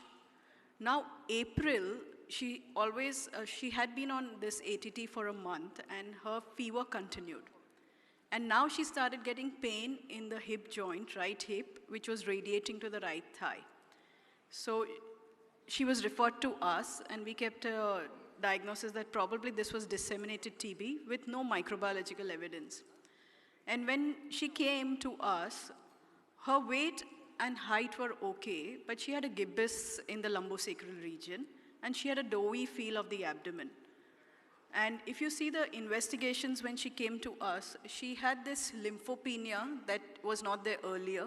Her ESR had started rising, her CRP had started rising, her uric acid was sky high. We did her gastric lavage. We also do a stool gene expert, which was both negative. Chest X-ray was normal. We did an ultrasound abdomen that showed omental caking now. And we did an MRI spine, and you can see there's multiple vertebral involvement, including the femoral shaft. So we thought probably this is something sort of a malignancy with metastasis, or probably this is drug-resistant TB. So we went ahead and did an omental biopsy, and this is the picture that the surgeon shared with us. You can see the omentum completely flooded with tubercles. And on table, they told us this is TB. We did a gene expert on those omental biopsy, and that showed MTB, which was not rifampicin resistant. So it was rifampicin sensitive, drug sensitive TB, and still the child was running fever, the child was deteriorating, in spite of being on the first line drugs. In fact, her 6 weeks TB culture also came negative. Now, for this present fever evaluation, the only thing that we had was a lymphopenia. Lymphopenia can also be seen with TB, but it can be a lot of other things. And in Mumbai, we are having an undercurrent of COVID that is going on, which nobody is testing nowadays. But we see a lot of these post-COVID syndromes in children coming with varied presentations, especially ileocecal thickening is one of the features that they come, PUOs that they come. They don't come as MISC, but they come with these kind of GI manifestations. And the way that we detect them is by looking for POTS, postural orthostatic tachycardia syndrome. So one of these unexplained fevers, and when you have lymphopenia, we check for their sleeping heart rate and then the standing heart rate. And if there's a jump by say 25 or 30 beats per minute, we know this is POTS, and we highly suspect COVID, post-COVID. So here you have a CRP which is high, a ferritin that's high, IL-6 that's high, and a COVID antibody 637. Now a lot of you all will tell me, oh, these COVID antibodies could be non-specific. But if you look at the titers in a child who's had COVID, you would get the titers disappearing by 2 years. When you get acute COVID, you would have a titer somewhere around 2,000 plus. Within 3 months, the titers would come down to around 900. Within 5 months, they would come down to around this level. So probably this child had a COVID around 5 to 6 months back. Okay, so these are unvaccinated children. Children still don't have the vaccine. So these are unvaccinated children. So probably she had COVID at that time, and now you're saying something like a post-COVID syndrome. We did an XDR panel in her just to make sure there's no INH resistance or other drugs. So all the drugs are sensitive. Her uric acid was high, so we just removed the pyrazinamide and we started Oflox in her regimen. And we continued INH rifampicin ethambutol. We also added allopurinol. And then subsequently her uric acid came down in a month's time. For this suspected post-COVID syndrome, we started her on prednisolone. We were very reluctant to start prednisolone, especially with the spine involvement. But then we said this is the only way we'll be able to control it. And we tapered it also in a month's time. So it was not a standard 2 milligram per kg of prednisolone. We started with 1 and tapered it off, and her fever subsided. She was started on calcium, vitamin D, analgesics, and within a week of starting the steroids, her fever subsided. Now in May, she comes, and she comes with a swelling in the right hand of the second metacarpal. She's again running fever for 5 days, and you find there is dactylitis. So TB dactylitis has now set in. Her ESR is now 84. We were suspecting some sort of an immunodeficiency in her. Why is she getting these recurrent newer bone lesions that are coming up? And we did her immunoassay. Her HIV was negative. Primary immunodeficiency workup also turned out to be negative. And again, she underwent curettage of that bone lesion, and we did an expert on it, and again it was REFA sensitive. So you have a REFA sensitive TB which is worsening over a period of time in spite of being on that AKT. Again, the culture from that side also did not grow any MTB. So my question to the audience pre-lunch hypoglycemia to wake you up is, what is the cause of this TB worsening? Could anybody in the audience? Okay. So something called as paradoxical reaction. So this is the MRI which showed that there was dactylitis, and we just continued this. Now the thing is, because we thought that this is paradoxical reaction, we added steroids in her and she improved. So you can see this TB dactylitis of this classical, which we hardly see nowadays. And we added steroids here, again at 0.5 mg per kg per day. We didn't add it at 2 because we don't want the bone lesions to, worsen. So just enough to control the fever and to control the inflammation. And in next 4 months, she had a weight gain of 2.5 kilos, and she was fine. So what is this paradoxical reaction? What we call as IRIS, immune reconstitution syndrome in HIV, is known as paradoxical reaction in TB. And it's basically, there's recovery of the immune system, but there's clinical and radiological worsening of TB while you're on treatment, and it's seen almost in 6 to 25% of patients. The common sites of paradoxical reactions are basically you'll get enlargement of the lymph nodes if it's cervical TB or mediastinal TB. You may get tuberculomas coming up on treatment. You may get serositis, pleural effusion. Hardly you'll get bone involvement as a paradoxical reaction. Now, what's the time to development of these paradoxical reactions? It's anywhere from 14 days to 270 days. So it's not necessary. It depends when the immune system is recovering. The time it starts recovering, you may get a paradoxical reaction. And the cause, what is postulated, is that there is heavy release of the tuberculoprotein following chemotherapy. There's a lot of cascade of cytokines along with TNF-alpha, and that causes the severe tissue damage, and that's the reason why you give these immunosuppressive drugs to control it. Always keep in mind before you say it's paradoxical reaction that this could be a secondary bacterial infection, this could be drug-resistant TB, or it could just be a poor compliance because the child is clinically worsening. But how do you differentiate? Well, in paradoxical reactions, your TB cultures are negative. So that is one way to differentiate. Drug resistance, your cultures would be positive. Compliance poor, cultures would still be positive. So this is one way to determine that your TB culture is negative. How do you treat these? Well, mild paradoxical reactions, some abscess developing here while you're treating, doesn't require anything, you just continue the AKT. But if there are large paradoxical reactions, like say hydrocephalus developing or a massive pleural effusion or deep-seated abscesses, you may need to even go for surgical treatment. I remember a child who on treatment used to develop parapharyngeal abscess, and she needed drainage of these abscesses 3 or 4 times before she recovered. For severe paradoxical reactions, you may give corticosteroids, you may even give infliximab, or you may even give TNF-alpha antagonists like thalidomide. So this was our paper on paradoxical reactions, which we had published. And we checked for paradoxical reaction in 1,000 children with TB retrospectively, and we found that the incidence was 3.3%. Mediastinal nodes, tuberculomas, increase in size of nodes, serositis were the most common presentations of these paradoxical reactions. So this was the first case that I wanted to discuss with you, that not all worsening TB is drug-resistant TB. Keep in mind paradoxical reaction. Now, the other unusual things that we see is BCG adenitis. All of us know that BCG adenitis, if it's small in size and non-fluctuant, you don't really need to do anything, just observe. But if the swelling has become fluctuant, then you drain the abscess. Don't do incision and drainage, just do aspiration and drainage. You don't need to give anti-tuberculous therapy. If it refills again, you keep on doing repeated drainage, but no need for anti-tuberculous therapy.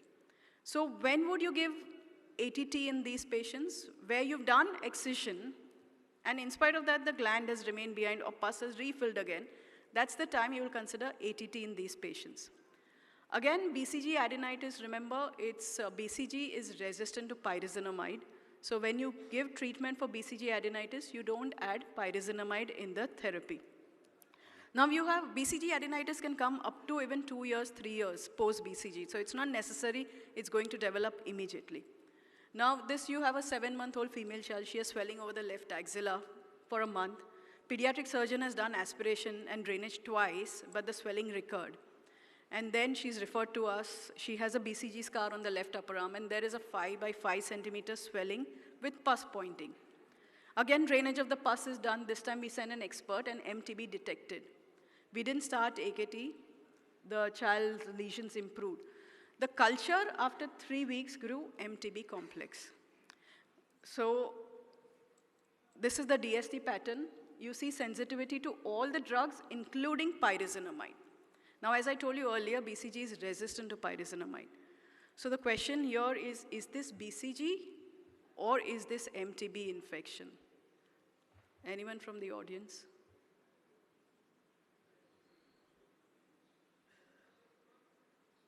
Okay, so we don't know what's happening, but because pyrazinamide is sensitive, it could be MTB, because you have to make a decision whether to start anti-TB treatment or not to start. So we went ahead and did a 16S RNA sequencing. Now what is the 16S? It's a ribosomal PCR. So we do a ribosomal PCR depending on the species, and you can identify the species that is there. This is for any bacterial infection.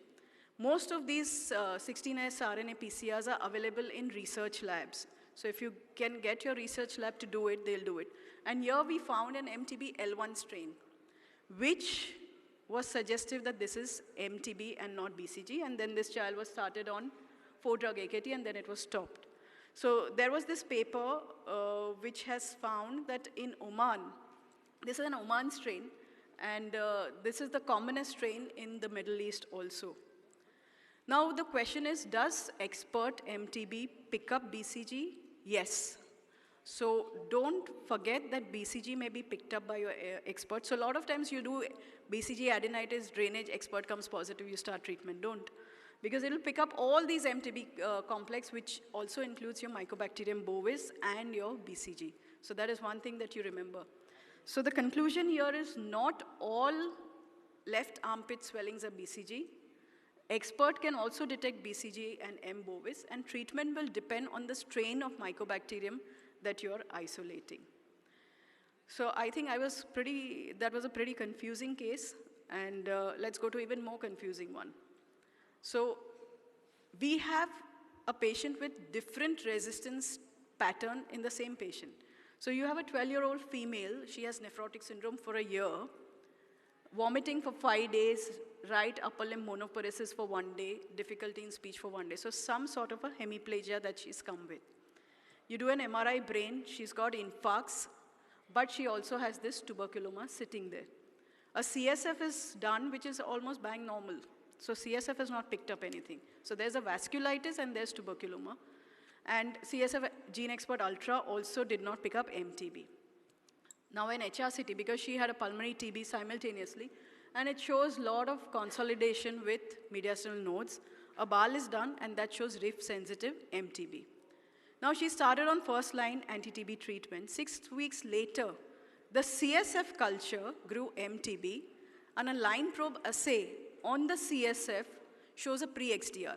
So your BAL has shown rifampicin sensitive, and your CSF has shown a pre-XDR, which is resistance to rifampicin, isoniazid, fluoroquinolones, and PZA.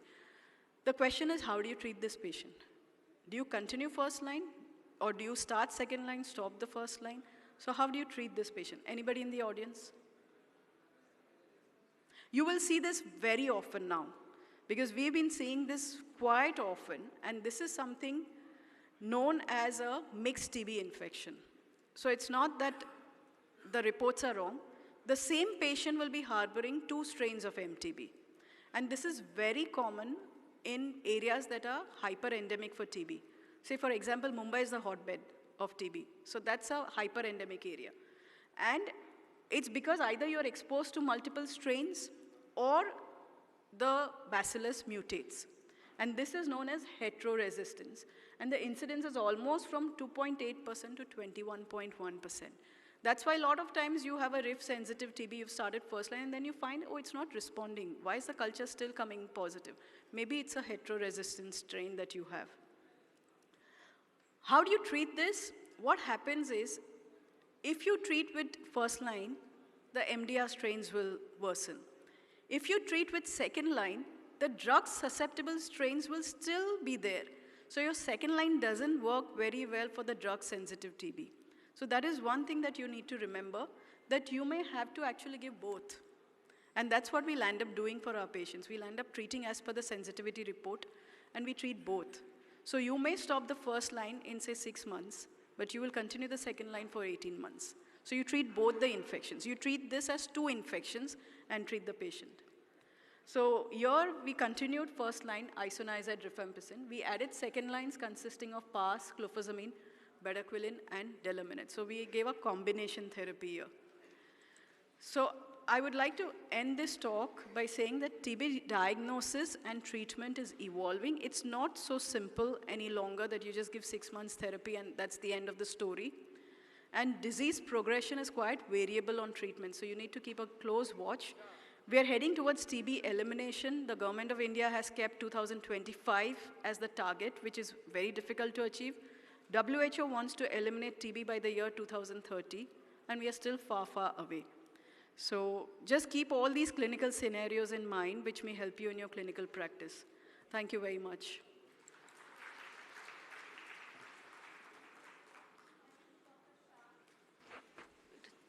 Thank you, Dr. Shah, for a wonderful session. May I request Dr. Kundu to hand over the memento to Dr. Shah.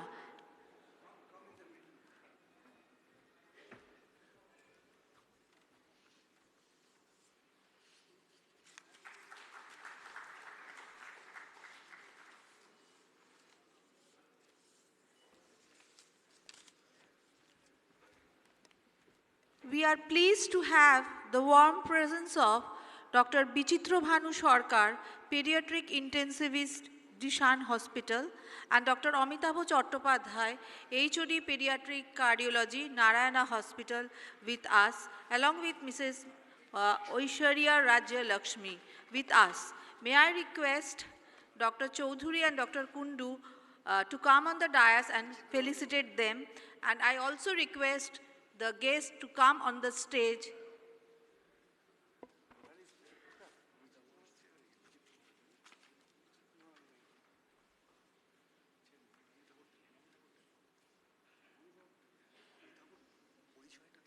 দিয়েছি তো বলে দিন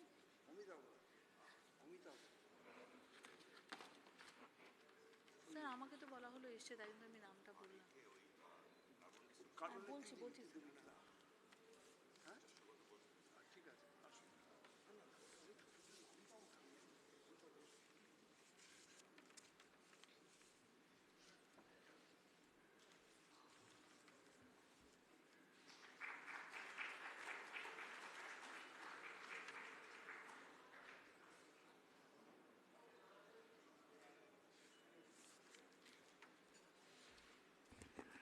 On behalf of Institute of Child Health, I would like to express our thanks to Hotel ITC for hosting us for year after year and for so many conferences. For this, we are all grateful to Madam Aishwarya. She has been so cooperative in arranging everything, and we also expect similar cooperation for the years to come. So thank you, Madam Aishwarya and your team.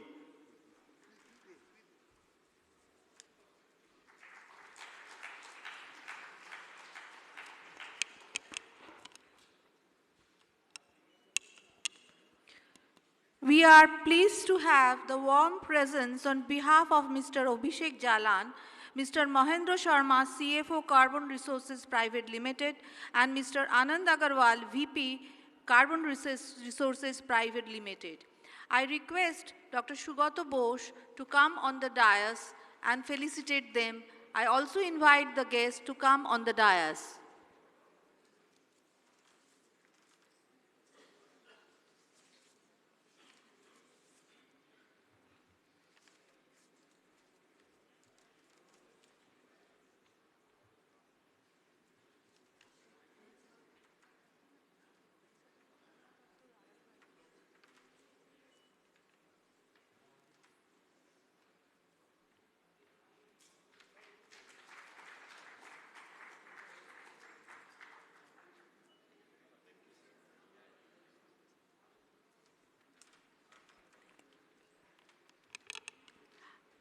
Our next topic is Approach to Genetic Diseases in Pediatrics.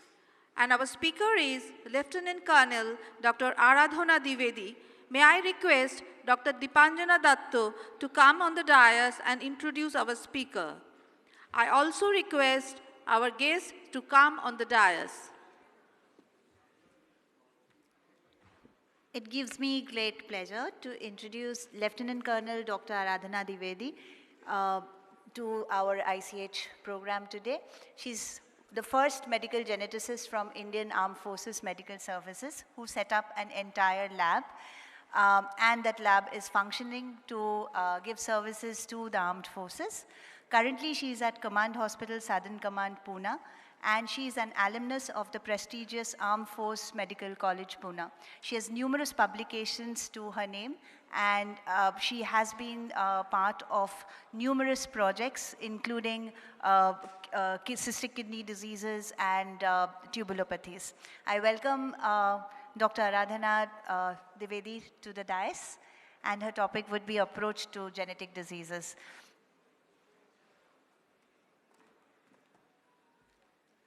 Good afternoon, everyone, and very happy Independence Day to all of you. At the outset, my heartfelt thanks to Dr. Apurva Ghosh sir and his team members, Dr. Dipanjana and Sushmita from Takeda for having me here. It's an honor to be part of this August gathering on auspicious 15th of August. I would be talking about approach to genetic disorders in pediatrics. So if we look at the field of genetics, it's relatively young, has been recognized as medical specialty for last 3 decades. It has been always more important to the people who are afflicted with genetic disorders rather than the primary care physicians.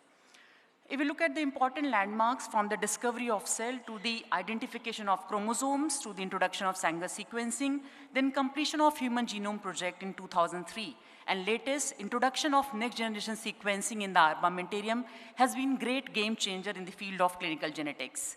If I may ask the audience, can you think of any specialty which is devoid of genetics? Actually none.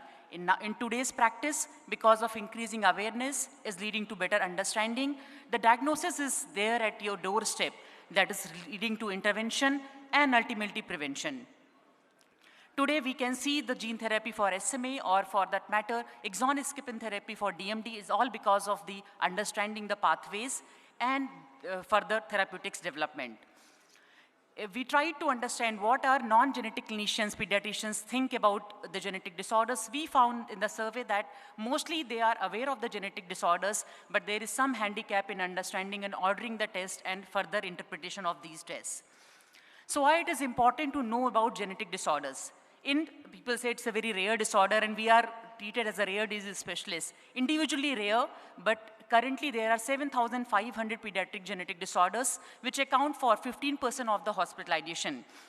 It is important to diagnose them to exclude any treatable disorders, to assess prognosis, and ultimately to end the diagnostic odyssey. Most of the time we are not able to provide treatment, but we do provide recurrence risk and prevention. What is a common scenario? When should you suspect a genetic disorder? So basically presence of dysmorphic features, which are evident on a physical examination, then multiple anomalies one patient. So there's a common dictum for any pediatrician. If a patient is visiting multiple OPDs, ENT OPD, ophthalm OPD, etc., then think of a common unifying factor as a pediatrician. If there's an unexplained neurocognitive impairment, then think of that. It's always pertinent to draw a 3-generation pedigree, then only we can get a clue that we are dealing with a genetic disorder. Let's look at the structure of human genome. Human genome is sum total of DNA which is there in our body, and it's basically organized into 23 pairs of the cell. And the chromosome is nothing but the uncoiled DNA, and then DNA, the part of the part of the DNA which codes for protein is called gene. Gene has got exons, it has got introns, exon is the coding portion. We can classify genetic disorders into 3 major groups: the chromosomal, monogenic, and the polygenic. Chromosomal can be into numerical and structural, while monogenic follows the Mendelian pattern of inheritance, and polygenic or multifactorial have got genetic susceptibility, but it's a complex interplay of your environmental as well as genetic susceptibility. To diagnose these disorders, we have got 3 major types of tests that includes your cytogenetics, molecular cytogenetics, and molecular tests. So in the NGS era, karyotype is not yet dead. The common indications of karyotype include if you are suspecting Down syndrome, if your baby is having disorder of sex development, we have to find out whether it's 46XX or XY. A girl with short stature amenorrhea in presence of chromosomal breakage syndromes like your Fanconi, Bloom, etc. And coupled with recurrent pregnancy loss, where in about 4% of cases, one of the couple may be carrier of balanced translocation. Karyotype has the advantage of being the entire genome, but the resolution is only limited to 5 MB. So we have to zoom further, we have to diagnose further. So we go on to molecular cytogenetics. So that is a field like FISH. FISH is a probe-based test, but whenever there is a probe, we have to have the diagnosis in hand. For example, Williams syndrome or 22q11.2. So we have the probes for these, but then yes, we have to know the diagnosis beforehand. Currently, FISH is limited to, in pediatrics, mostly the oncology, to look for specific chromosomal arrangements. FISH has mostly been replaced by MLPA, which detects the copy number variations. That is your structural variations, which is more than 1,000 base pairs. These are large deletions and duplications. When we are suspecting DMD, SMA, or genomic imprinting disorders like Prader-Willi, etc., then MLPA is the test of choice. Like in DMD, 70% cases are because of large deletions and duplications. So we go for MLPA in these cases. Coming to the microarray, which is again the whole genomic coverage, and it again detects the copy number variations, and the resolution is at 40 kV label. So when you are suspecting microdeletion syndromes, you go for that. It can yield the same information as karyotype, but with a better resolution. And currently, the microarray is the first test of choice for unexplained IDs, autism spectrum disorder, dysmorphism, multiple congenital anomalies, and in cases of fetal anomalies, it is recommended by ACOG as the first test of choice. Looking at this case scenario, this 22 months old baby who presented with failure to thrive and dysmorphism with left ventricular non-impaction. What do you do? In these scenarios, when there is no evident this thing, you look for syndrome search, you go for OMIM, LMD, phenomizer or POSSUM, some of the databases, but there was no disorder specific, it suggests some microdeletion duplication syndrome, then we went with microarray. Micro searched 16, there is a gain on the 16 chromosome, that is 6q21 duplication, and which was matching with the phenotype. So this is when you are suspecting there's a dysmorphism and multiple anomalies, this is where the microarray comes handy. And this, in case of prenatal cases, this 14-week fetus with cystic hygroma, we went ahead with the microarray and then found out it was nothing but trisomy 21, which would have picked up by karyotype also, but if it is some other microdeletion, karyotype would have missed it. So coming after cytogenetics and molecular cytogenetics, came the era of molecular testing. First generation sequencing, anything, the Sanger device method is the first generation. Anything which is came after Sanger method, the second generation onward is called next generation sequencing. So we have got various platforms for the second, third, and fourth generation sequencing. As I said, it's a Maxim, Gilbert, and Sangers who devise sequencing in nothing but the decoding of sequences in a gene. Where at the position, where is A, where is T, where is G, where is C in that particular gene. So if we look at the cases like thalassemia or achondroplasia, what we do Sanger sequencing. So Sanger sequencing is the test of choice when you have got your gene of interest is small, or there is a specific hotspot mutation, there's a particular mutation which is there, or we have to confirm the results of NGS. If we are dealing with a disorder which has got genetically heterogeneous, like a child with Bardet-Biedl syndrome, or maybe neurofibromatosis where the gene is too large, or maybe tuberous sclerosis where we have got 2 genes, in that case it would be difficult to do Sanger sequencing, then we go ahead with next generation sequencing. It's a massively parallel high throughput, means whole genome can be covered, all the genes can be sequenced in one go, and this is a parallel sequencing. And this platform can be utilized for your sequencing a single gene. Suppose you are suspecting cystic fibrosis, and your biochemical and the clinical picture is absolutely commensurate, and you want to confirm the molecular diagnosis, then it would be pertinent to just go for CFTR sequencing by NGS, because there are more than 1,000 mutations which can cause CFTR or cystic fibrosis. Then you can do handful of genes can be covered in panel. Clinical exome means sequencing of the medically relevant OMIM genes which are already associated with human genetic disorders. Whole exome means sequencing the whole coding portion of the genes, so we may find some new gene discovery. Whole genome means we are not only exons, there are deep intronic portions also being interrogated, because 15% of the diseases can be because of the mutation in the intronic region.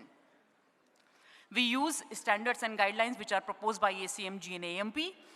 And various criteria are there to basically diagnose the pathogenicity of the variants. So suppose, for example, there is a 13-year-old girl with intellectual disability, neuroregression, microcephaly, and stereotypic hand movements. What could be the diagnosis here? Any diagnosis we think of? Red disorder, very nice. So basically we know the disorder and we can only go for the most common mutation which can be seen in the gene is MECP2. So it may be pertinent to just sequence one gene, and that would be, we found the pathogenic variant. Similarly, if you go for panel, like this child who came with family history of medullary carcinoma of thyroid, she herself had medullary carcinoma of thyroid. So look, we went ahead and went for the hereditary cancer panel, found a pathogenic variant in red proto-oncogene. So panel means limited number, better coverage, but your diagnosis again has to be more or less clear to you. This child was 7-year-old, born out of non-consanguineous, short stature, typical dysmorphism, suggestive of Noonan syndrome. So Noonan syndrome, the most common mutation is in the gene PTPN11, but there are more than one genes. So we know that the disorder is clear to me, but it's more than one gene. It's better to go for clinical exome sequencing. When we went ahead, we found that it's a pathogenic variant which has been present in the PTPN11. When we talk about whole exome, it is basically we don't know much. In the sense, it could be non-specific findings, unexplained intellectuality, some dysmorphism, not fitting into a particular syndrome or not coming to our mind. In that case, it's better to go for whole exome sequencing, more comprehensive testing, and it can give us something which US and all, which we keep this variant of uncertain significance, which is a very dynamic thing which may change depending on the patient phenotype, and we do some reverse phenotyping what we find that whether it's matching with our clinical picture or not. Don't forget to sequence some mitochondrial genome which is present in the small amount and which is matrilineal, that is passed from the mother. But just remember, in pediatric, most of the mitochondrial disorders are encoded by the genes in the nucleus. So it's not, if you only sequence mitochondrial genome and do not do whole exome, you may miss the mitochondrial disorder. So if we are suspecting your whole exome is negative, but you're suspecting mitochondrial cytopathy, then we must go ahead with the mitochondrial genome. Like this boy who had intellectual disability with bilateral symmetrical basal ganglia hyperintensity. So once clinically it was suspected to have leak syndrome, we went ahead and sequenced the mitochondrial genome and found it's a pathogenic and which is commensurate with the leak syndrome. Similarly, an infant who presented with primary lactic acidosis and there was no significant family history. He had a variant, compound heterozygous variant in SDHA gene, which is a nuclear gene. So this is an example of a mitochondrial disorder wherein it is encoded by nuclear gene instead of mitochondrial, because number of genes are limited in mitochondria and they are only responsible for the OXPHOS, that is oxidative phosphorylation. So we have this child with ID, dysmorphism, any diagnosis with prominent ears? Very nice. Fragile legs. There's a very intellectual crowd here. So what I mean to say, at times your karyotype, microarray or whole exome will not give you answer. In times to come, we may have one-stop solution, but currently if you suspect fragile legs, then you go for these triplet repeat disorder, you'll go for primed PCRs or triplet primed PCRs. So for the triplet repeat disorders, whole exome, oblique microarray and karyotype will not pick it up. And similarly, for genomic imprinting disorders like your Prader-Willi, Wick-with-Bidman, etc., it's a methylation abnormality. Imprinting means methylation leading to gene silencing. So you go for MS-MLPA, that is methylation-specific MLPA studies. So there are different tests which we have to know, and we have to know our diagnosis. We know we have to do good phenotyping, and then only we can order the proper test for the family. So if you are specific, this is a general approach, specific phenotype, single genetic etiology, specific testing. If it is a multiple genetic etiology, go for broad testing, like your whole exome or maybe mitochondrial. Or if it's a chromosomal disorder, you are suspecting aneuploidies, it's a cytogenetic studies, or maybe you're dealing with some unexplained IDs, dysmorphism, it's better to go for microarray. So when we diagnose, what are the implications? It helps in prognosis, it helps in counseling, treatment, and prevention. The diagnosis has only led to the therapeutic developments. And how can we cure these disorders? Cure could be symptomatic, like treatment of epilepsy and other symptomatology, or we can address the core defect. Core defect means genetic abnormality, protein deficiency because of that, and substrate. So basically, if there is accumulation of toxic metabolite, we can reduce, like in phenylketonuria, restriction of diet, or maybe use of sodium benzoate for ammonia, replacement of substrate in hypothyroidism by using thyroxine. When there is a reduced enzyme activity, we can supplement with cofactors like use of tetrahydrobiopterin in phenylketonuria, or maybe we can avoid certain drugs like antimalarial in G6PD deficiency. This leads to dysfunctional protein, and dysfunctional protein can be addressed by enzyme replacement therapy, which has been prototype for lysosomal storage disorder. And we have got approved therapy for your Gaucher, Fabry, Pompe, etc. And or we can replace the extracellular protein like in hemophilia with the factor VIII infusion. We are addressing the abnormal mRNA nowadays, and this is the therapy, the antisense oligonucleotides which are being used in SMA like nusinersen, your exon 51 for DMD, or small interfering RNAs will harness the RNA interference pathway to degrade the disease-associated mRNA, like in primary hyperoxaluria type 1, which has been approved, lumasiran. And ultimately correcting the genetic defect, the gene replacement therapy. You can modulate the gene expression like we do using decitabine for enhancing the HbF production in sickle cell disease, or somatic modification by transplantation, HSCT or other organ transplants like liver transplantation, and ultimately gene transfer, which could be your ex vivo or in vivo. Currently, these are the approved gene replacement therapy in, abroad, and there are by FDA, and this has been, multiple therapies are going on so far, multiple trials are going for various therapies. And ultimately, it's a prevention by antenatal screening, prenatal diagnosis by CVS or amniocentesis, and we are marching towards pre-implantation genetic testing where embryo are tested and then healthy embryos are being implanted. Nothing gives us more happiness than seeing the happy families and the children in the families where they were affected and finally born with a healthy child. Thank you so much. Jai Hind, Jai Bharat.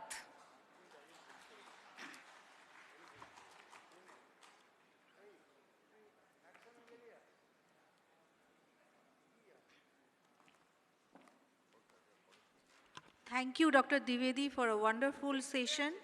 May I request Dr. Joydev Rai to present the memento to Dr.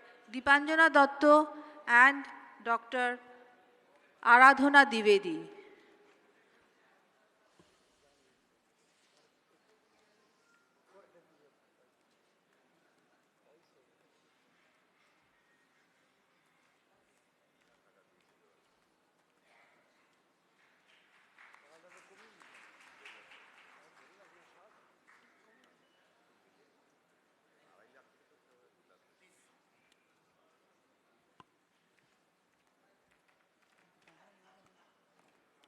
Dr. Deepanjana Datta.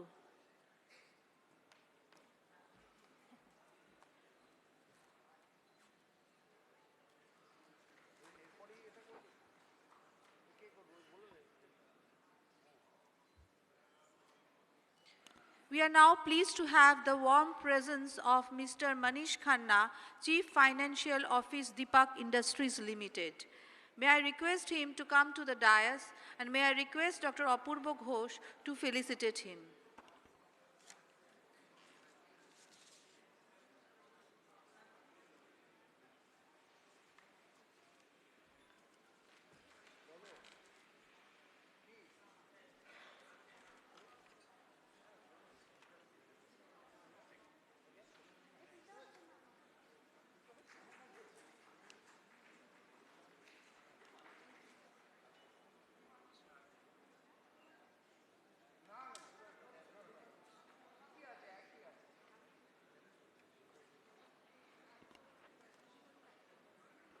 Thank you, sir. Moving on to the next session, our next topic is emerging serotype of new PCV14. And the speaker is Dr. Arun Kumar Manglik. May I request Dr. Manglik to come upon the stage and start the discussion.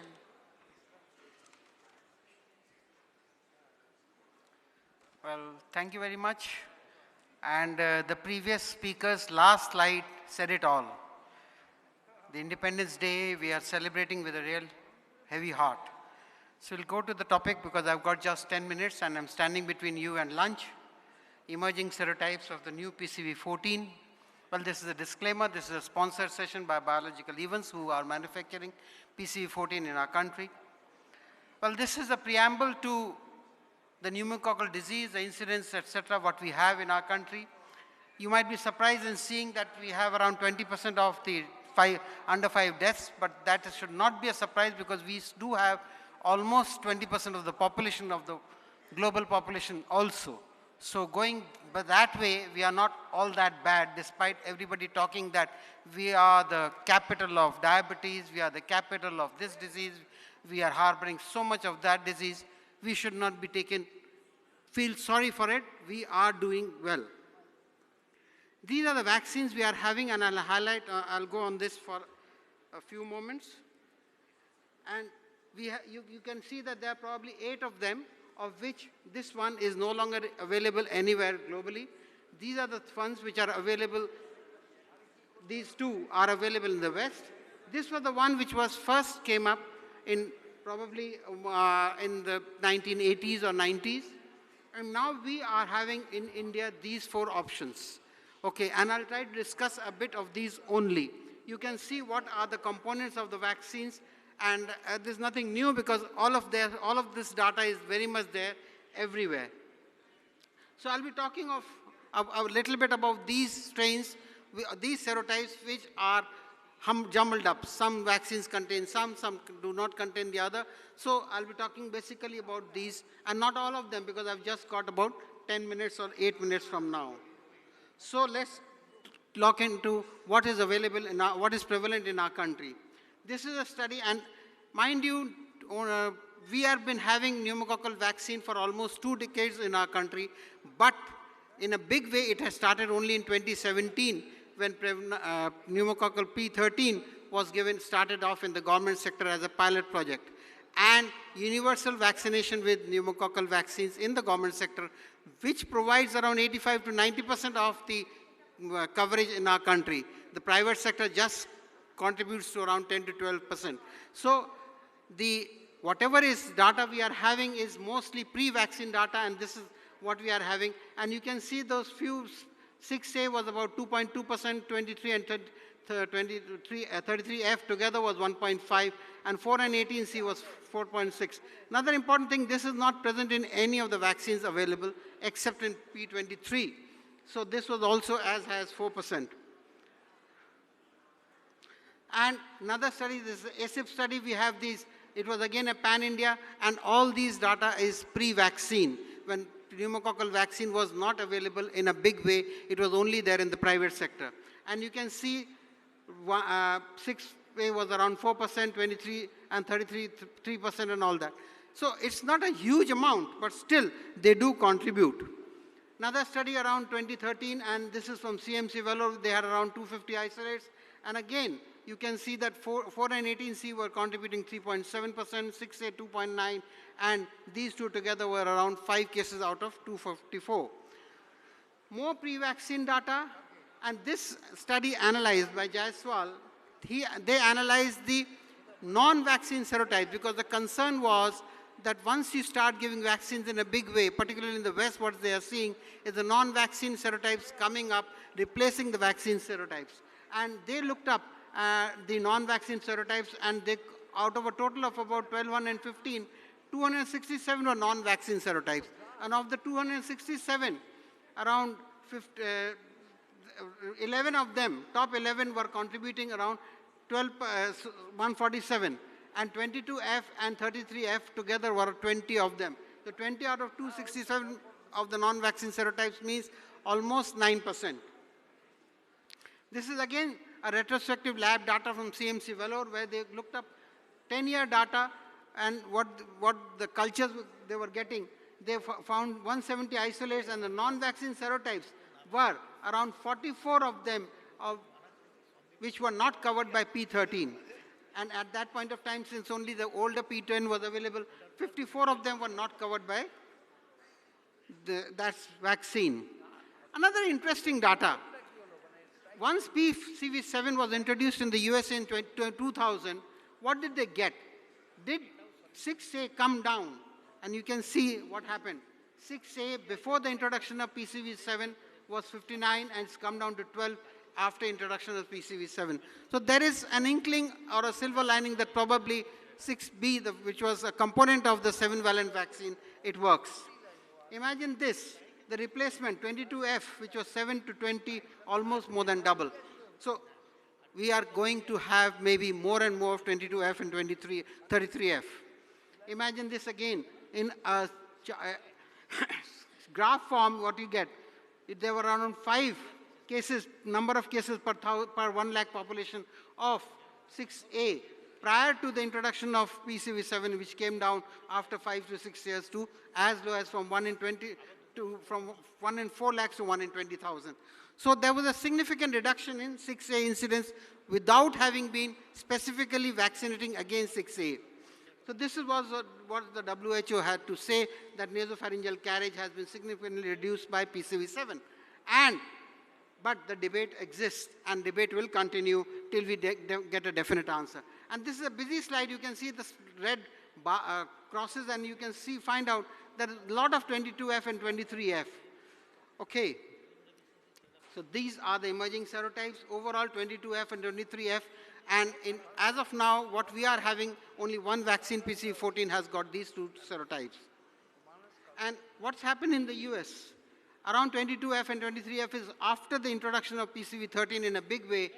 This is the incidence of that. Though in our country, we still have an incidence only 2 to 3%.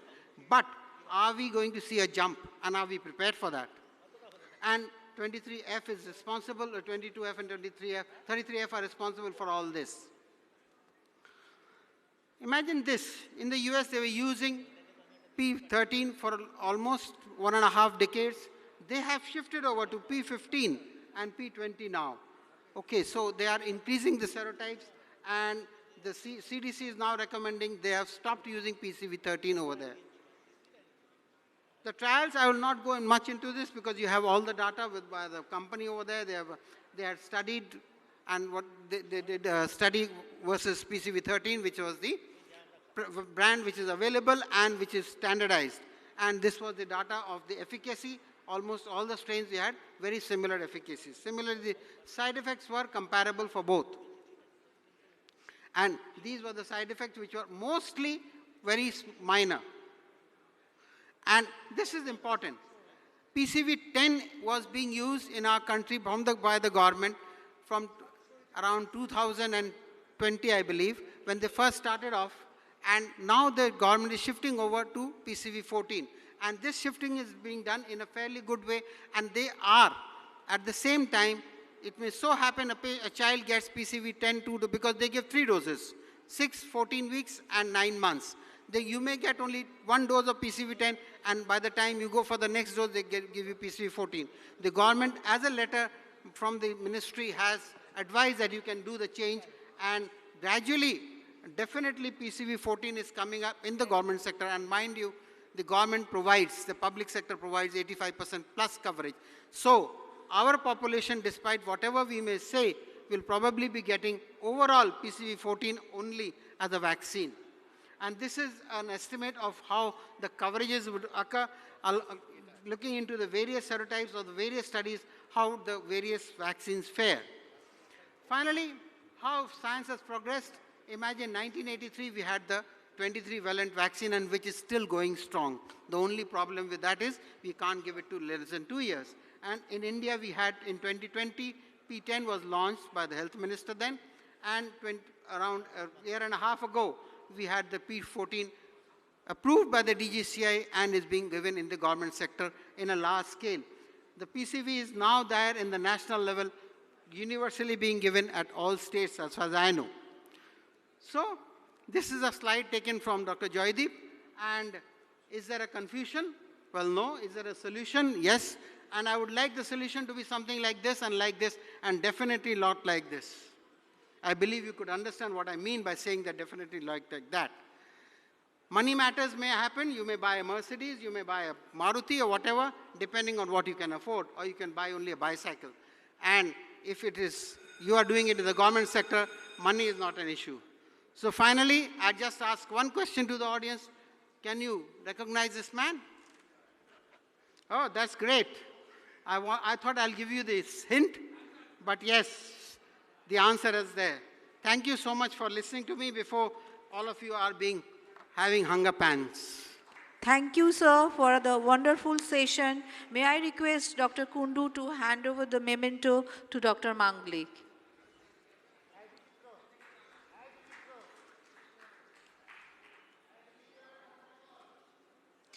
We are pleased to have the Warm presence of Dr. Bichitra Bhanu Sarkar, Pediatric Intensivist, Disan Hospital. May I request Dr. Sarkar to come onto the dais, and may I request Dr. Kundu to felicitate him.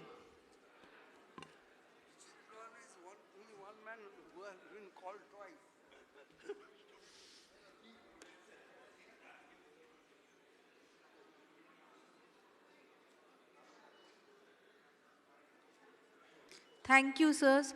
Our lunch is open now. We will start our post-lunch session at 2:15 p.m.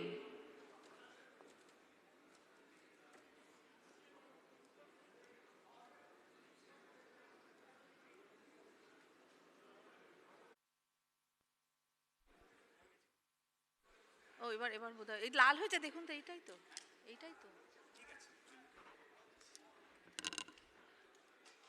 Good afternoon, everyone.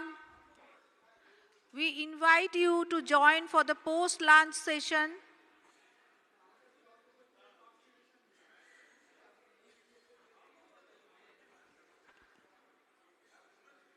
Good afternoon, everyone. Thank you all for joining us. We are now moving to the post-lunch session. Our topic is influenza and its prevention.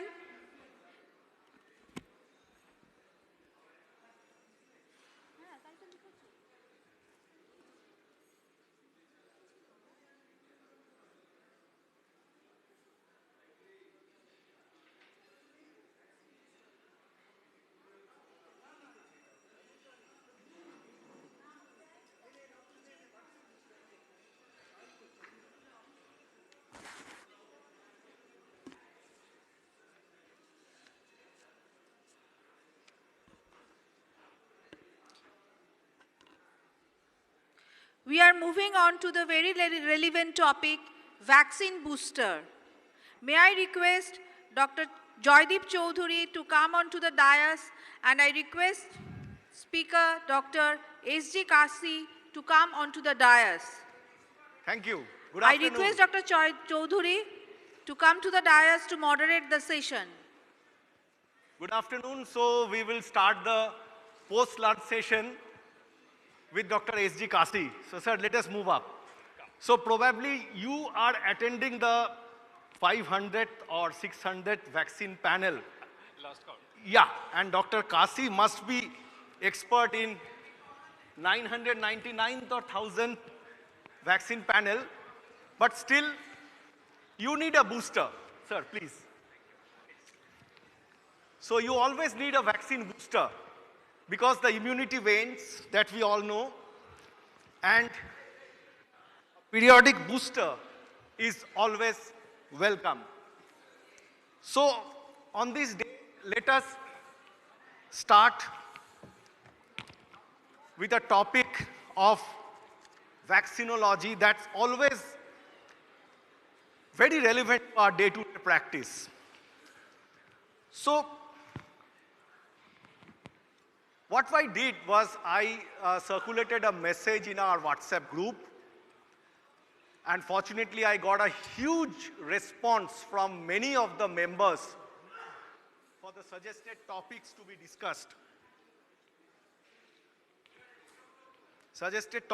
discussed. And I can take up only a few of them. Now Dr. Kasi is a very known face all over India, and particularly in Kolkata. He has been our honored guest on many occasions, so I will not waste any time by introduction. Just I would like to start the discussion that, sir, of late we are hearing a lot about some of the upcoming vaccines, like say, sir, dengue vaccine, RSV, malaria and chikungunya. Now, how do you place them? How important do you think for a country like us? Thank you, Dr. Jaideep. At the outset, my sincere thanks for being honored to be a solo panelist in what was supposed to be a panel discussions. Dr. Nitin Shah, the other esteemed panelist, dropped out due to personal reasons. So I'm going to hold the fort for an hour. Now, coming to your question, the need for any vaccine depends upon the burden of the disease in the community. Just the availability of a vaccine does not mean it is relevant to our situation. Now, coming to the first vaccine, RSV. If you remember, in the early 90s, even before HIB was administered, was included in the NIP, you all remember that picture which was always put in every CME, showing that if you look at the hospitalized pneumonias in low middle income countries and low income countries, 2/3 were bacterial, 1/3 were viral. Of the 2/3 bacterial, 2/3 were pneumococcal and 1/3 was HIB. And then came the era of the conjugate vaccines, HIB and pneumococcal. In 2019-20, another very seminal study called the PERCH study was done on hospitalized pneumonias in 7 low and low middle income countries across Africa and Asia. India was not included, but Bangladesh was there, which has a demography very similar to ours. Surprisingly, viruses accounted for 61% of hospitalized pneumonias, and of these, 30 to 35% were due to RSV. A similar study was done from Chandigarh called the CAPE study, which also had similar results. So with the extensive use of HIB and pneumococcal, the whole etiological spectrum of childhood pneumonias are changing, and now there is a very definite need for RSV vaccines. Unfortunately, whatever vaccines have come are either for the elderly above 60, or it is for pregnant women to prevent RSV in the first 5 to 6 months of age. No pediatric RSV vaccine has still crossed the phase 2 development, mainly because of the fear of antibody-dependent enhancement. So as far as a pediatrician is concerned, the relevance of RSV will be only for maternal immunization, which has been shown to be very effective, over 80% effective for the first 90 days. There was some fear of preterm births, but by narrowing the age spectrum of giving the vaccines between 32 to 36 weeks instead of 28 weeks onwards, post-marketing surveillance has shown that even that risk is not there. So that is as far as RSV.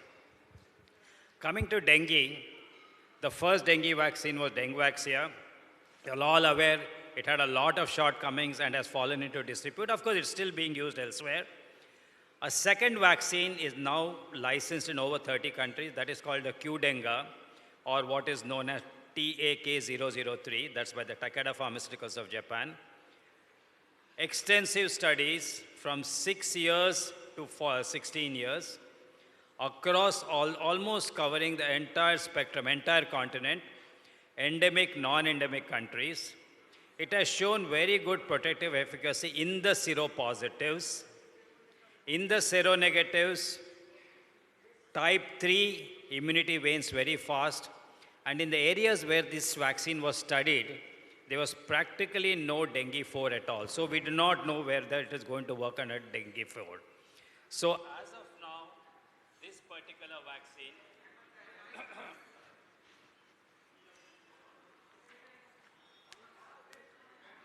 কোথায় যাচ্ছে ও এদিকে এসো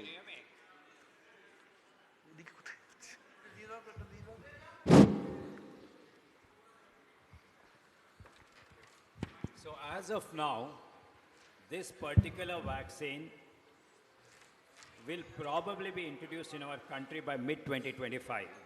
The licensure study, the enrollment has already got over, and they will be starting the registration study. Again, this is not the ideal vaccine.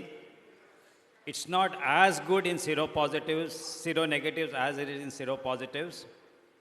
Efficacy against dengue 3 is not up to the mark. Dengue 4, we do not know whether it will work or no. So that is as far as dengue. There's one more dengue vaccine called the Butanon or NIAID vaccine, which has also completed phase 3. Again, the same limitations. Type 3, type 4, we don't have much data, or it has been rather disappointing. Coming to the malaria vaccine, we must remember that every malaria vaccine in clinical trial today, which has reached phase 2, is only against falciparum. India, Africa, yes, 90% is falciparum. But in India, it's almost 50/50, depending upon the area. So how useful will a vaccine targeting only falciparum be relevant in our country, that is a moot question. The WHO has said that this vaccine should be used only in regions which have high transmission rates. It has got certain parameters. India falls in the low or medium transmission, so probably the malarial vaccines will not have much relevance, and there is actually no move to bring it into our country as well. Chikungunya, yes, we definitely need a vaccine. One recombinant live attenuated vaccine called Ishchik, pretty strange name, by Valneva Pharmaceuticals of Europe has already gained licensure. It has shown excellent immunogenicity and over 98% achieve seroprotective titers of more than 20, almost 150. It has been US FDA approved above the age of 18 years. And I think very recently, Dr. Jaideep only gave an excellent talk in Mumbai. Bharat Biotech has now initiating phase 3 study for a whole virion inactivated chikungunya vaccine. Up to phase 2, the results have been very good, and now I think there's a multi-country phase 3 study which is being initiated.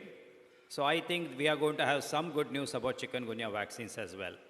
And the other group is, of course, tuberculosis, new tuberculosis vaccines. VPM1002 is a very exciting vaccine which has started phase 3 in infants in South Africa and adolescents and adults in India, both for prevention of infection, that is BCG replacement, prevention of disease in those who have become positive, and prevention of recurrences in those who have already completed a treatment. So this is one vaccine we are very eagerly looking forward to. There's one more called MTB-VAC, which is again like BCG replacement, genetically modified, but it retains that region of differentiation, RD1, which is extremely crucial for protection, which is somehow eliminated in the BCG. So probably this vaccine has got very good results up to phase 2. I think this in brief is about the exciting vaccines which we'll probably be seeing in the next maybe 4 years or 5 years or 6 years. Thank you, sir. So, lot of hope.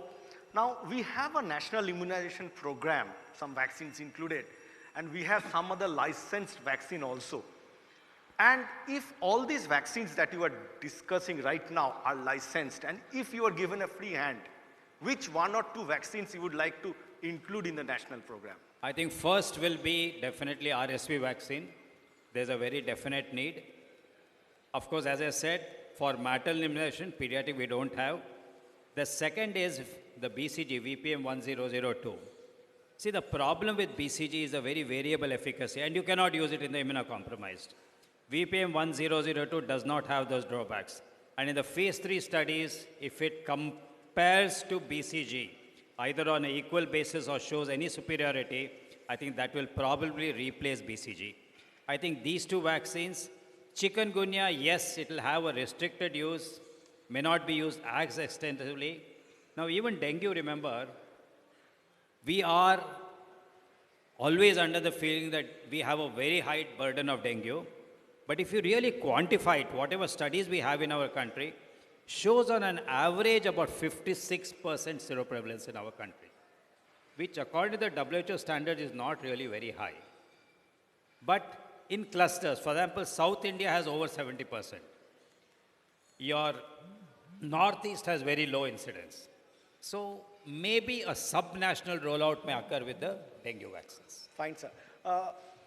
Over the last few years, we have seen that the 5-year booster, the NIP also DPT has been added. So it's well accepted that there is need for pertussis booster. And we don't have it in our national program also as a 10-year-old booster as Tdap.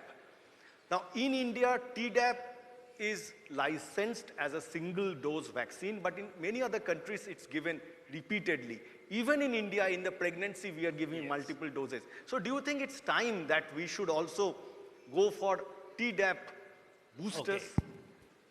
Okay. In concept, it is definitely a very promising that we use Tdap every 3 years. As far as tetanus and diphtheria, once in 10 years, you definitely need a booster. But when it comes to acellular pertussis, Studies in USA have shown very, very rapid waning of protective efficacy within 2 to 3 years after the adolescent booster. So if you keep giving Tdap repeatedly, you're going to have protection only for 2 to 3 years, and the remaining 6 to 8 years you don't have any protection. The other drawback of this Tdap boosters is, as you know, acellular pertussis does not halt transmission of the illness. So in a Tdap vaccinated adult, if he gets exposed, he will not suffer, but he will mix in the community and transmit the disease. So from that point of view, probably giving Tdap boosters every 10 years doesn't seem to be very logistic. It is not going to change the epidemiology of disease, pertussis disease, in any way in the adolescents and adults. So repeated Tdaps is not considered as a cost-effective program. Probably repeating TD only every 10 years is more cost-effective. So to get the feel of what you meant, that boosting a particular disease or vaccine, it depends on a lot of factors. Yes. So some vaccines require frequent boosters also. So what is the role of booster in rendering protection, say in overall, say for hepatitis B or hepatitis A, we do not give boosters. In the same way, I would like to get your opinion for the typhoid boosting also. Right. Now, the need for boosting depends upon the incubation period of the pathogen. When there is re-exposure or you give a booster, there's an anamnestic reaction which begins about 3 days after the booster and peaks around 7 days after the booster. So if the incubation period of the illness is far more than the time taken for the peak anamnestic reaction, in that case, you do not need to give boosters, because the re-exposure triggers an adequate immune response within the incubation period of the illness and will halt or negate that particular infection. Hepatitis B, hepatitis A, you do not need to give boosters. On the other hand, if the time taken for the peak anamnestic reaction is much more than the incubation period, meningococcal, pneumococcal, incubation period is in hours or days. In that case, you need to maintain protective antibody titers as long as the risk for that particular infection is there. So you need to give repeated boosters. Viral infections, you know, most of them are live viral vaccines.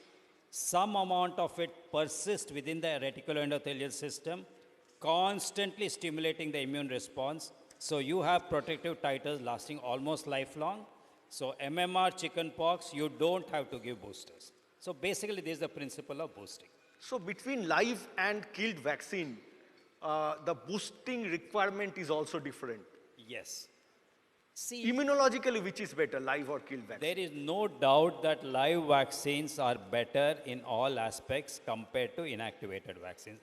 It's a general statement that is made, because live vaccines, if you give X milligram, it multiplies. It may become 10x, 100x. It multiplies, disseminates. It activates lymph node, every lymph node in the body, and you get a very, very massive immunological reaction. On the other hand, if you take an inactivated vaccine, it doesn't multiply. It goes only to the regional lymph nodes, and you have a very limited immunological reactions. The second important thing, apart from the magnitude, is the type. Most of the inactivated vaccines need adjuvants. And the commonest adjuvant is alum. And alum initiates a Th2 type of reaction. So you get mainly a humoral immune response.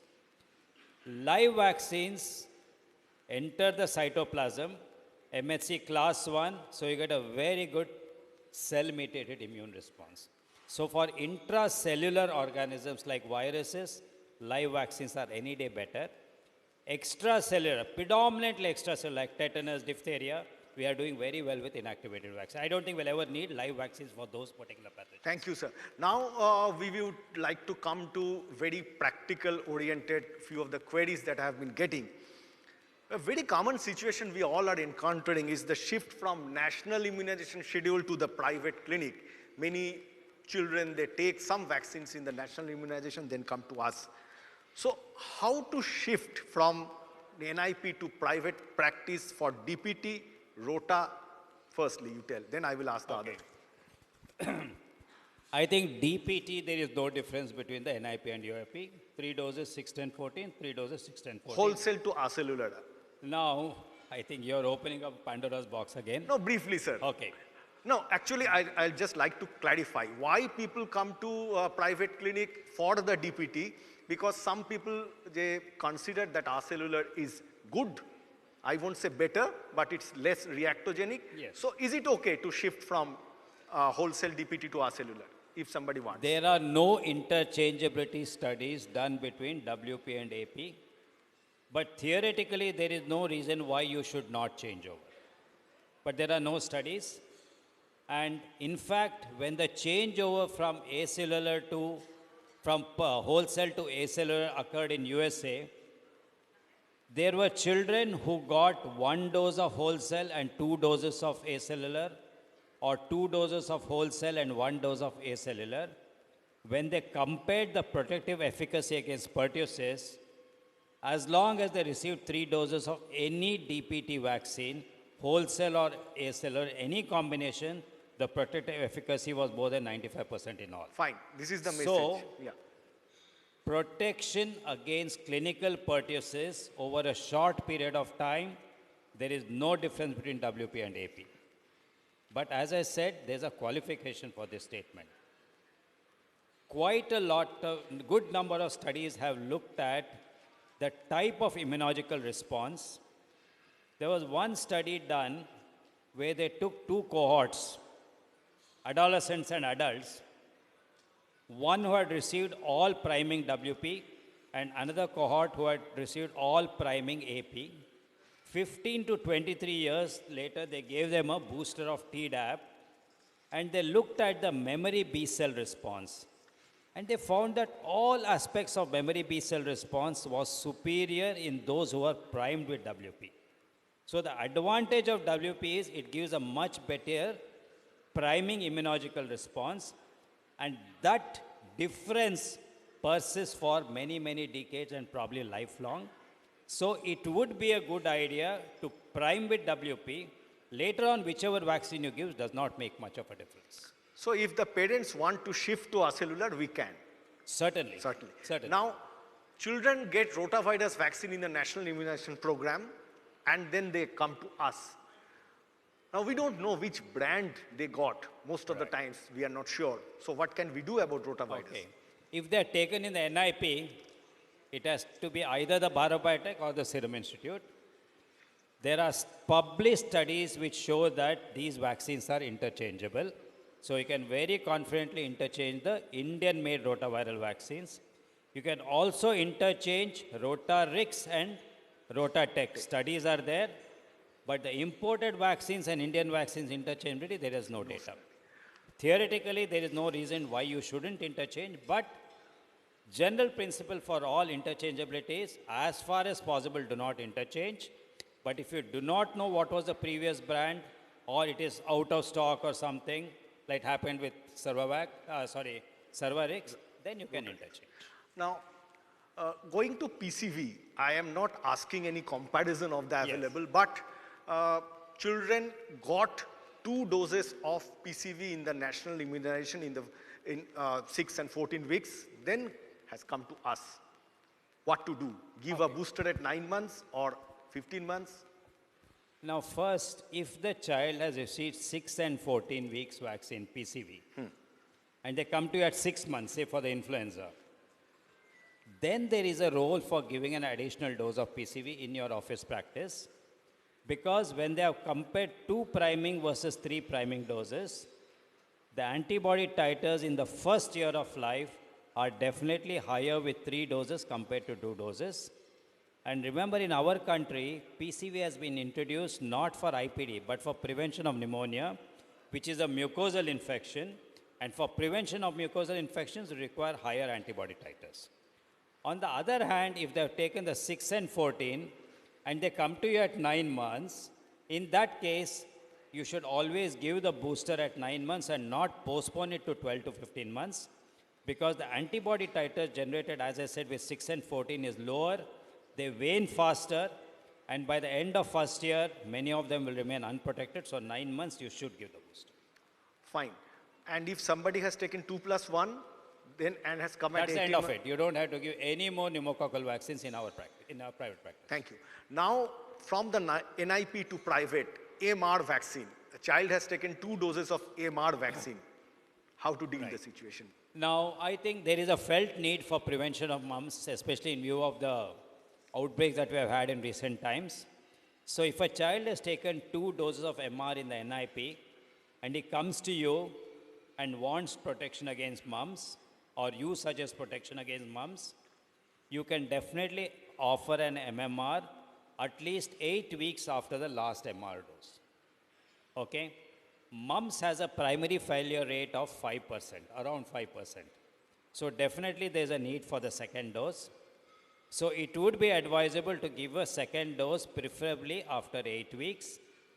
But if you feel that you don't want to overburden him too much, you can give another booster at 4 to 6 years, as we are doing now. The time since vaccination of mumps is important. Now again another situation arises that oral polio is given at 6, 10, 14 weeks in the national schedule. Parents come and ask us, so are we justified if we say no, we won't give it because we are giving IPV, or we should?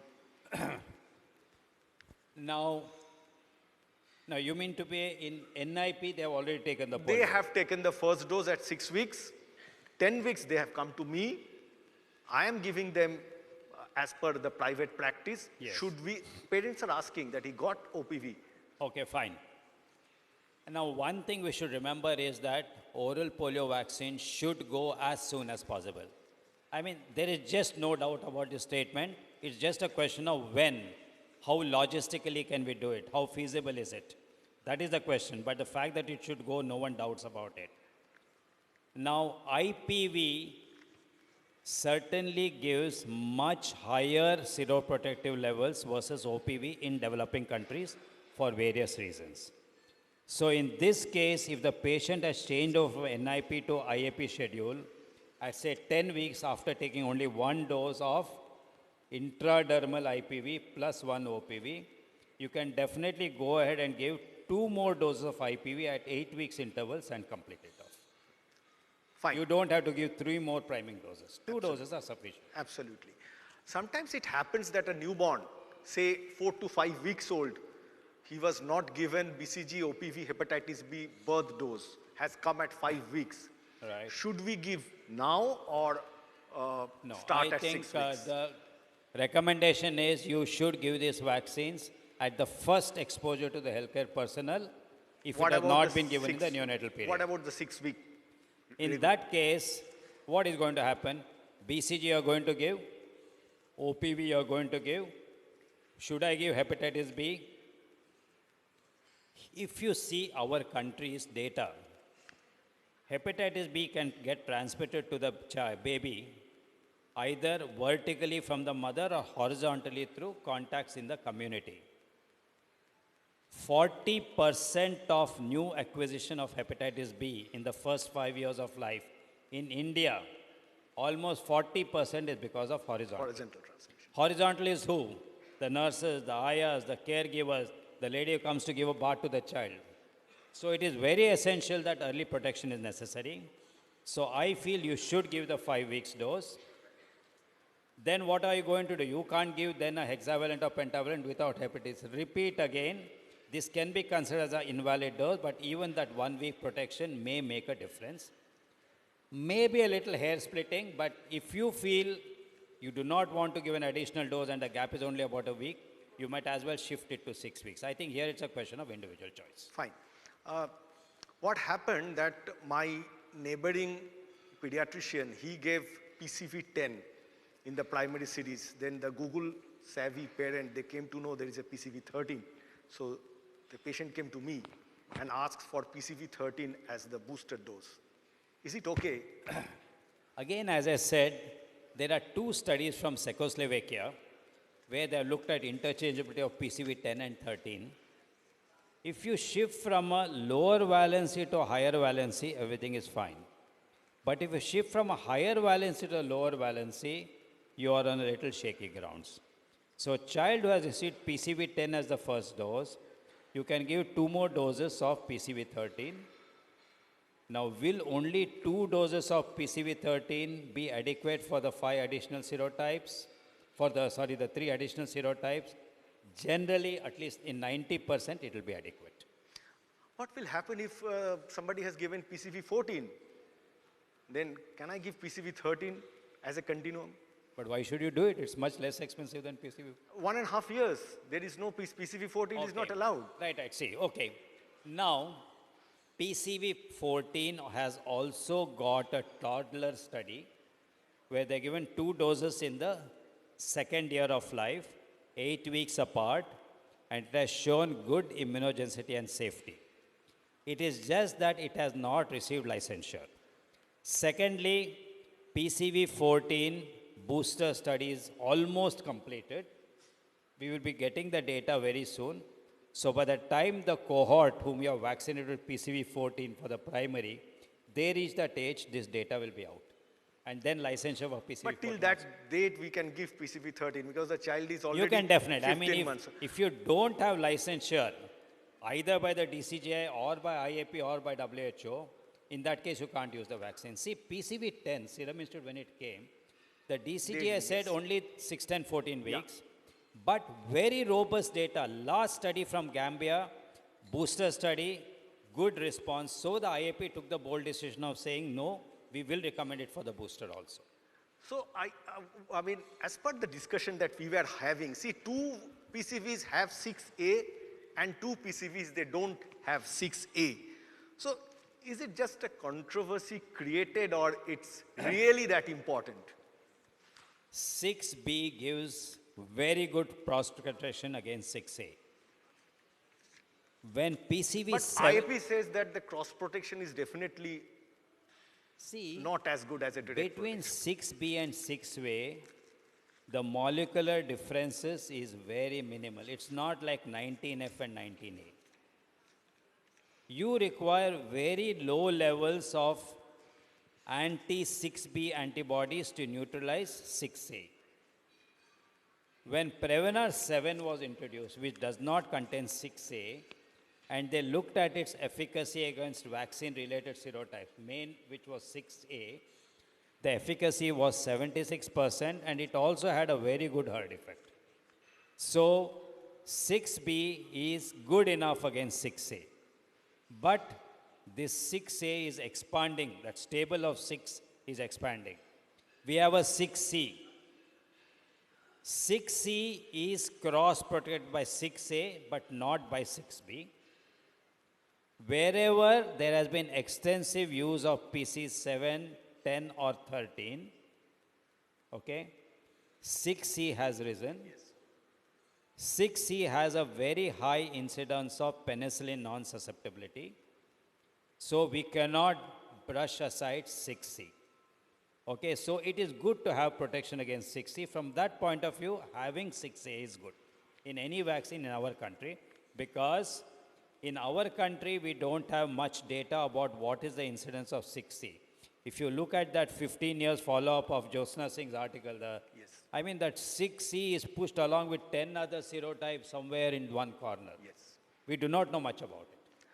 So PCV 20 is really knocking at our door. And how do you see it, PCV 20 for adults and children? Right. PCV 20 is 13 plus another 7 serotypes. I can't remember the other 7, but 22F, 23F, 12F, and I think 8, 10, there are some 7 serotypes. Now, please remember, all these are tailor-made for the Western countries. They're basically tailor-made. So what did they do? Once PCV 13 was introduced, they looked at what are the non-vaccine serotypes which are raising their head. So they made the next vaccine to include all that. So PCV 15, PCV 20 came into being. PCV 20 is excellent. US has literally given up PCV 13 even for the infant immunization schedule. PCV 20 is being used. PCV20 will come to India probably in the middle of next year, but it is going to come only for adults. Adults, initially. After that, there is a pediatric indication study being done in Japan. Only after that is available, then there will be a registration study in India, and then it will come for the pediatric age group. Definitely, it will broaden the protection. And once you use PCV20, there's no need for the polysaccharide vaccine at all. It replaces the polysaccharide vaccine. And incidentally, there's one 24-valent PCV Yes. also which is coming in, which is being, which is actually that firm called Affinity Inc. has been taken over by GSK. So it'll probably come. It's on a totally different, something called a multiple antigen presentation system, totally different type, very new platform. So while talking about PCV, let's talk about another respiratory vaccine, the influenza. The WHO is recommending the trivalent influenza vaccine to go Yes. back to. So is it time that we should brush aside the quadrivalent and shift to trivalent? See, we change. See, remember, if you see the evolution began as 1-valent, 2-valent, 3-valent, 4-valent. 4-valent because 2 types of B and both types co-circulated simultaneously. So there was a definite need for a quadrivalent vaccine. Now what happened post-COVID was 1B type. The Yamagata strain has disappeared. Practically no isolation of Yamagata since 2020. So now the WHO is rethinking, do we really need a quadrivalent or can we do with a trivalent? Thought process is there, but no decisions have been taken. Till then, it is going to be a quadrivalent vaccine only. A typical situation, a 10-year-old child has received the Southern Hemisphere vaccine in Calcutta. Now he is moving to Himachal for his hostel. Now, should we give one Northern Hemisphere vaccine in this year? Okay. Strictly speaking, the recommendation in our country is more a recommendation of convenience rather than based on, it's on expert opinion rather than scientific data. See, there is very little, we do not even know how effective is the influenza vaccine in our country. Unlike US and all that, we don't have that sort of surveillance at all. So all IAP has said is use the latest strain. It does not mean that in Himachal Pradesh there is no Southern Hemisphere strain. You are going to have Southern Hemisphere strain only. In general, in 1 year, there is no recommendation for giving 2 doses. Maybe from the next year we can You shift can to change Northern over Hemisphere. to the strain which is relevant. See, whatever it is, if you are giving a Southern, if you are giving in the major part of the country, it is going to be a Southern Hemisphere. The only places where there may be a role for Northern Hemisphere is the extreme north of the country. Now, extreme south, Tamil Nadu also has its peak little later, October, November, but that is the time when the Northern Hemisphere still hasn't come. So even there, Southern Hemisphere is only relevant. But I think no head break, don't break your head. These are hair-splitting decisions. Use the most recent strain that is available in the market. That's Perfect. Moving to the HPV vaccine. Now, why don't we have a gender-neutral recommendation and uniform recommendation across all brands and types? I think IAP has come out with gender-neutral vaccination because males also need HPV vaccines, because males also develop anal cancers, penile cancers, and oropharyngeal cancers. And 30 to 60% of oropharyngeal cancers are HPV related. So there is a definite need. So it has to be a general neutral vaccine. Uniform recommendation, I meant. Now, regarding uniform recommendation, see, the licensure in our country depends upon the licensure studies done for that particular vaccine. Now, if you take Gardasil 9, the vaccine has not been studied beyond 26 years in our country. So DCH recommendation will be only till 26 years. At the same time, sorry to interrupt you, the FOXY recommends Gardasil 9 till 45 years. And that too, there is a recommendation of single dose Gardasil 9 or any HPV vaccine. There are So two issues we why have to this think. One is a off-label recommendation acceptable? And I think we have Jagdish, who is an expert in this also. If there is any adverse effect with the off-label recommendation, you are in trouble. So generally, don't use off-label recommendations. And this is a standard recommendation which we all make. Now the question comes to 1 dose. See, a 1-dose HPV vaccine schedule is a very, very convenient schedule and something that will have a tremendous impact on the uptake of the HPV vaccines, which is really very necessary. Now, why did this one dose concept ever come? Costa Rican vaccine trial with the Cervarix, when they did a post hoc analysis of 3 versus 2 versus 1, there was practically no differences in the efficacy. Then came the Indian study. You all know about the PATH study, huge study, almost about 20,000 cohort. About 3 years down that study, for reasons unrelated to the vaccine was stopped, use was stopped, the study was stopped. So at that stage, they had 3 cohorts. One cohort who had received all the 3 doses, one cohort who received only 2 doses, and one cohort which had received only 1 doses. So a randomized controlled trial was converted to an observational cohort study. And this study again showed that against an endpoint of persistent infection, whether you gave 1, 2, or 3 doses did not make any difference. They followed up the antibody titers for 10 years. Yes, 1 dose, the antibody titers were far less than 3 doses, but still it was at least 10 to 100 times higher than that which occurs after a natural infection. Okay, so here we had indirect proof that 1 dose may work. Then came the Kenshe trial from Kenya, where they looked at 1 dose of HPV-9 and HPV-2, the Cervarix. At the end of 18 months, the protective efficacy was about 98%, whether they gave 1 dose, 2 doses, or 3 doses. The same study follow-up at 3 years shows that there is undiminished protection, even with 1 dose, as good as 2 or 3 doses. Doris study from Tanzania also shows similar immunogenicity. And there are many, many studies that are going on where the WHO is trying to produce more robust data to show that 1 dose is sufficient. The only thing is that in our Indian trial, the incidence of persistent infection, 1 case was there in the 1 dose, but there were none in the other doses. Maybe statistically not significant, but this data from an individual protection point of view is not, we don't have enough data to confidently suggest 1 dose. So the IAP still has stuck to the old schedule. But as a public health measure, 1 dose is excellent. So as of now, we should stick to the licensure and guidelines. We should stick to our guidelines in our office practice. I think let's not deviate from it till more data comes. Fine. So towards the tail end of our discussion, I would like to go to a rabies vaccine. Now what frequently we encounter situations that people are having pets. Now those who are having pets, do they need regular rabies boosting? Yes. Rabies vaccine to the dog does not give as much protection to the dog as human rabies vaccines given to humans. There have been studies done in the viral neutralizing antibody titers in dogs following vaccination. On an average, 6 months to 1 year after the vaccine, 50 to 60% have titers more than 0.5. Okay? There is also a rapid waning of titers. Studies have been done in Bangalore. A study from Chennai, there's a study from Chandigarh, all are showing these figures. So, vaccination of the dog does not imply that the dog will never develop rabies. Okay? So, if you look at any of the recommendations, take the WHO, take the CDC,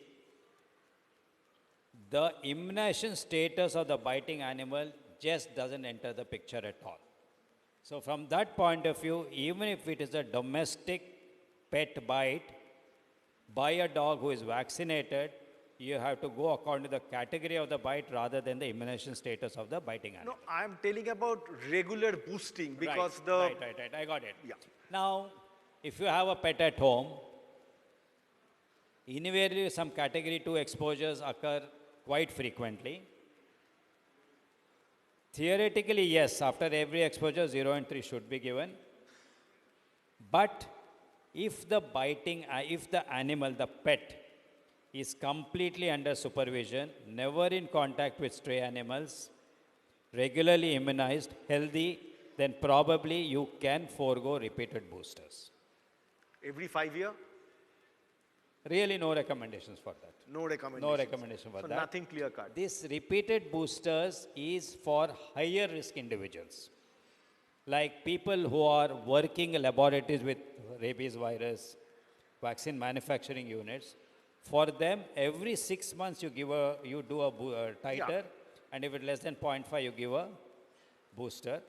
For those are a little lower risk, not directly handling, but working in facilities, postmen, all these people in endemic areas, you can do a titer after 1 year and give a booster if it is less than 0.5. Every 5 years, I don't think there's any such recommendations. One question we missed in between, I asked you, typhoid boosting. Yes. The first time when TCV was introduced in our country, 2014, we had follow-up data only till 18 months.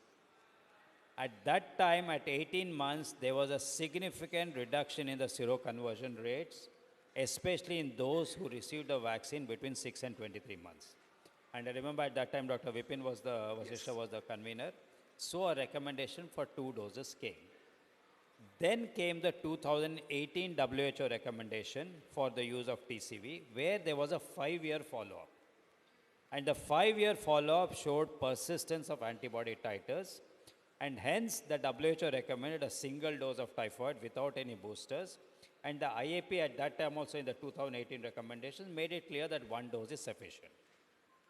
This has been a bugbear. Every ACVIP is literally heckled into trying to include a second dose. Then we got the 7 years follow-up, which has been published. Surprising, the 7 years follow-up shows no statistically significant difference in titers within the boosted and the unboosted group. From that point of view, till 2023, no recommendation has been made. Remember, we are talking about antibody titers for an illness where the correlate of protection is not universally accepted. So we should now have efficacy titers.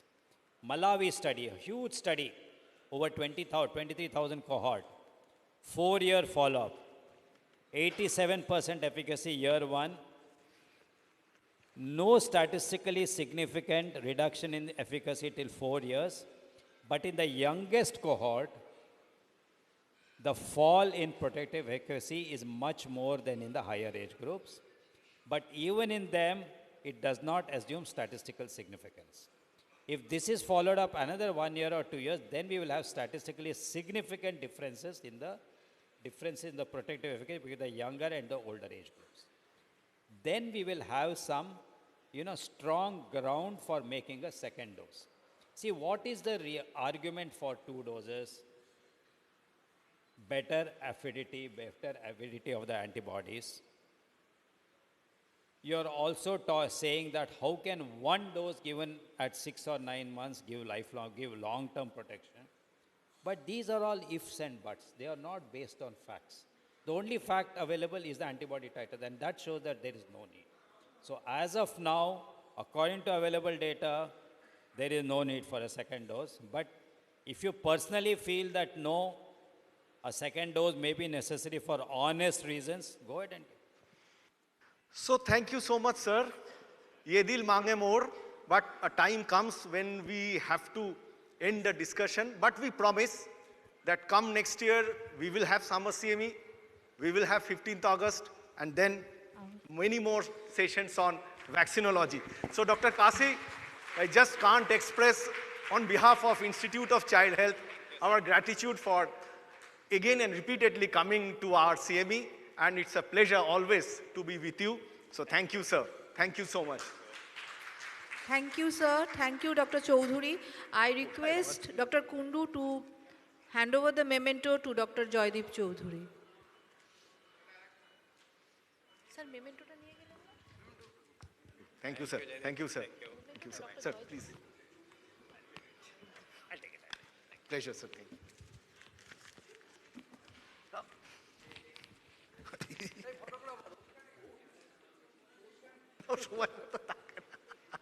Hey, next announce kore dao, please.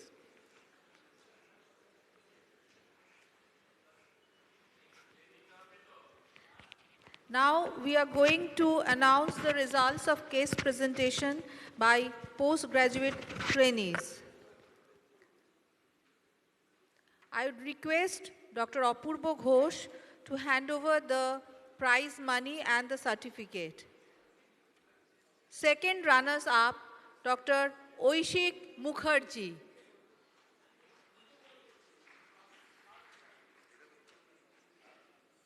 Sir, 1,000.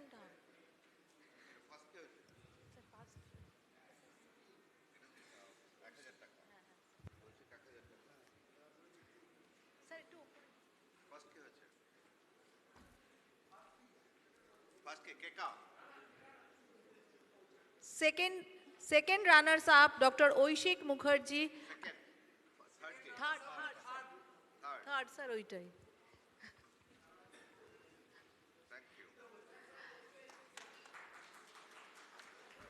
First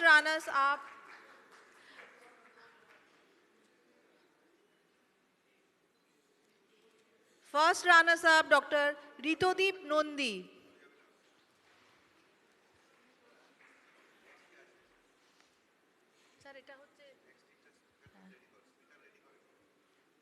And the winner is Dr. Keka Das.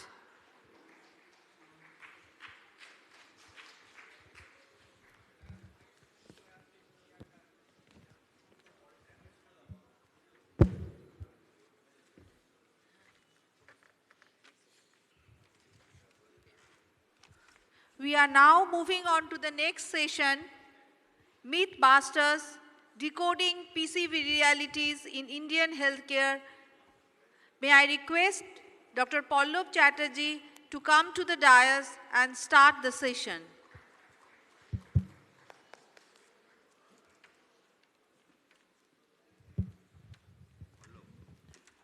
Good evening, everybody, and thank you very much for giving me this opportunity to be here in front of you, and particularly after this blockbuster session on vaccines. I don't think there is any need for having a mythbuster on PCV. I think, Dr. Rithabrata Kundu, you can give my memento, and I think my job is done in the previous session. Okay, so we will talk about serotypes in pneumococcal diseases, current PCV landscape, what are the myths that are there, and about the catch-up vaccination. So serotypes, as we said, that there are a large number of serotypes. So there are more than 100 serotypes, and their role in the disease producing this thing is not equal. So we can't have 100 serotypes in the vaccine. So we have to find out, and the problem is that one antibody will act against that serotype. So usually it does not give a good protection against the other serotypes. There is some amount of cross protection that we see. And PCV13 was developed to address this. So what happened was, initially we had PCV7, and you can see the strains that were there in PCV7. And after that you had this PCV13 which came, and here you see this 6B was there, and again 6A was the one which was added in PCV13. So these were the other strains that were added. And these are the 13 serotypes that are there in PCV13, and they were chosen for their prevalence and severity across all the pneumococcal disease manifestations. So IPD is the one that is there, but also what we need is the protection against pneumonia, the otitis media, that is very important, that is to be protected, and against the antimicrobial resistance. So these are the vaccines that are available in our country. So we have all seen this ad nauseum. So we know what are the vaccines that we have. This is the one that we are talking about, and these are the other strains that are already present in the market. So the differences, the older PCV10 that lacks 3, 6A and 19A. The newer PCV10, again, that lacks 3, 4 and 18C, it has 6A. The PCV14 that lacks the 6A and has 2 more serotypes, 22F and 33F. And the older as well as the newer, both of them, they lack the serotype 3. So what are the myths? So this has been dealt with in detail, that serotype 6A, 6B gives cross protection against 6A. But as we all know that you all heard so much about in the last session about 6A and its protective efficacy and how 6B cross protects against 6A, and then you all will remember all this, but when you go out and tell your friend, so he won't remember what all you have heard. Okay, so cross protection is not as good. So you need to have a direct protection. You need to listen to Dr. Kasi directly. So that is important. And what is more important is all the strains, they'll talk about 6A and the protection against 6A, but the important point is the protection of 6A, the cross protection of 6A against 6C. So 6B has got no protection against 6C. So that is the reason why we need 6A in the vaccine to protect against 6C, because that is not a very good serotype and it is known to have a lot of antimicrobial resistance. And 6A again causes a lot of invasive pneumococcal disease, mortality, and all the resistance patterns. What actually happened was there were some places where it was found after PCV7 was introduced that there were increase in the 6A serotypes. And there were some areas where there was a decrease. So there is some amount of cross protection that is there from by 6B against 6A, but there are places where you do not have cross protection. So that is also there. So it not only gives a direct protection, it also cross protects against 6C, and that is why it is required to give the 6A in the, and it's a very important serotype to have in the vaccine. And again, this is what we said, that and therefore the IIP Purple Book also says that the direct protection is always much better than cross protection.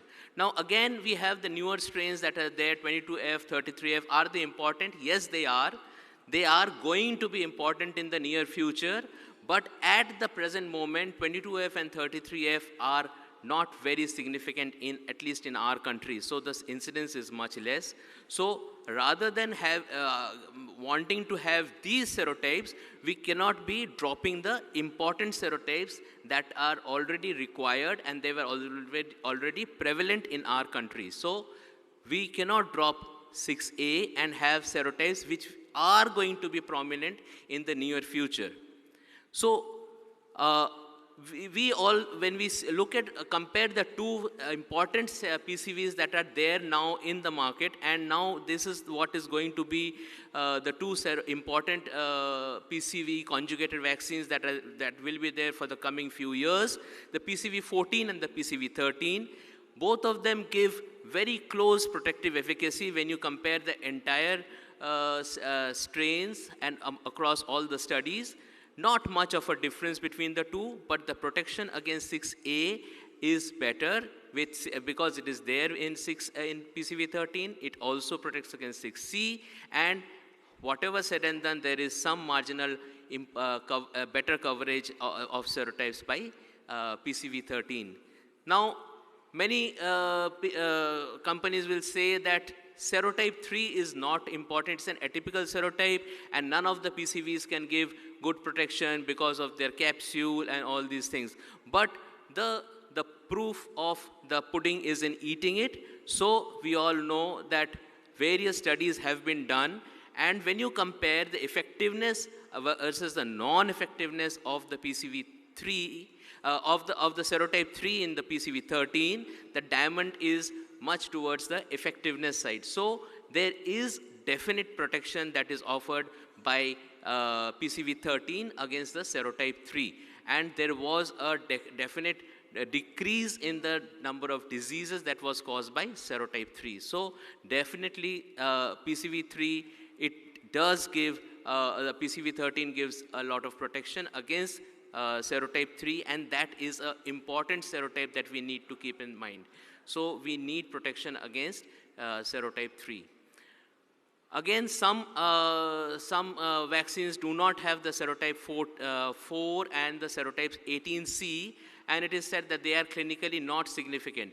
But most common serotypes causing the IPD in children less than 5 years of age, which before the PCVs were introduced, so serotype 4 and 18C were known to cause lot of outbreaks. So they are highly invasive, and they have been included since the PCV 7 times. So all the vaccines that are introduced have to be, like, you do not have newer trials that are done. So we have these vaccines where you you check with the vaccine that is already there in the market. So PCV 7, they had this, PCV 13, they had. So removing those is not going to be a great idea. So therefore, clinical manifestations, again, as we said, it does cause invasive disease, it causes outbreak, and therefore it should be having this PCV serotype that we discussed. Now, people say that we are targeting only IPD, so we want to target only the invasive pneumococcal disease and not the others. So basically here we want to target the mucosal disease, we want to target the nasopharyngeal carriage, and particularly we want to target the pneumonia. So in our country, we are more bothered about these. And if you have a vaccine that can target only the invasive and not the others, makes no sense. So if you look at the pyramid, the invasive pneumococcal disease is only the tip. The tip of the iceberg is the invasive pneumococcal disease. The major portion is the otitis media, the pneumonia, and the nasopharyngeal carriage. So otitis media is something that we do not look for, we do not treat. Very rarely we do. Dr. Jagdish is here. He is a very good proponent of doing otoscopies. So most of us do not do otoscopies. Most of us, after treating a otitis media, do not want to call the patient back and check whether what we have done is right or wrong. So otitis media is a very, very important disease that we need to treat to prevent morbidity in these children later in life. So we need to treat the base of the pyramid before we only think of the tip of the iceberg. So therefore, the mucosal pneumococcal disease is very important. Treating only IPDs by giving a vaccine is not sufficient. So pediatric pneumococcal infections vary in intensity and severity, and therefore, as we said, that IPD is only the small portion that is there, and otitis media is something that we need to treat regularly, that causes a huge amount of health system burden in our country. So the approved indications for the existing PCVs that are there, I'm sure over a period of time we will have more indications for the newer vaccines because the government is taking up vaccination. And as we all know that in our country, the majority vaccination will be done in the healthcare sector by the government of India, and we also can contribute in our private practice. But as of now, the PCV 13 has got the maximum approved indication among the existing PCVs, and gradually we hope to see more indications coming up for the newer vaccines that are there in the market. So there are real world studies that show that there is a good efficacy of PCV 13 against IPDs from various places, good protection against otitis media and all others. So reducing nasopharyngeal carriage is not a priority. Beg to disagree. Nasopharyngeal carriage precedes the invasive disease, and unless we treat the nasopharyngeal carriage, we will not be able to control the pneumococcal disease in the community. So we are vaccinating a small percentage.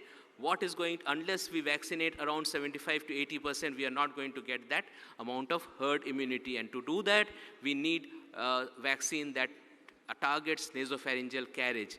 And colonization has been reported to be more common and more denser in the low and middle income countries, particularly in younger children. So you have these kids who have this nasopharyngeal carriage, and they go to their grandparents, they kiss, and they give them pneumococcal disease. So that is the protection that we need. We need to protect against the nasopharyngeal carriage in these children.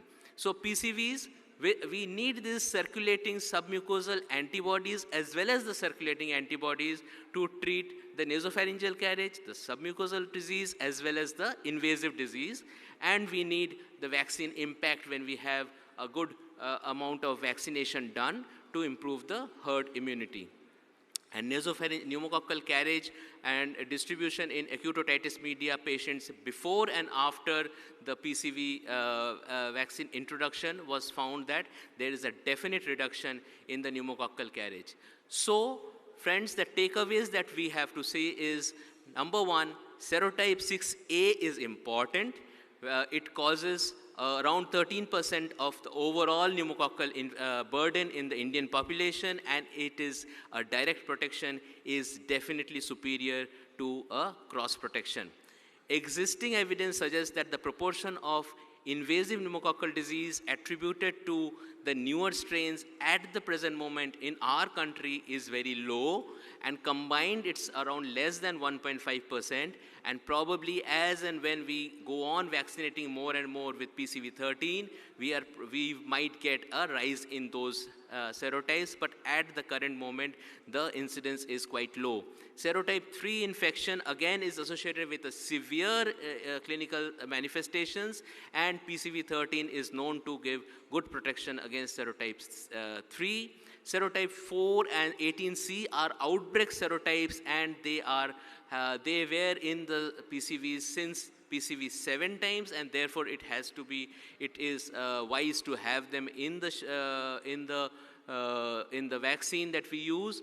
Pediatric pneumococcal infections vary in incidence and severity, and therefore this PCV13 gives a comprehensive protection against both the invasive as well as the mucosal disease, and it is found to be effective in preventing the nasopharyngeal carriage, and thus it is very important to impart a herd immunity. So friends, when you give a vaccine to your loved and dear ones and your patients, choose wisely. Thank you.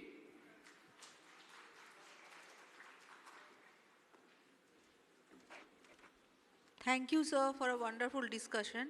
May I request Dr. Kundu to hand over the memento to Dr. Chatterjee.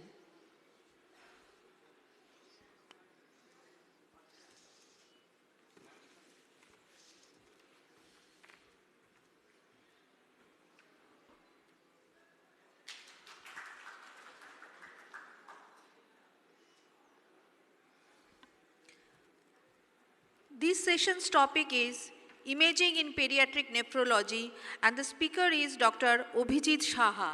May I request Dr. A.S. Basudev to come onto the dais as chairperson. May I request Abhijit Saha to come to the dais and start the session.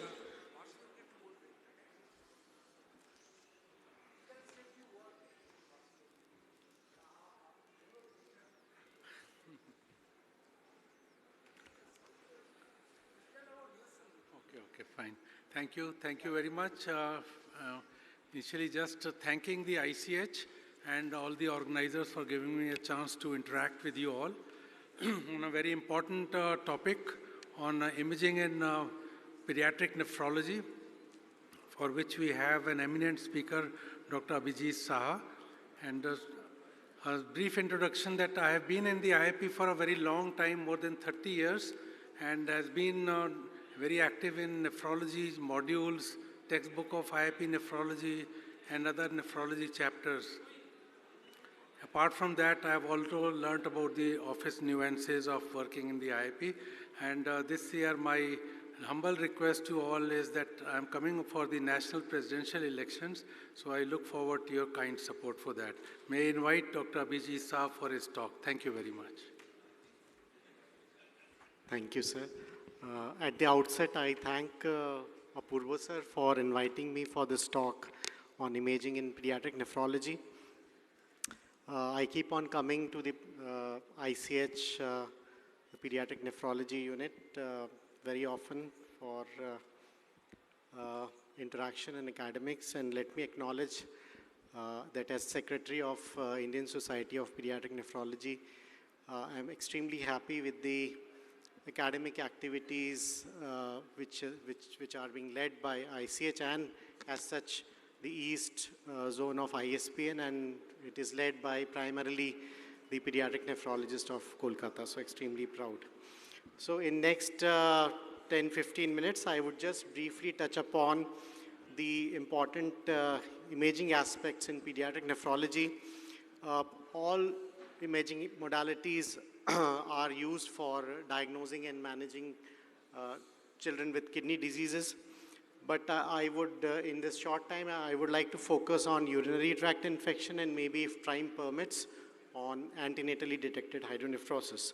And for that, I think ultrasonography, voiding cystourethropy, what we call as VCUG, or a micturating cystourethropy, MCUG, and nuclear imaging are the primarily modalities which we use.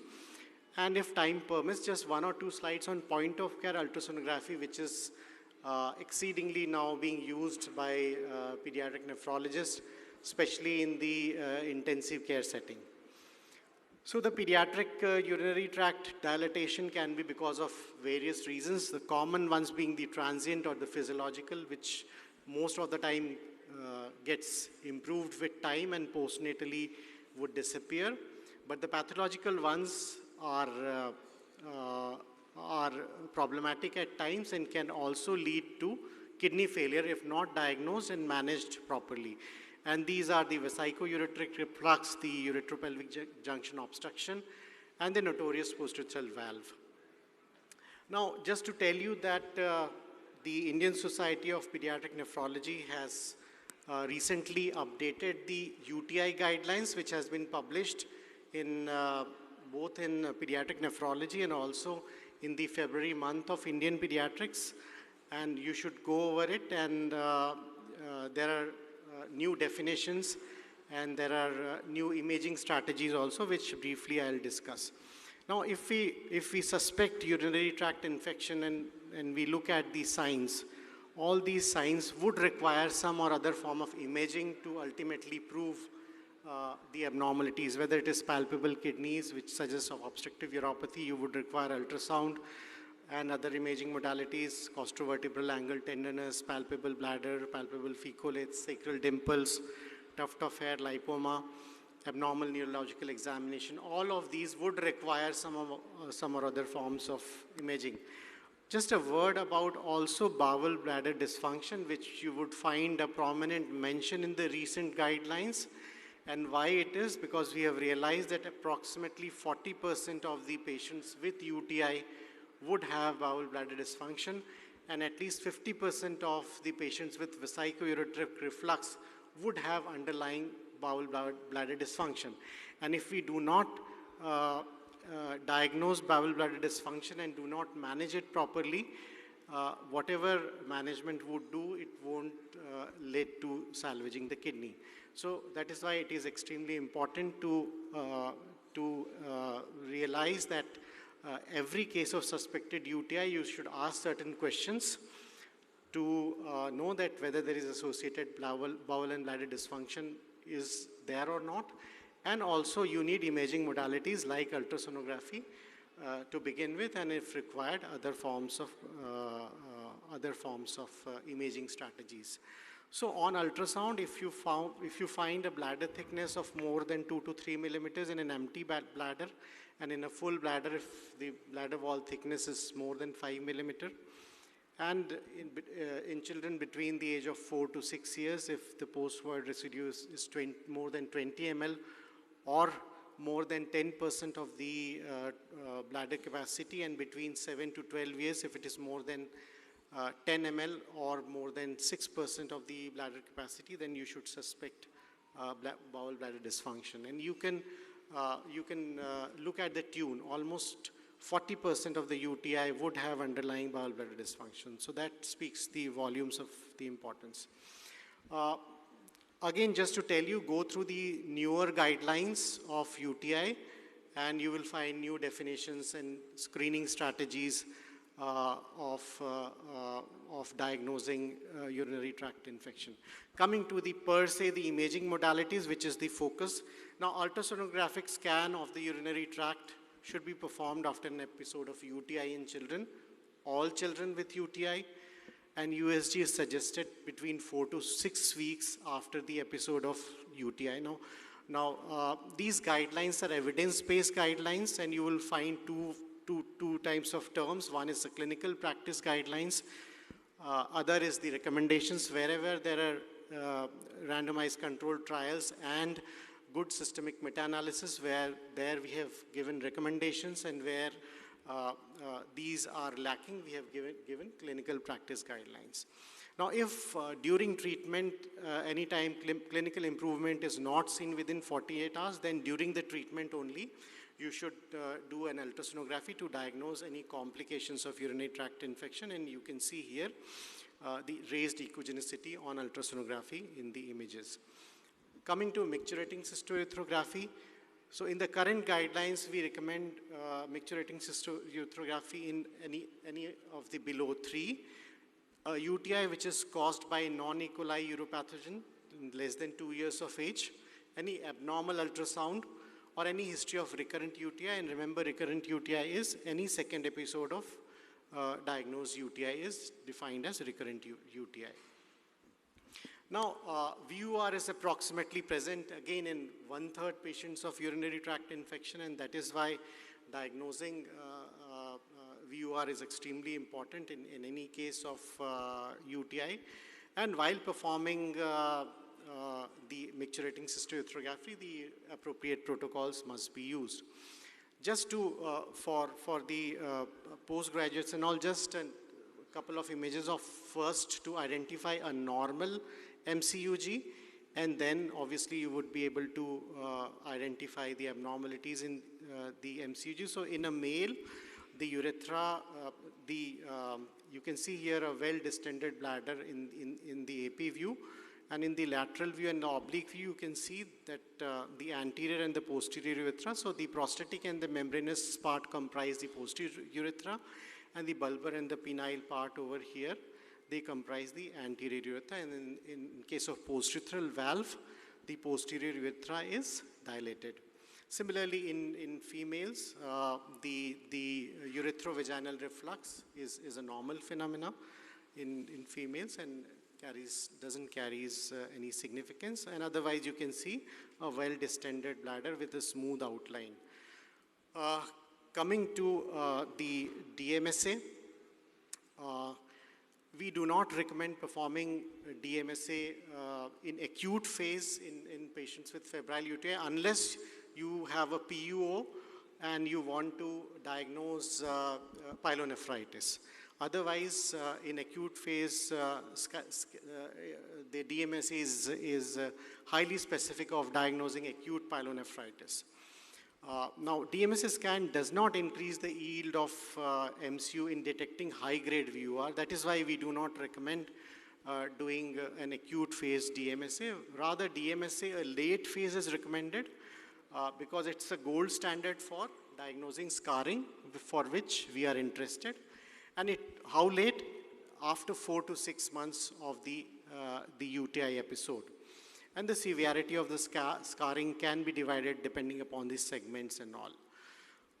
So this is an article which we wrote along with Dr. Aparna Joshi from Michigan about the nitty-gritties of the nuclear imaging in pediatric kidney disease in 2018. And you can refer to the details.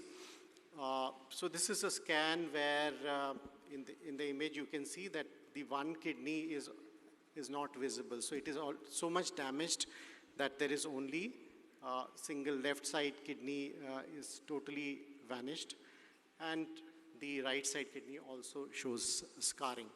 So, so DMSA can be used for diagnosing acute pyelonephritis. For UTI purposes, we do not recommend acute phase DMSA. We only recommend it for late phase, 4 to 8 months, for any scarring.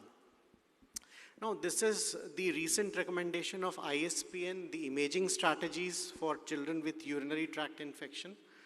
So any first episode of UTI, you would assess for bowel bladder dysfunction, and we do the ultrasonography. If it's abnormal, we go for MCU. And if there is grade 3 to grade 5 VUR, we do DMSA after 4 to 6 months.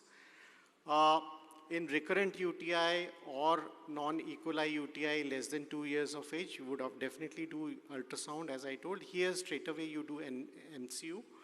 And if there is recurrent UTI, you do DMSA also. So, and recurrent UTI is defined as any second episode of urinary tract infection. So this is the strategy, imaging strategy for patients with UTI. Quickly a word about VUR. So primary VUR is a most common congenital anomaly of urinary tract that is diagnosed during evaluation of either antenatal detected hydronephrosis or CACUT. Secondary VUR is less common, and it occurs primarily because of the increased bladder pressure. Remember that transient VUR can also be seen in patients with bowel bladder dysfunction. So VUR we diagnosed by the International Reflux Study grading, grade 1 to 5. This is well-known, age-old classification. I'm not going into the details over here. The clinical presentation of VUR would be either UTI or because of CACUT. And remember that siblings can also have, those patients who have VUR, their siblings are more likely to have VUR. And also those kids where parents parents who have VUR are also more likely to, their kids are most likely to have VUR. So this is how a grade 5 VUR looks like in an MCU. You can see gross dilatation of the ureter and the calyces also, the bladder is also irregular. Similarly, here you can see intrarenal reflux also because of VUR. This is a post-urethral valve, very bad disease. So here you can see the abrupt narrowing. So here is the valve. This is the entire posterior urethra which is dilated. This is the bladder neck which is dilated. And here you can see so many bladder diverticula, the Christmas tree appearance, which is because of the post-urethral valve. So any patient with bilateral hydroureteronephrosis should be, immediately evaluated with for the post-urethral valves because it's a bad disease. Already there is during the intrauterine period there is already damage, dysplasia of the kidneys, and postnatally, as late you manage, as bad is the prognosis. Here you can see again a post-urethral valve with a bladder, huge bladder diverticula. So a whole lot of presentations of PUE. Briefly about management of VUR. So antibiotic prophylaxis is the first line for high-grade VUR. Again, for high-grade VUR, surgical implantation, reimplantation should be considered. In case the parents refuse for surgical implantation, the patient should be put on prophylaxis. Children with high-grade VUR would always require follow-up and follow-up imaging as well, apart from the clinical management, clinical monitoring of blood pressures and proteinuria. Ultrasound needs to be periodically repeated. DMSS should be also repeated in patients with a recurrent urinary tract infection and a repeat cystography after 4 to 8 years following the initial diagnosis. And also suggest sibling screening in patients with primary VUR. So this is again briefly about the primary VUR and the management strategies as per our recent guidelines. Coming in the last 45 seconds to antenatal hydronephrosis, just to tell you that the anteroposterior pelvic diameter as shown in the figure. So what you do in the anteroposterior plane, you tilt your probe 90 degrees and measure this diameter, which will give you the anteroposterior pelvic diameter of the kidneys. Antenatal period, you manage, you classify depending upon the degree of dilatation. So any dilatation beyond 10 millimeter and 15 millimeter in second and third trimester is taken as severe hydronephrosis. Apart from these, you should also look for oligohydramnios, calyceal dilatation, dilated, thick wall bladder, ureteric dilatation and all. A word about renal dynamic scanning, again required for antenatally detected hydronephrosis. Just look at the two values. Here the time to peak should be less than 5 minutes and the T-half should be less than 10 minutes for being a renal dynamic scan to be normal. So anything beyond that is abnormal.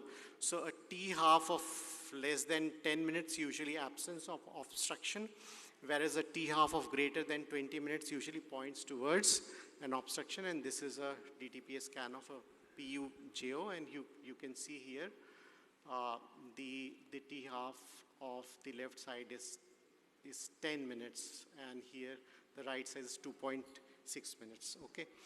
So briefly again about the management algorithm of antenatally detected hydronephrosis, but remember that imaging also has, radiation exposure, so we should be careful in doing imaging as well. Last two slides on point of care ultrasonography in pediatric nephrology. So we now routinely manage in our nephrology ICU patients with point of care ultrasound. All our residents are trained in doing ultrasonography, and one such parameter is IVC diameter, which helps immensely in managing critically ill patients with acute kidney injury. So we know that the IVC diameter decreases in inspiration, increase in expiration, and IVC distensibility index of more than 55% tells us about fluid responsive patient. And we do monitor, apart from IVC diameter, there are a whole lot of other things which we monitor, but again, a very important imaging aspects in pediatric nephrology evolving. So key messages: imaging is an integral part of pediatric nephrology practice. Clinician must interact with the radiologists, and that is how our learning increases. Unnecessary radiation exposure must be kept in mind. Pitfalls in imaging must be understood by clinicians, and focus in pediatric nephrology is boon for us. Thank you so much. Thanks a lot. Thank you very much, Dr. Saha, for a very crisp talk. A couple of comments before we wind up. I think ultrasound is a very modality which is so easily available, but sometimes missed also. So about the ultrasound, most of the time you see the sonologist writes the bladder wall is thickened, and he would write a diagnosis of cystitis. Cystitis is actually a clinical diagnosis and not a radiological diagnosis. So the thickness has to be measured, whether it's on the empty bladder or a full bladder, and then only assessed. Secondly, we find a lot of girls these days, young girls, that do not go to the washrooms in the schools, and they hold the urine for long periods, 6 hours, 8 hours. And in due course of time, there is chemical cystitis which makes the urinary bladder wall thickened. And that thickness is actually not because of the UTI, it's only because of the chemical irritation, and it is labeled as cystitis, and these girls unnecessarily go on antibiotic courses, which should be kept in mind. Thirdly, when we are saying the antenatal ultrasound, I think let's be very clear, two things you have to be keeping in mind.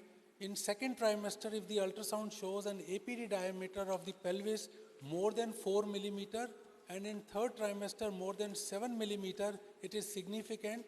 These children should not be missed. They should be followed up after the birth.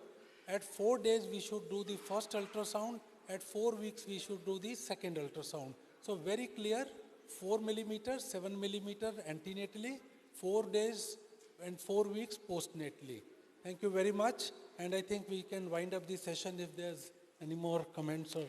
Thank you, Dr. Vasudev and Dr. Saha, for an interesting session. May I request Dr. Joydev Rai to hand over the memento to Dr. A.S. Vasudev.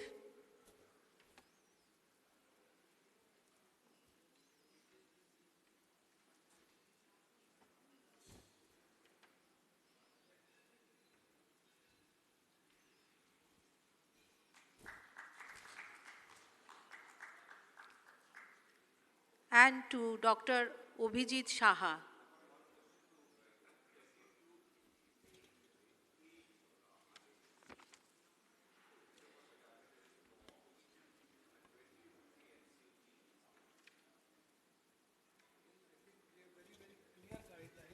If the AP diameter is at the 4 days, it's more than 10 millimeter, it is significant, and we would repeat at 4 weeks, and if it is still persisting to be more than 10 millimeter, I would go in for an MCUG at that point of time and rule out reflux. And in the meantime, I think if at 1 month, if the AP diameter has decreased, we can follow up these children. They do not need to be unnecessarily investigated. Dr. Saha, any other thing? Correct, sir. Beyond 10. So currently the new guidelines show that unless you have telltale signs of VUR on ultrasound, ureter is dilated, just isolated anteroposterior pelvic diameter, previously we had recommended for antibiotic prophylaxis, now we do not recommend. Yeah, more than beyond 10 millimeter, we would do an MCOG. If it is less than that, we'll do a repeat ultrasound and wait. Yes. We would put on prophylactic antibiotic only if the child develops urinary tract infection with antenatal hydronephrosis. Thank you, sirs. We are pleased to have the warm presence of Dr. Rana Chatterjee, MLA and renowned pediatrician. May I request Dr. Chatterjee to come over to the dais, and may I request Dr. Apurva Ghosh to felicitate him.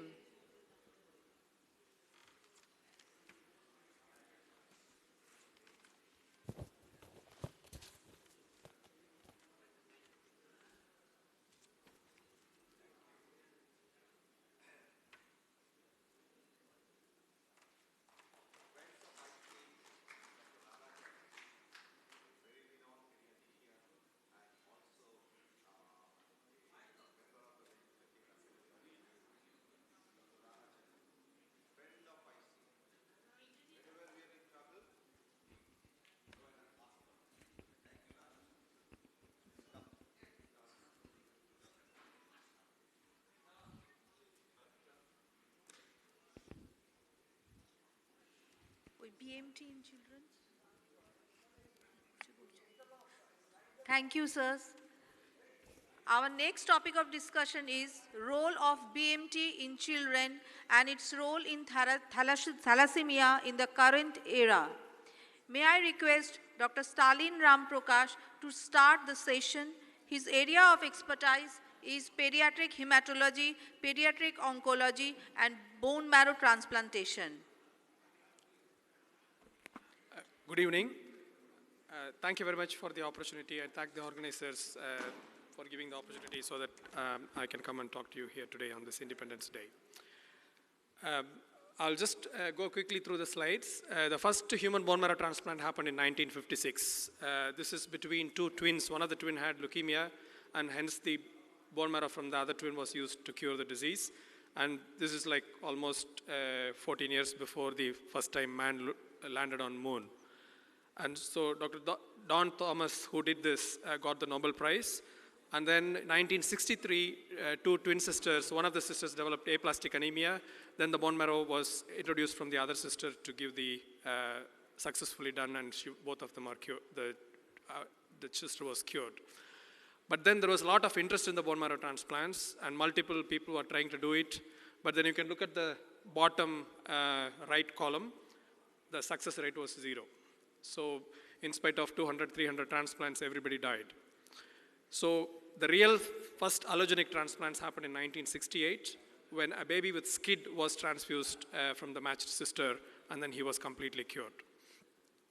So what is the purpose of bone marrow transplant? Is to replace diseased, damaged, or absent stem cells with the healthy stem cells from the donor.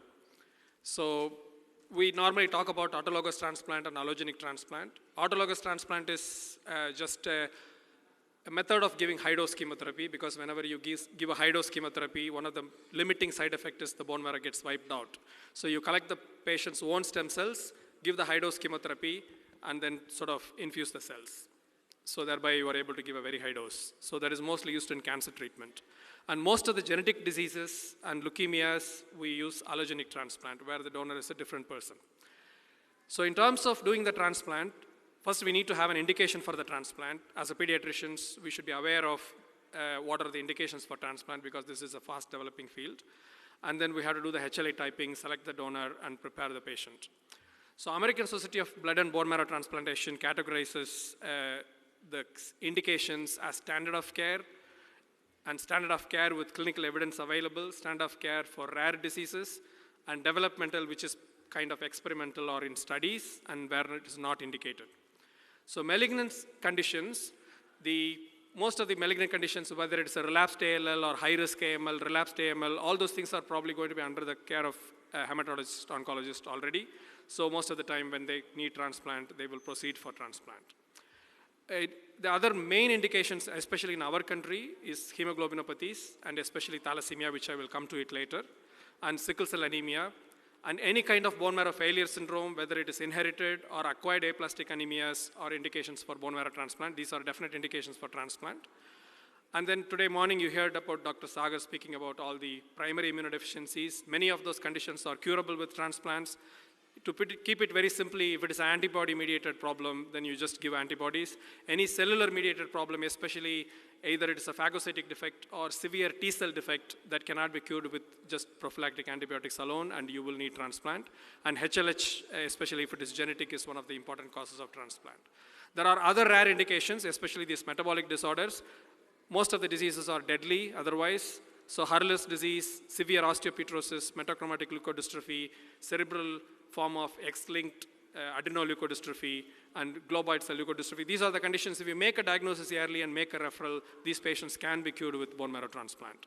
These are some of the research indications where it is not routinely recommended, but it can be done in desperate situations, like severe juvenile idiopathic arthritis, systemic sclerosis, and other type of mucosal polysaccharidosis, and intermediate osteopetrosis. So having said about the indications of transplant, in India, most of the common causes of transplant is thalassemia. So because patients are going to come to you and ask about this, so first question, we need to convince ourselves whether this is really indicated or not. And if it is indicated, can we convince ourselves it is really indicated? So conservative management of thalassemia has come a long way, and well-managed patients can live into 4th and 5th decades. The advent of iron chelation and life has improved, so there is a less risk of infertility if this is properly managed. So in that context, any transplant-related bone marrow mortality is increasingly unacceptable, and bone marrow has to provide improved quality of life if we want to prefer this over the conservative management, and some aim has to be done about the fertility preservation. So the first question is, why should we do the transplant? So whenever we do any serious medical procedure, we need to think about what is the benefit and what is the harm, and what is short-term and long-term. So I want to approach this topic in terms of 3 headings. One is there medically bone marrow transplant is superior than the conservative management? And what is the financial implications? Which one is better? And what is the implications for quality of life? So we all know that in thalassemia, if you don't give iron chelation, the patient dies very quickly over a few years. And even if you give iron chelation, it just gets delayed, and eventually they develop complications.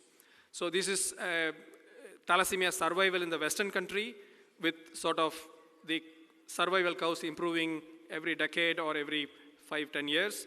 But you can still see that the curves are still dropping. Compare that with this one, which is almost 30 years old now, that apart from the initial drop in survival due to the transplant complication, once the patient survives, then the line is completely flat, which means they almost the survival becomes normal and they don't keep dying with time. So we did a large study in South India with almost 5 centers, and this is a cumulative data where the average survival of a thalassemia patient in the current setting is about 25 years. That is, in other words, at least 50% of the patients are dead by the age of 25 years. But even in our setting where I was working before, the survival in a low-risk patient with transplant is very, very good. The survival is almost 95%. Thalassemia-free survival is 90% and above. So medically speaking, if you have the right patient, right donor, the question of whether we need to do transplant or not is not in question. In terms of cost, so even when you look at the cost, there is a cost spent by the patient and then the cost paid by the society, which is not generally measured. And there is a non-financial cost, which is the productivity of the individual because of they being constantly under the medical care. So conservative management of thalassemia in India, people think it is cheap, but it is sort of a cost of transplant can be recovered in 5 to 7 years of conservative management. Good conservative management of thalassemia is expensive because you need to give the right amount of blood, and you have to use the right source the blood from the right source, and the blood products had to be screened appropriately, and annual checkup, T2 star MRI scans, multidisciplinary follow-up, endocrine follow-up, so it will end up costly. And in our setting where we did a low-cost bone marrow transplant and looked at what is the cost of transplants, it was a few years ago, it was coming around to 8 to 9 lakhs. Now it may be 12 lakhs in that range. There was one good study from Sri Lanka where this is in a public hospital. They counted what is the actual cost of conservative management, including all the medical expenses, salaries, running the hospital, drugs, everything put together. It is almost 2.6 lakhs in Indian rupees. This is in a public hospital, not in a private setup. And so the cost-wise also, in the long run, transplant actually saves money. And in terms of the quality of life, if you do a transplant, initially there is a little fall in the quality of life because of the first 6 months, because of the complications of transplant, and they are on multiple medications. But eventually they go well above the baseline and they lead almost like a normal life. So in long-term studies, when after the transplant, if there is no GVHD, if the transplant is done at young age, their quality of life is almost similar to that of the rest of the population, except that there will be a risk of infertility. So when should we do the transplant? There are multiple risk factors.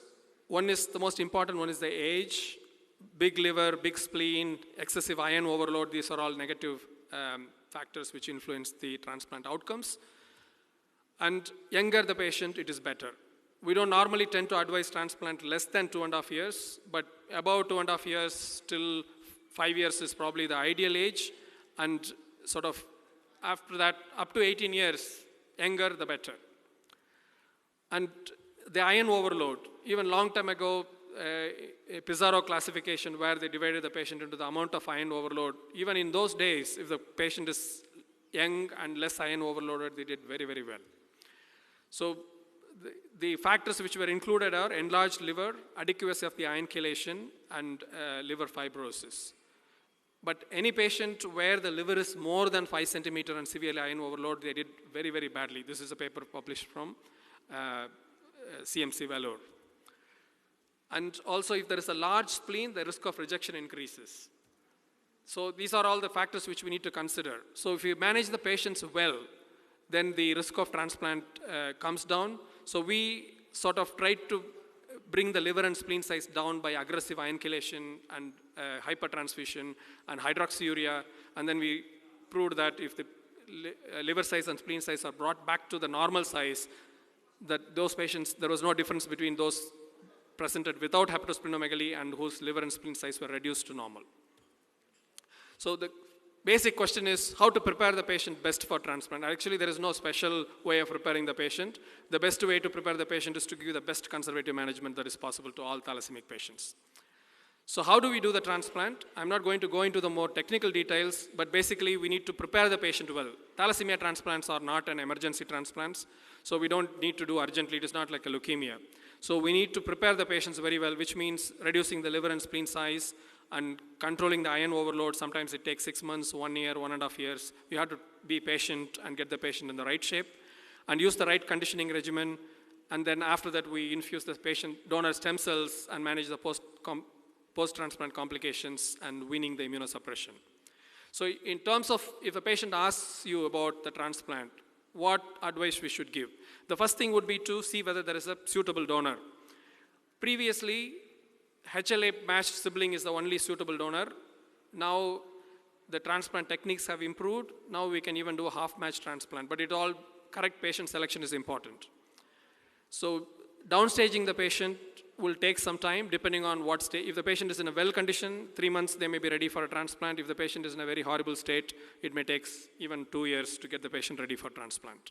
So the conditioning is when the patient will get admitted in the transplant unit. We give the medications, immunosuppression and myeloablative treatment, which for 2 weeks, and then we give the infusion, the cells. Probably the patient will stay for about 20-25 days after the transplant, and they will have to stay in the local area near the transplant center for the next 6 months because most of the complications will happen around that time.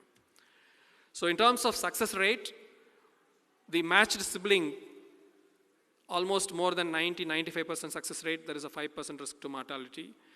Matched unrelated donor, 5 to 10% risk of mortality and the success rate of 80 to 85%. Haploid indicant transplants, nowadays we can say about 80%, and the risk to life is 10 to 15%. But even though these are all looks like a higher figures of mortality, you have to remember that 50% of the patients do not survive beyond 25 years. Okay. So in a developing country context like ours, the matched unrelated transplant is very expensive because we have to spend at least 8 to 10 lakhs just to get the stem cells from the donor, unrelated donor.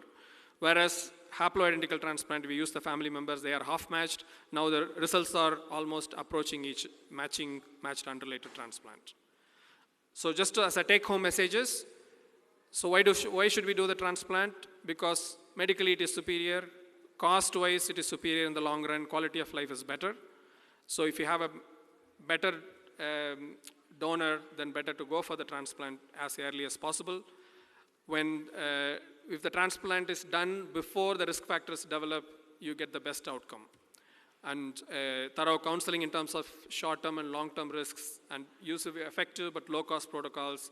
We have to do, sometimes most of these families are poor, we do raise financial support, and accommodation and logistics are needed. Thank you very much for the opportunity.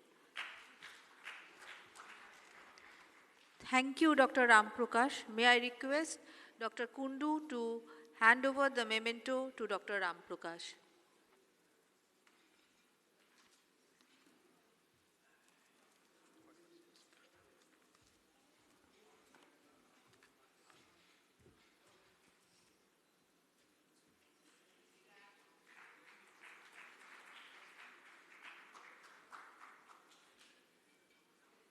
Thank you. Another very important session, interesting X-ray seminar, and the speaker is none other than Dr. Sukanta Bhattacharya. May I request our director, Dr. Apurva Ghosh, to come to the dais as an expert. May I request Dr. Sukanta Bhattacharya to start the session.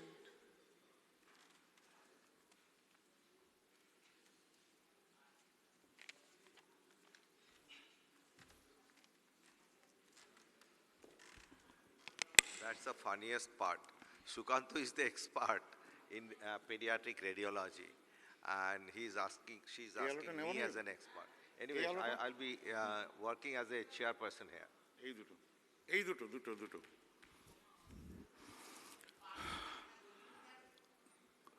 Good afternoon, everybody. We're a little bit fatigued. I personally is more fatigued because of what has happened over the last few days. This is probably one Independence Day when sorrow and anxiety has put a blanket over the minds of all the doctors who have come over here. So,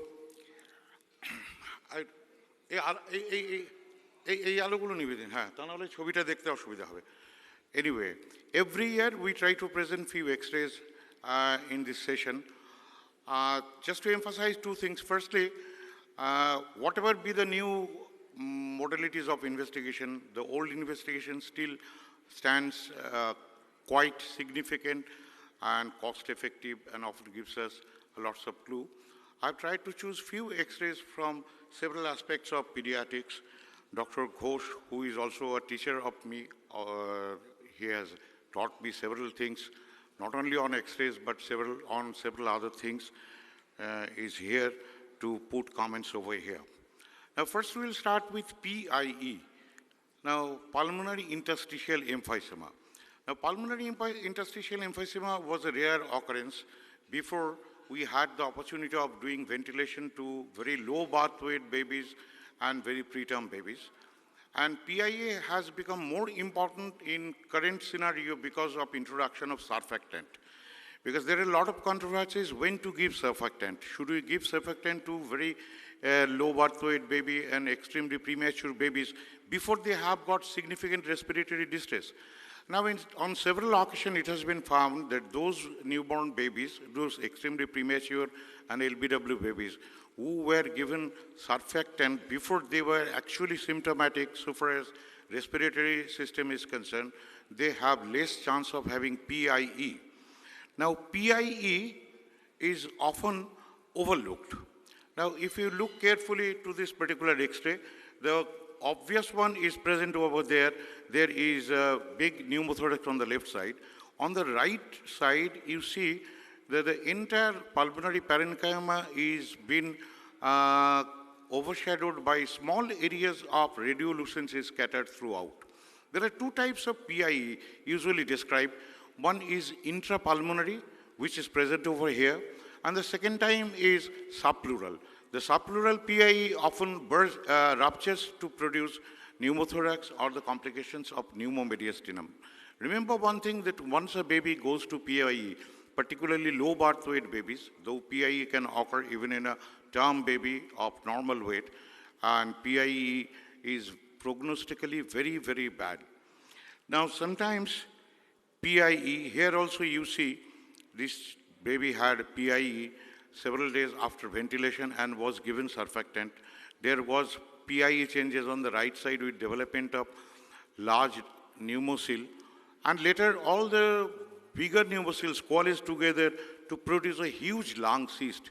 Usually there is loss of developing pulmonary parenchyma, and often the baby, even it survives with pulmonary complications. Sir, would you like to comment anything on this? Apurva, কিছু বলবেন PIE নিয়ে? Now next we come to another area. Now pain chest in children are often non-cardiac in nature. That we know well, because cardiac pain are very, very rare. But nowadays, because of so many Kawasaki disease is being treated early in childhood, they do survive, and many of them might land finally with a cardiac complication. But when somebody comes to us for a pain chest, don't forget one disease which is often overlooked. That particular disease is upper GI abnormalities. Now, this is a child who has come with pain chest, and on a chest X-ray, we found that there are pneumonias, probably caused to some extent to aspiration, or it may be a community-acquired pneumonia. But just because it was excruciating pain, often aggravated after food, and was sometimes relieved by antacid measures, so we asked to go for upper GI barium study. Now here you see that this is actually a case of hiatal hernia. Remember, a lot of children do suffer from hiatal hernia. Unless we go for an upper GI X-ray, particularly esophageal gastric junction examination, we often miss this one. Now this is a type of sliding hiatal hernia. Now we also had a case who is a mixed type, both sliding as well as paraesophageal. I have brought a picture here to demonstrate the types of hiatal hernia. Type 1 is the sliding one, type 2 is the rolling one or paraesophageal, and type 3 is a mixed type, which was in our case. Sir, would you like to say anything on this hiatal hernia? Now, recurrent vomiting often comes to us. Bilious vomiting in older children and adults sometimes gives us a strange finding when we do a barium examination. Here you can see that there is huge dilatation of the entire duodenum, with the duodenal junction is a culprit. Now, most of the time it's a congenital ligament of Chri's obstruction, and relief of that ligament often gives permanent cure. Remember, post-operative intestinal cases might present like this. Now, those babies who have undergone surgery early in life, they might have a significant jejunal obstruction produced by adhesive bands, and if it is present in the first part of the jejunum, it might present like this. Now, this is another baby who had a history of recurrent episodes of pneumonia with choking. Now, often in such cases, we search for several disorders, particularly, say, parallelopharyngeal incompetence or recurrent aspiration, recurrent GERD. Now, in such cases in our institute, we often do a upper GI barium study to demonstrate if there is very significant GERD with aspiration. Unfortunately, I couldn't bring the X-ray. Yesterday, we also had a case that was admitted under Dr. Ghosh that had a significant GERD and we have demonstrated that, but I couldn't bring that photograph today. Now, this baby was also asked to go for upper GI barium. And this is a very, very rare occurrence when we can demonstrate H-type tracheoesophageal fistula. We are very fortunate to demonstrate this one. Remember, this is, of course, H-type tracheoesophageal fistula is the least found variety of tracheoesophageal fistula, but it is very, very difficult to demonstrate this. Probably we could demonstrate this one because of the reason that the fistula was a very big one. You can see over here that the fistula is quite a big one. A large amount of the contrast material has gone into the trachea and also to its branches, the main bifurcations. Now, sometimes in older children, we often get contrast bronchography. This is a case of Professor Ghosh. This is a cerebral palsy child who had recurrent aspiration pneumonia. And we also tried to do a barium study. And to our utter surprise, again, we also ended up with barium, contrast bronchography, because the child keeps on aspirating very frequently. Now, this thing is also already been discussed. This is a posterior urethral valve. As you can see from the lateral film, this is a maculating cystourethrogram. The posterior urethra is hugely dilated, as well as there is multiple trabeculae arising out of the surface of the bladder.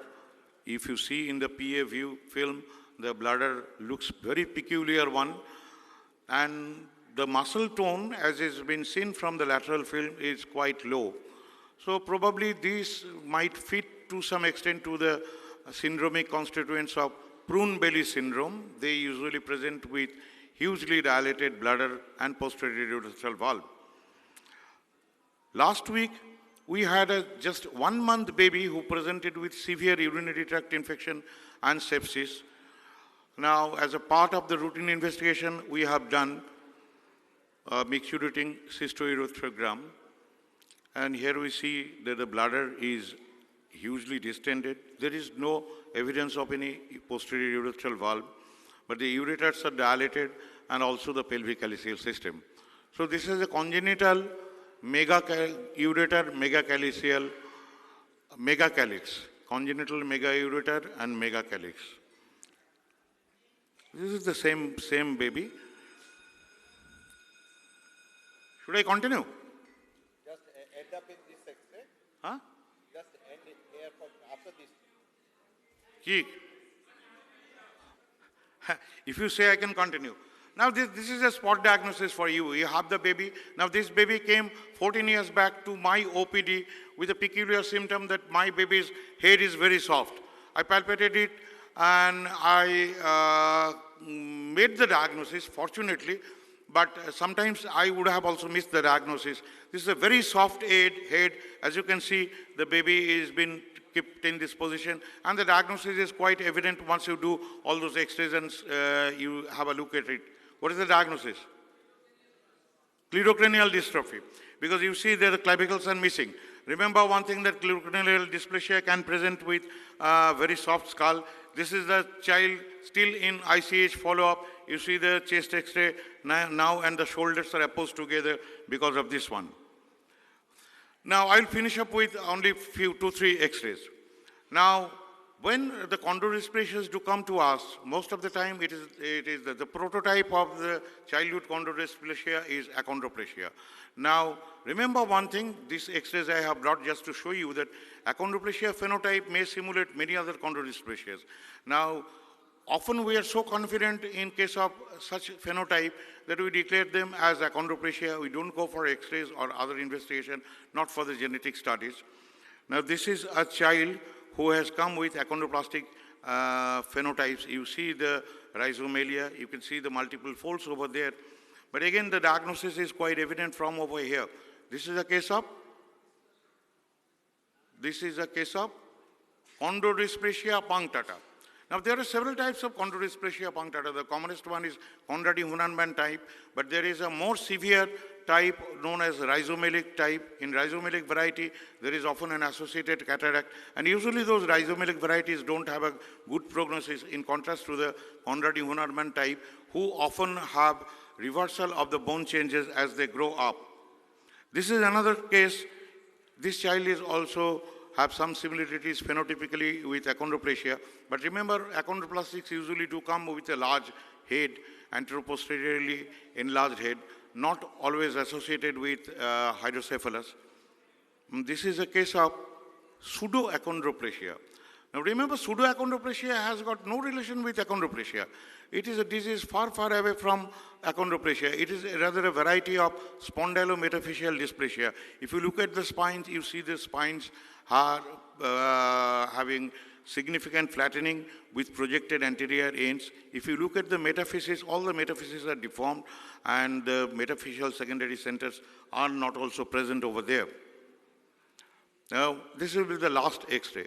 Now, again, osteogenesis is imperfect. In most of the situation, we diagnose from the phenotype of the patient and also radiologically. Now, in most of the situation, we don't do the tests. Leave aside the genetic tests. Now, osteogenesis is imperfect can sometimes deceive us, because there is one very, very rare but partially treatable condition, not completely treatable condition, that is hypophosphatasia. This is the typical child who has presented with features simulating rickets as well as osteogenesis imperfecta. There are multiple fractures, there is shortening of the limbs.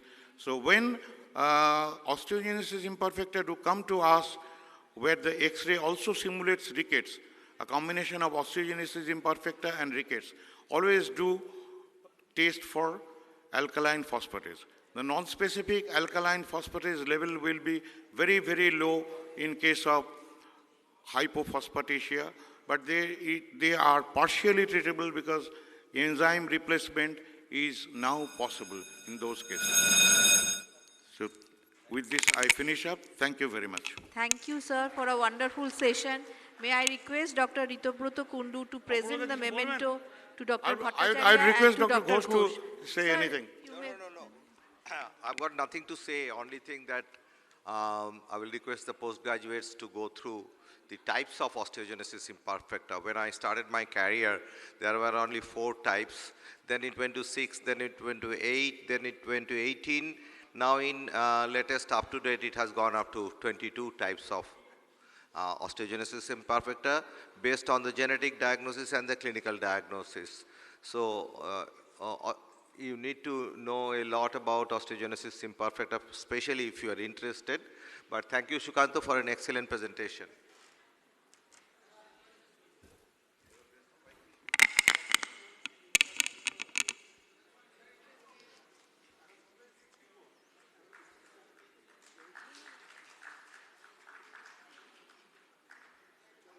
Thank you, sir. We are now moving to the end and our last session, but the most interesting one, dessert at the end of the feast, best of ICH, kaleidoscope, case presentation by students of ICH. For this, I invite the judges on the dais, Dr. Bichitra Bhanu Sarkar, Dr. Prabhas Prasun Giri, and Dr. Partho Pratim Haldar.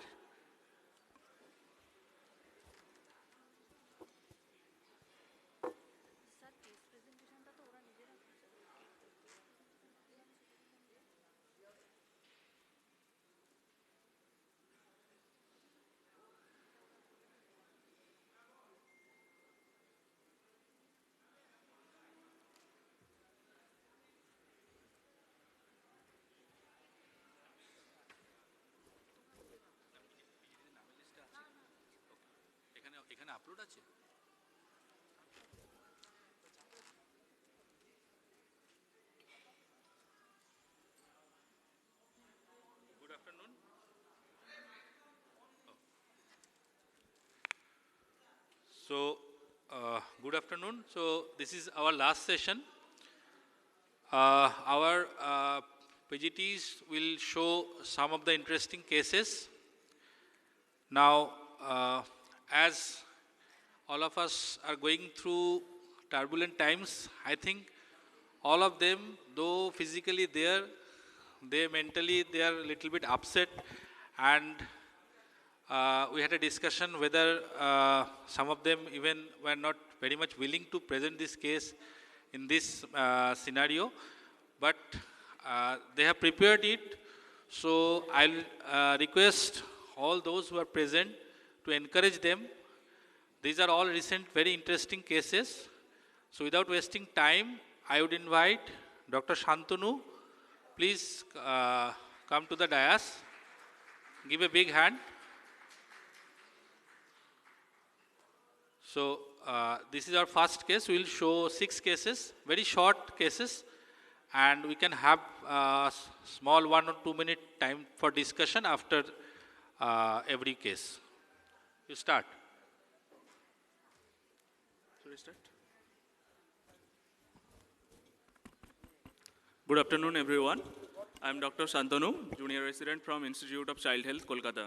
I am going to present a case with, of systemic juvenile idiopathic arthritis with diffuse alveolar opacities. Is it a pneumonia? Let's see. So a 6-year-old female child from Bangladesh presented with respiratory distress with fever for 3 days and cough and cold for 15 days. The patient had first episode of arthritis along with rash at 18 months of age, which was treated symptomatically in Bangladesh. At 2 years of age, he was diagnosed as a case of systemic juvenile idiopathic arthritis along with macrophage activation syndrome. The patient improved and was discharged on steroids with cyclosporine and methotrexate. On follow-up, she had 2 episodes of flares, which were managed with oral and intraarticular steroids. Also, leflunomide was added. Now, during COVID times, the patient was lost to follow-up, again admitted at our hospital in 2021 with macrophage activation syndrome, which was managed with pulse methylprednisolone. Now, as the patient has persistent flares with recurrent mass, she was initiated on subcutaneous tocilizumab, which is humanized anti-human interleukin-6 receptor antibody of IgG1 subclass. No major flares since then, but infrequent follow-ups was there. After 2 years of tocilizumab, because of the financial constraints, the patient discontinued the drug, and tofacitinib was initiated then. Parents also self-discontinued the drug because of intolerance. Now coming to present situation, the child was alert, conscious, and cooperative, well-oriented to time, place, and person. Heart rate was 120 per minute, saturation 65% with room air, which was improved to 95% with 3 liters per minute of oxygen. BP was 95/60, pallor present along with grade 4 clubbing. Chest examinations revealed bilateral crepitations. Air entry was equal, chest retractions was present. Per abdomen, hepatosplenomegaly was there. The patient was admitted to PICU and required HHFNC support. On admission, hemoglobin was 8.8. The patient was anemic, total count was 11,000, neutrophilic, CRP was 39. Chest X-ray revealed left lung consolidation with bilateral patchy opacities. And bowel culture revealed pneumocystis girovesi. Bowel PCR was done, which revealed Haemophilus influenzae along with rhinoenterovirus. So injection cotrimoxazole was started along with stress dose hydrocortisone. HSCT was done, which revealed multiple patchy opacities and patchy areas of consolidation, ground glass opacities, atelectasis, calcified granulomas in bilateral upper and left lower lobe. Suggestive of infective etiology, likely organized pneumonitis. Coming to the course, on day 6 of admission, patient developed new onset of fever along with worsening respiratory distress. CBC revealed bicytopenia, ferritin was high, 12,000, and macrophage activation syndrome was suspected, so was treated with pulse methylprednisolone. The child improved, fever resolved, and distress also improved. Then child shifted to general ward with prednisolone, cotrimoxazole, cefepime, and fluconazole prophylaxis.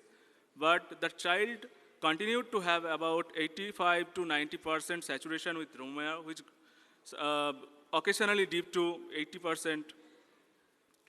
Now, till now, what are we dealing with? A case with grade 4 clubbing, persistent hypoxia, chest X-ray, revealed interstitial opacities. Echo was done, which revealed pulmonary hypertension along with recurrent macrophage activation syndrome in case of systemic juvenile idiopathic arthritis. And the patient has also history of prolonged use of tocilizumab.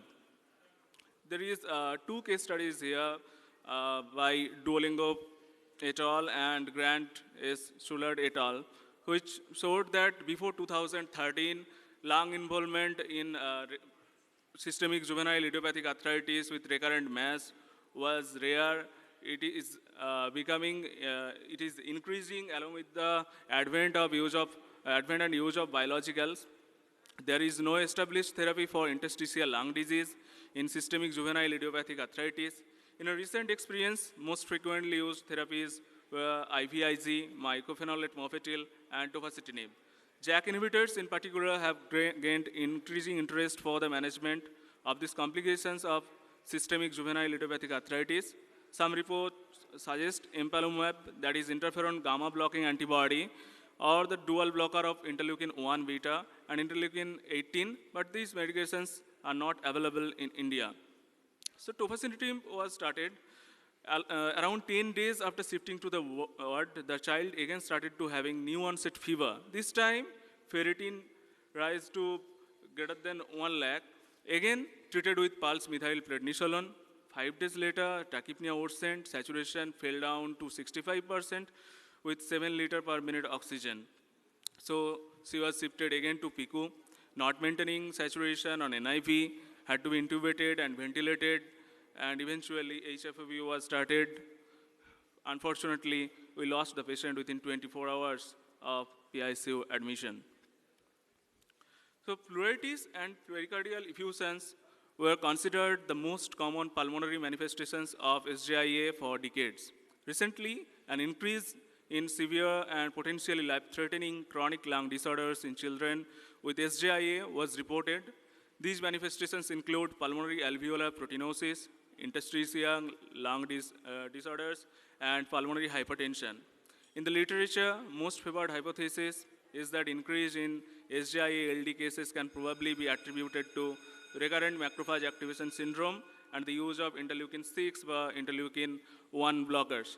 The idea behind presenting the case is to increase awareness among ourselves that before 2013, involvement of severe lung disorders in case of recurrent mass with SJIA was rare, but with the gradual use of biologicals, the cases of lung involvement in form of interstitial lung disease is increasing, and we keep on investigating for pneumonia if a child come with patches in the lung with SJIA and recurrent mass. But it should be kept in mind that it could be a severe lung disorders in form of ILD in a case of recurrent mass with SJIA. Thank you. Hello. Okay. So the message is, as the biologics are gradually becoming the first line of therapy for management of SJIA with mass, maybe in coming days we are going to see more and more ILDs. Now, whether there is direct correlation or not, that is too early to comment, because there are not many case reports, and most of the case reports are after 2013. So that requires detailed research. In coming days, maybe we are going to see more and more cases like this. Thank you. Thank you, sir. So, our next, Dr. Shubham, please come. So, this is the second case. Shubham? Okay.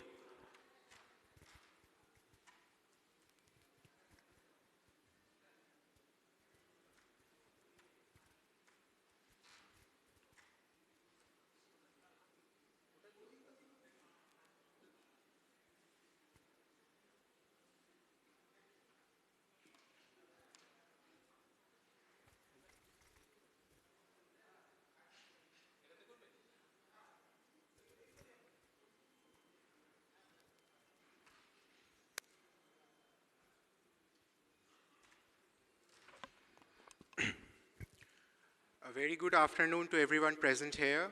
I am Dr. Shubham Kunti, Junior Resident, Institute of Child Health, And today I'm going to present my case, the bladder ran dry.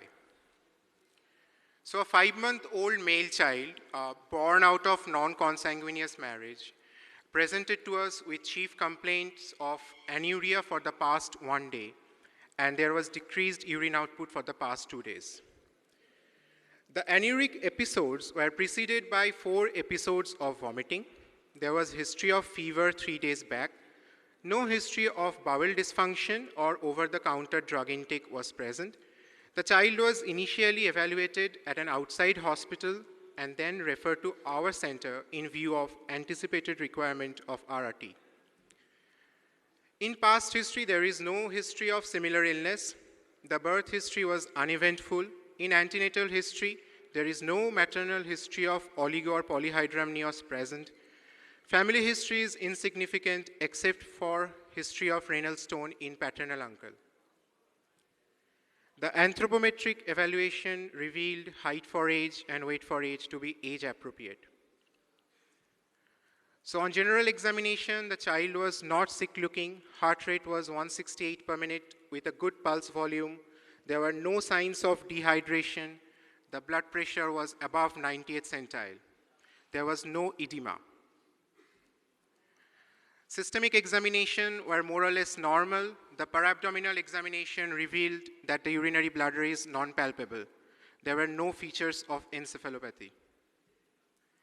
So coming to our differentials, so among pre-renal cause, we may suspect vomiting as the precipitating factor. In renal cause, renal vein thrombosis or sepsis may be suspected. And in post-renal causes of AKI, PUV, renal stone, urethral stricture, and reflex anuria to be suspected. So preliminary investigation showed a neutrophilic leukocytosis. The child was mildly anemic with a raised CRP. Creatinine was raised and the sodium was borderline low. The initial urine routine examination showed plenty of pus cells and plenty of RVCs.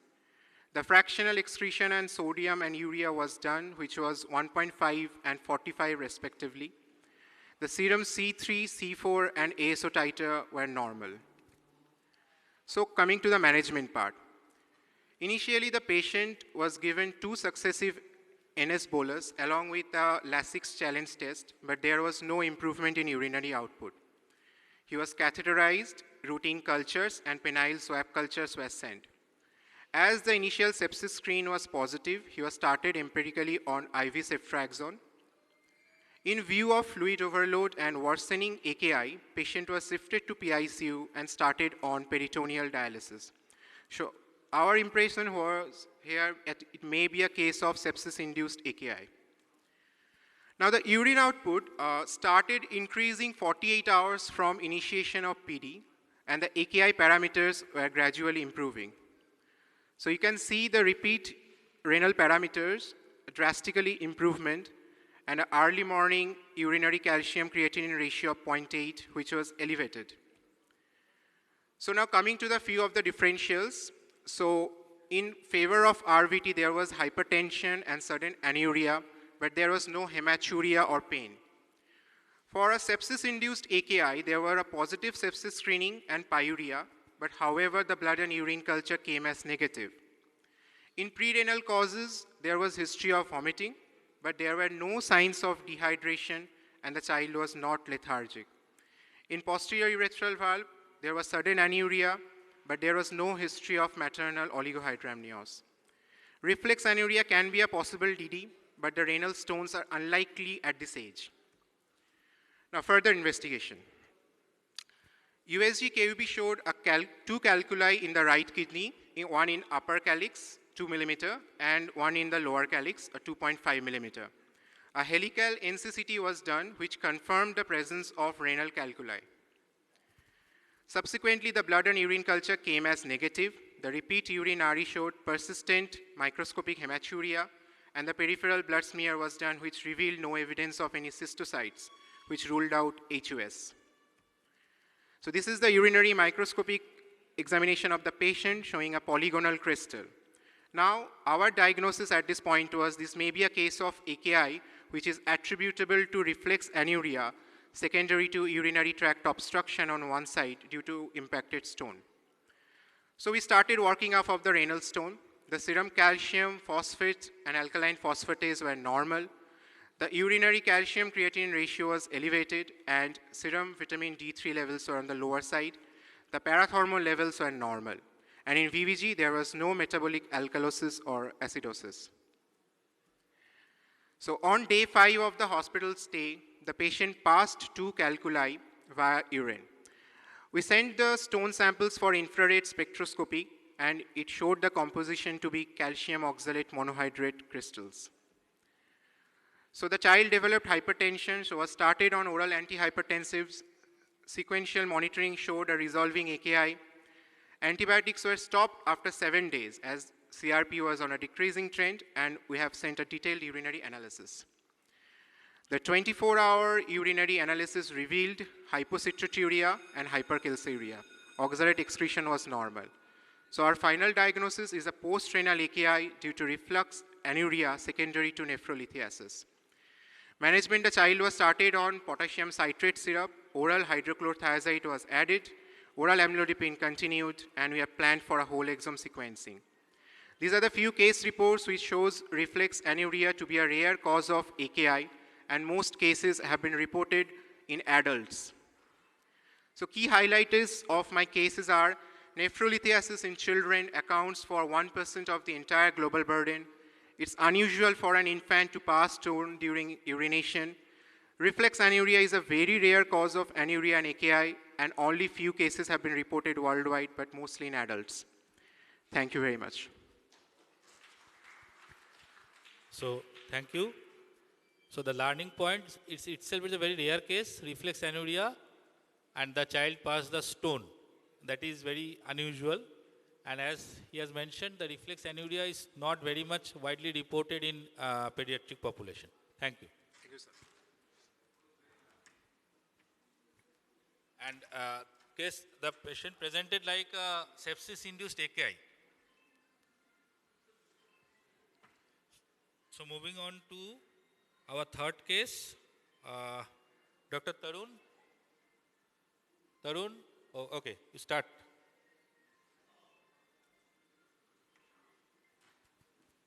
So this is a myocarditis series, very interesting. 3 or 4 cases admitted in a short span of time in our ICU with different etiologies. So good afternoon, everyone. My name is Dr. Tarun Katikala.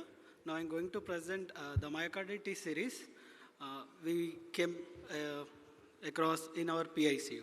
So acute left ventricular failure is the most common cardiac emergency among pediatric population. We face at PICU where the commonest cause being the acute myocarditis.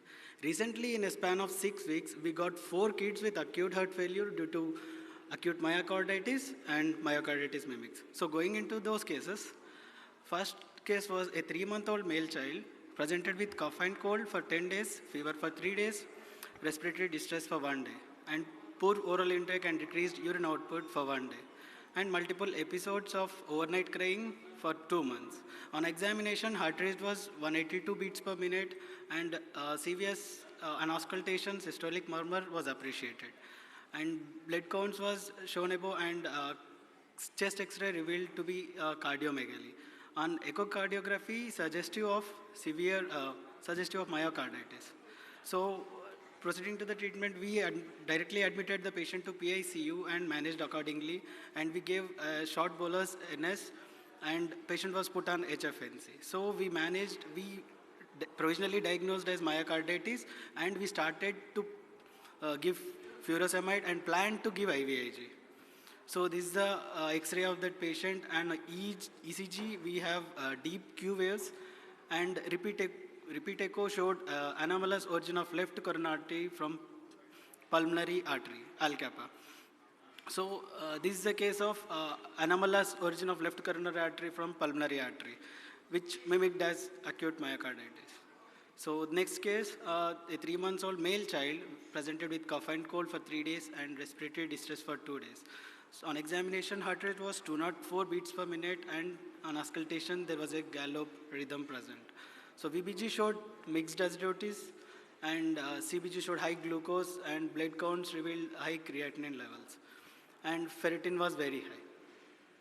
So this is the X-ray which showed cardiomegaly, and echo showed severe left ventricular systolic dysfunction with dilatation of all 4 chambers with decreased ejection fraction to 20%, which suggestive of acute myocarditis. So course of treatment, patient came from outside hospital and brought to ICH for further management. So we managed with inotropes, insulin infusion. Then we started with IVIG, suspecting fulminant myocarditis. So bowel fluid showed adenovirus positive, and unfortunately we lost this patient. So the diagnosis is fulminant adenoviral myocarditis.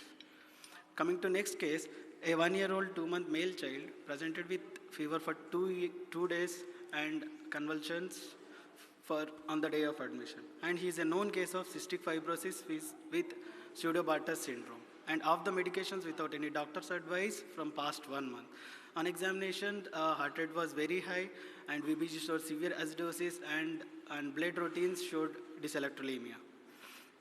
So on treatment course, patient was managed for seizures and provisionally diagnosed as dyselectrolemia with a case of cystic fibrosis with pseudobartus syndrome.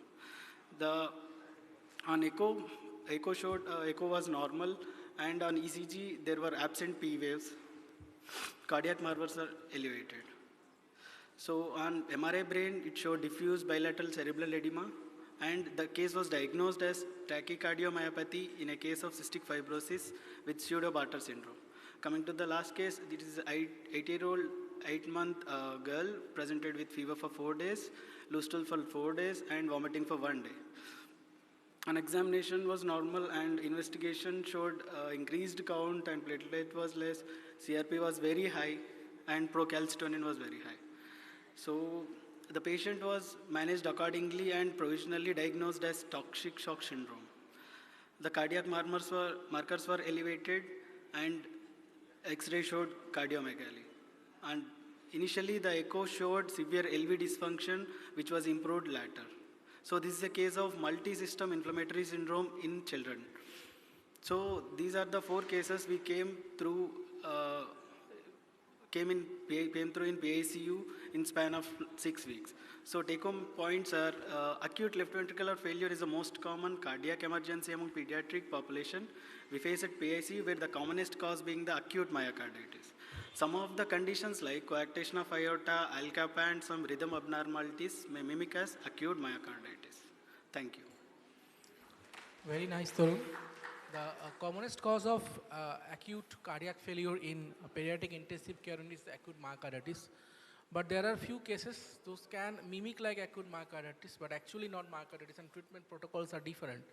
Like tachycardiomyopathy in this cystic fibrosis case, there was a dyselectrolytemia followed by resistance and prolonged supraventricular tachycardia. That lead to this tachycardiomyopathy and cardiac failure. When you correct the rate and everything corrected. Another cause is definitely Al-Kappa that can present like myocarditis, but if you give myocarditis specific therapy, it will not work.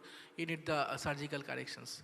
Another thing is definitely some inflammatory myopathies, maybe acute myocarditis or MISC like diseases or toxic shock syndrome like diseases. And last but not the least, definitely when you are getting a myocarditis, please try to exclude the coarctation of aorta. Thank you. Thank you. I have to leave for some urgent work, so Dr. Partho will continue the rest of the sessions. So, thank you, Arun. So, our next Dr. Ishita. Okay. So, you come this side. So, it's a refractory and recurrent HLH, very difficult case, difficult to manage.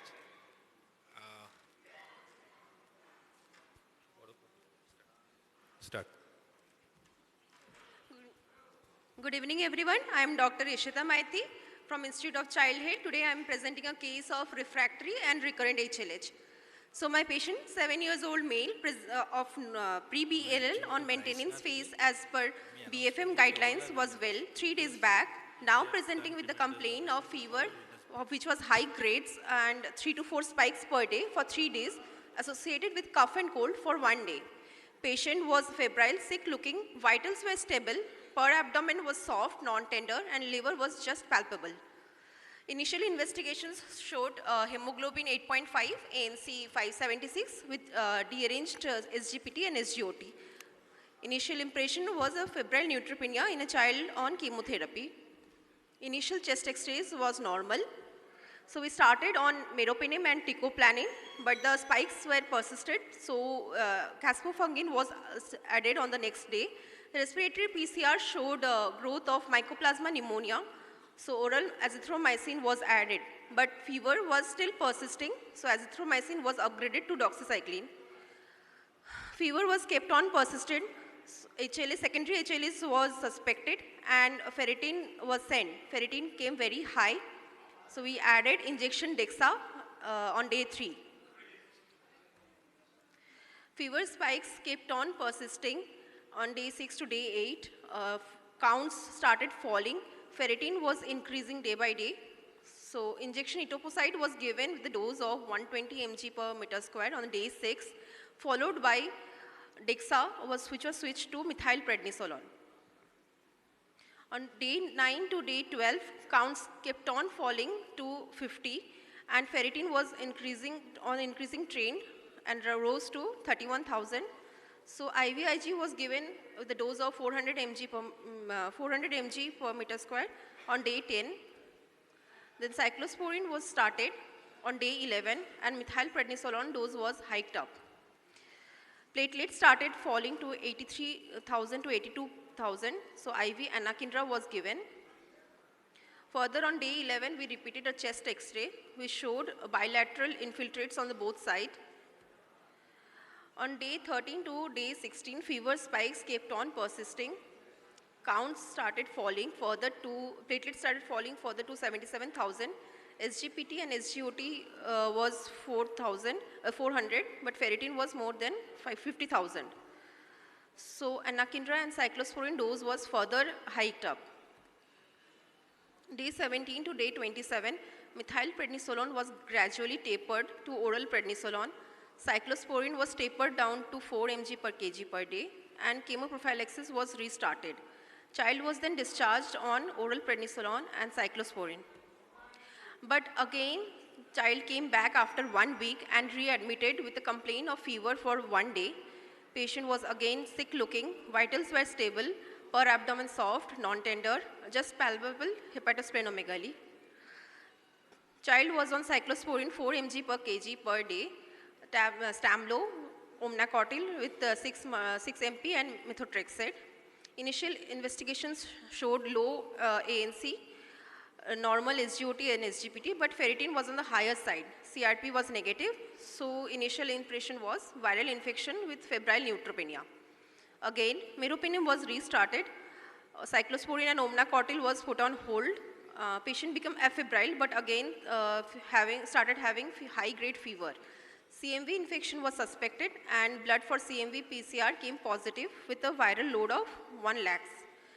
Valganciclovir was added and patient again became afebrile for 7 days.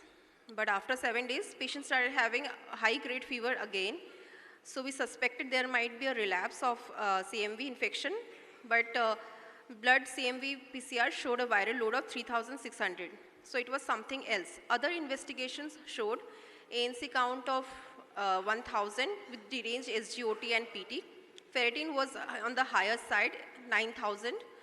So thinking of febrile neutropenia, again meropenem and teicoplanin was restarted.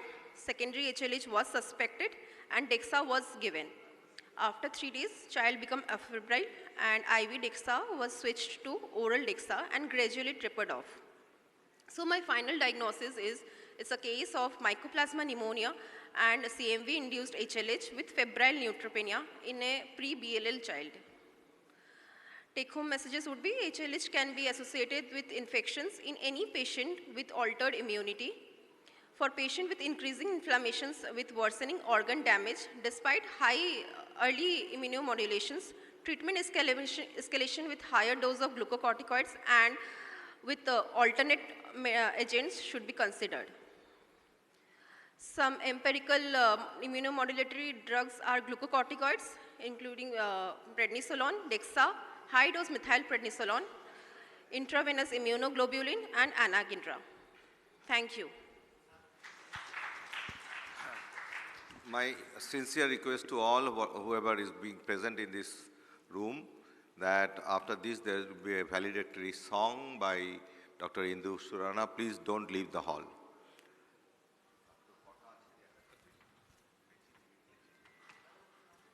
Okay, so thank you. So this is a very refractory HLH and managed with almost all forms of immunosuppression. Okay. Okay, chale. So next,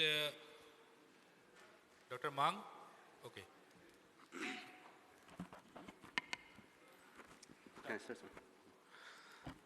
Good evening, everyone.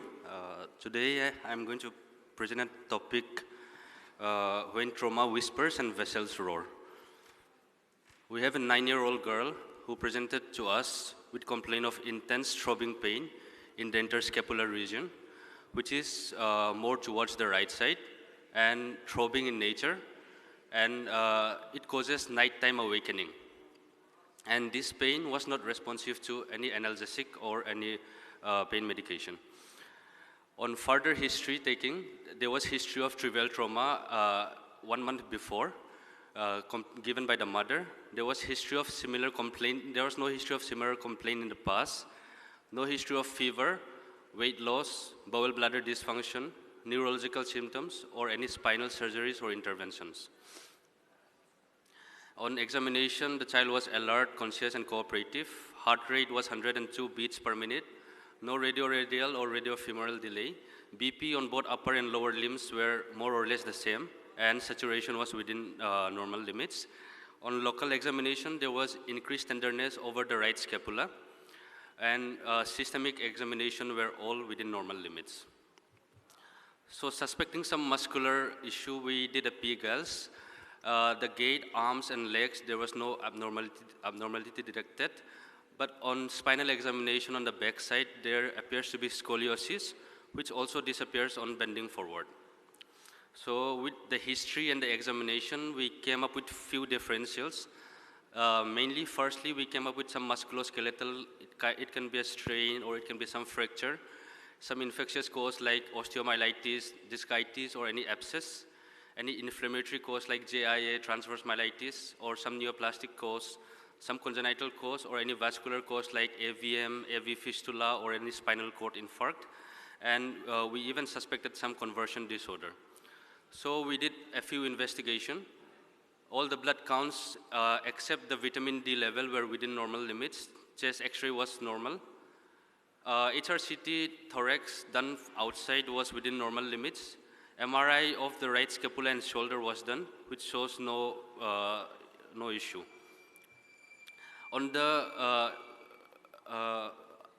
we repeated an MRI of the cervical spine after consulting with the radiologist, and cervical spine MRI shows multiple serpentinous hypo-intense flow on the right side of the lower cervical spinal canal, extending to the D1 level on T2 weighted images. And a contrast MRI done shows elongated vascular lesion in the right side of the cervico-dorsal spinal canal, which compresses the cervical cord. So after coming up with this finding, we consulted the interventional radiologist and the neurologist, and the child was shifted to INK Kolkata. In this INK Kolkata DSA digital substruction angiography was done, which shows cervical epidural AVF with feeders from the right costocervical and thyrocervical trunk branches. So with the consultation of the neuro and vascular interventionist, we did cervical epidural AV fistula embolization, and the child currently is doing stable, and the child is fine, and there is no fistula present at the moment. In literature review, some spinal AV fistula is a really rare case, and there are a few reported cases, as you can see in the slide given. So my take-home message is like, never ever compromise on taking a good history. Always think of referred pain, and presenting site may not be the actual site of pathology. And AV fistula are really rare in children, so we may need to exclude other congenital cause like HHD. Thank you. So thank you. So this patient came to us doctor admitted in our unit, and mother told ki teacher marar pore or pithe ব্যথা হচ্ছে, and it ultimately turned out to be a fistula. Okay, so next is Dr. Ashish. This is another very interesting case, a forgotten foreign body like thing.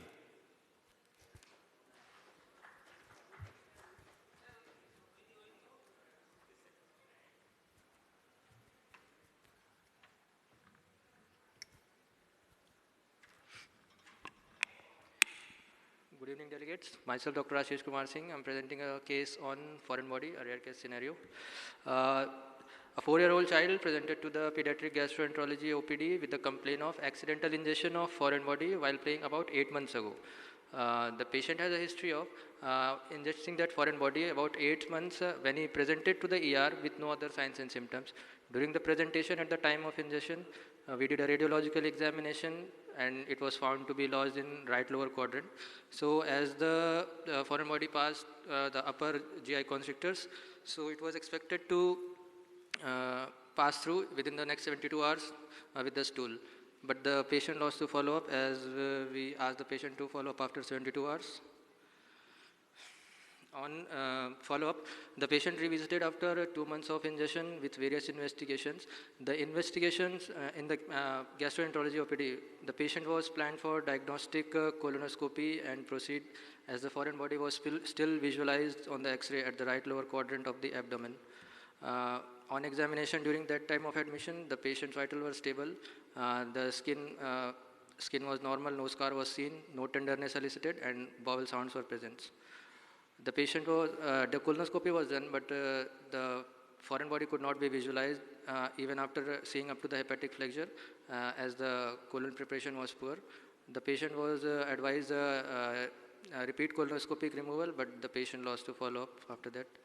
These are the serial colonoscopic images. The first one was done 1 month after the ingestion of the foreign body, but on colonoscopic finding, the foreign body could not be found even after visualization up to the 10 centimeter of terminal ileum. In the second one, it couldn't be visualized. The third one was done on the July of 4th. Even on that, the foreign body could not be visualized. This was a radiological image post the third colonoscopy, and on X-ray we could still see that the foreign body was still lodged in the right lower quadrant. So the surgical opinion was taken, and the patient was planned for laparotomic removal of the foreign body. The surgical intervention was planned, laparotomy was done, and on intra-op gut palpation, no foreign body was palpated. So intra-op C-arm guided intra-op imaging was done. Foreign body was located in appendix, and so appendicectomy was done, and abdomen was closed in layer. And on follow-up, the patient is doing well. These are some of the intra-op C-arm imaging. As you can see, the foreign body can be seen in appendix. This was the intra-op imaging after appendicectomy. This was a metallic chain that was lodged in the appendix. So the take-home message are, the foreign bodies in appendix are extremely rare, accounting for about 0.005%. The persistent foreign bodies in the right lower quadrant of the abdomen on serial X-rays gives a clue to its lodgement in appendix, but the strong suspicion is required. The wait and watch is wait and watch for 48 to 72 hours post-ingestion for non-traumatic and non-chemical containing foreign body is a general protocol followed all over. The initial intervention is always by scopy, but requires expertise as is also considered difficult in pediatric age group. The surgical intervention by laparoscopy or laparotomy and appendicectomy is follows for lodged foreign body in appendix. Thank you. It's a very, very, very rare case. And coming to the last presentation, that is from our pediatric surgery department. So, Dr. Ladli, please come. So this is the last case for today. You go that side. That side.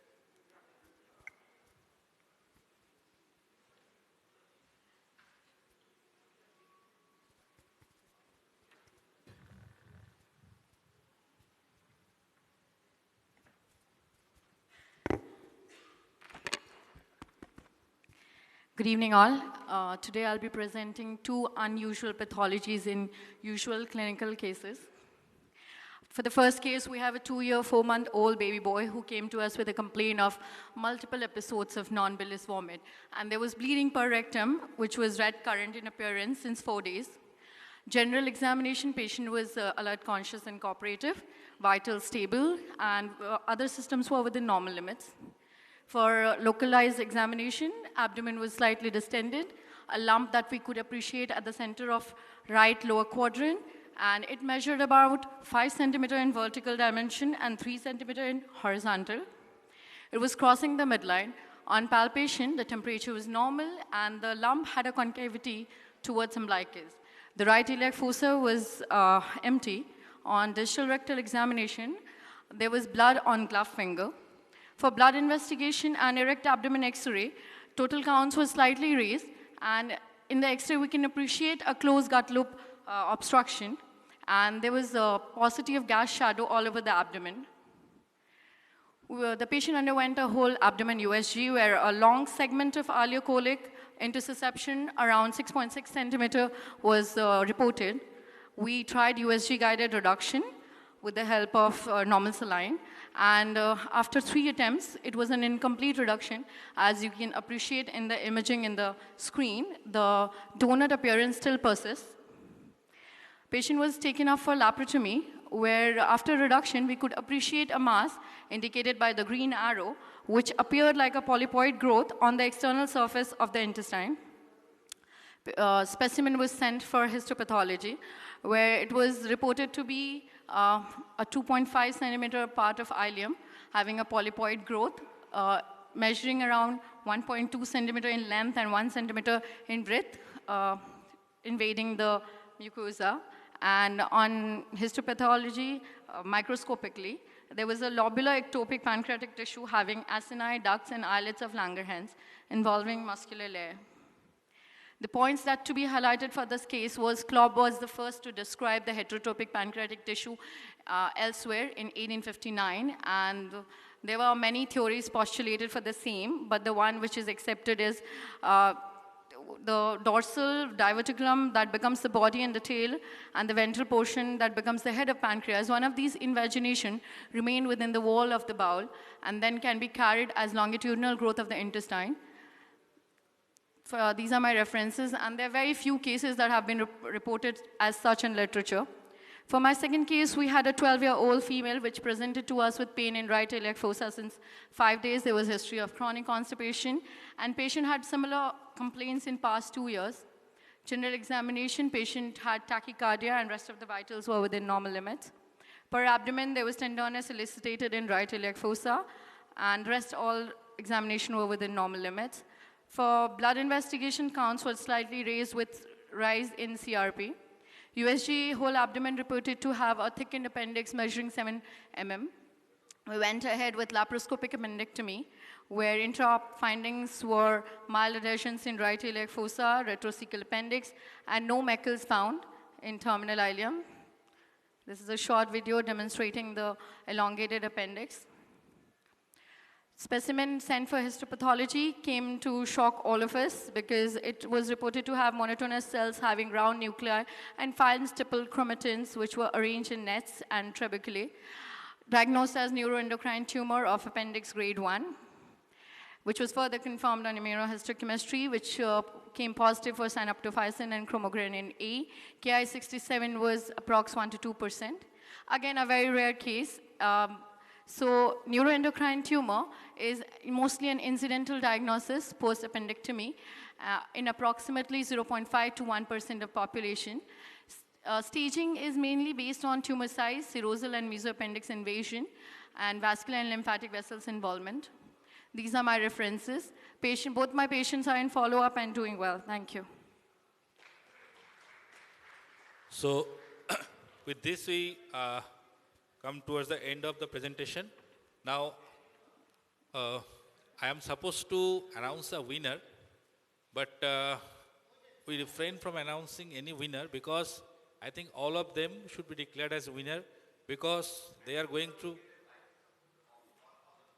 yes, so they are going through very turbulent times, and most of them are participating in the agitation that is going on. They are also running the hospital. So all of them are winners. So please give a big round of applause for them. Thank you.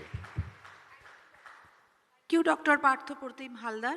And may I request Dr. Priyankar Pal to hand over the memento to Dr. Haldar.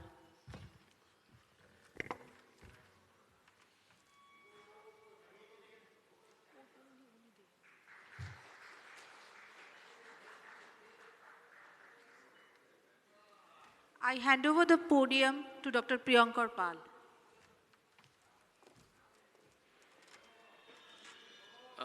Requesting Dr. Indu Surana, Indu, yes, to come and join me on the podium. So Indu will be singing a patriotic song.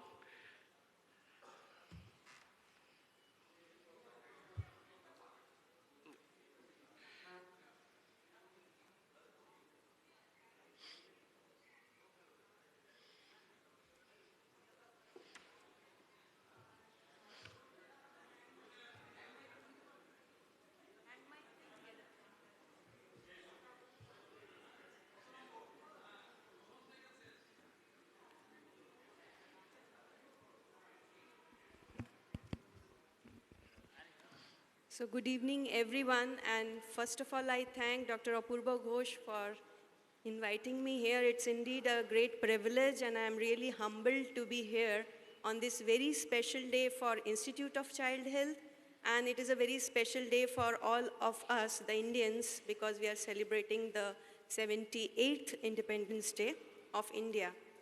But we are going through very bad times in the last few days, and most of us are having very low spirits.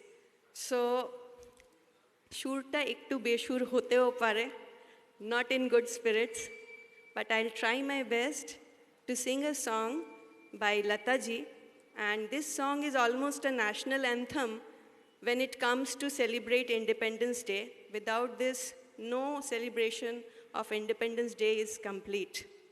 So I'll begin this song.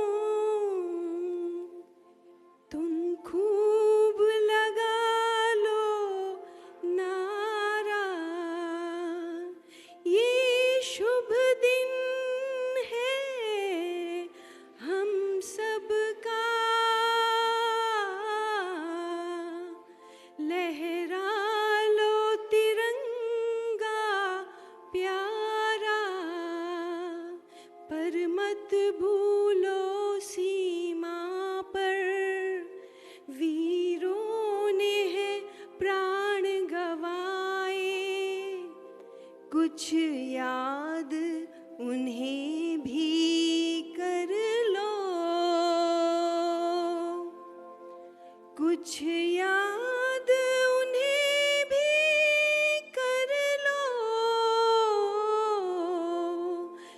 जो लौट के घर ना आए, जो लौट के घर ना आए।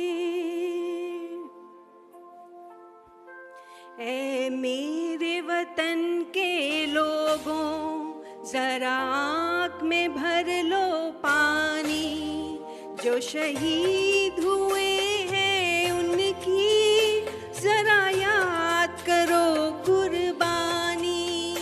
तुम भूल न जाओ उनको, इसलिए सुनो ये कहानी, जो शहीद हुए हैं उनकी जरा याद करो कुर्बानी।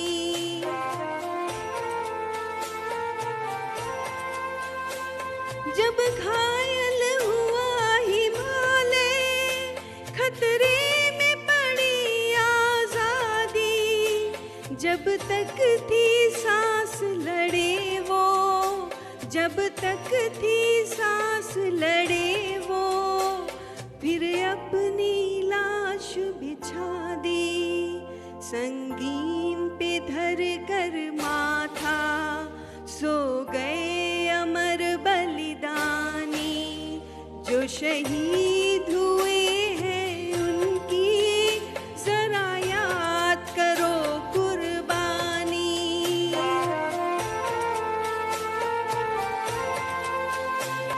जब देश में थी दिवाली वो खेल रहे थे होली जब हम बैठे थे घरों में जब हम बैठे थे घरों में वो झेल रहे थे गोली थे धन्य जवान वो अपने थी धन्य वो उनकी जवानी जो शहीद हुए हैं उनकी जरा याद करो कुर्बानी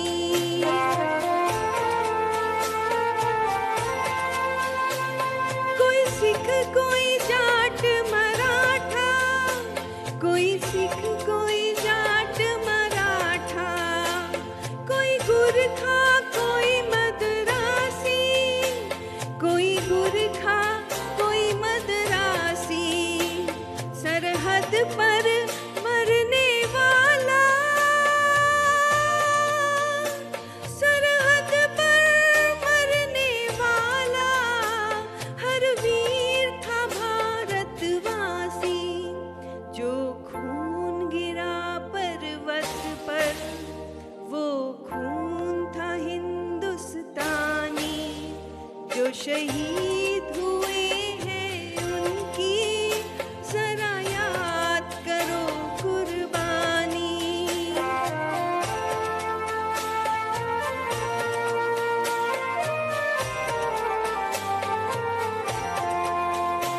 थी खून से लथपथ काया फिर भी बंदूक उठा के 10-10 को एक ने मारा फिर गिर गए होश गवा के जब अंत समय आया तो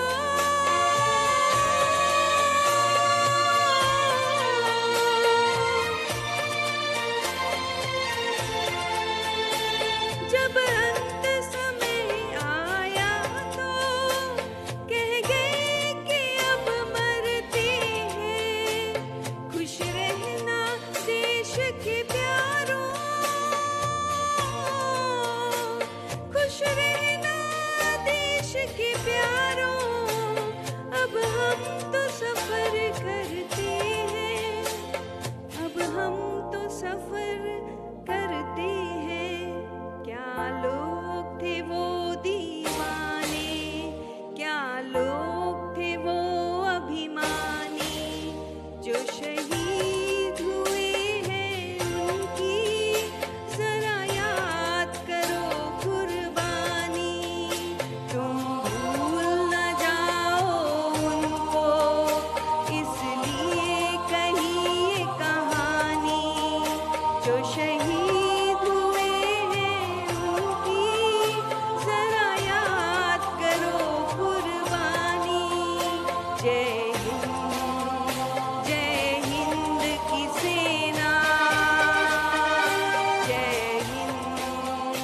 जय हिंद की सेना जय हिंद जय हिंद जय Hind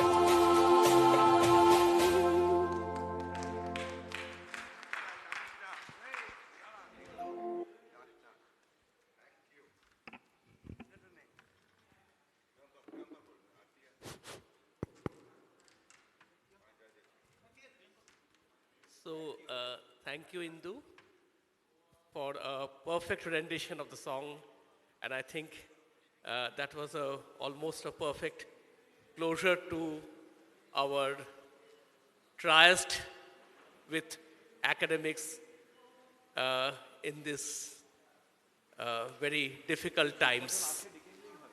So, thanks to all who attended, to all our students who were present throughout the day, to all the companies who are very supportive of this program, and all our staffs, all the technical assistants, the camera people, and definitely Dr. Joydeep Chaudhary for shouldering this responsibility for year after year.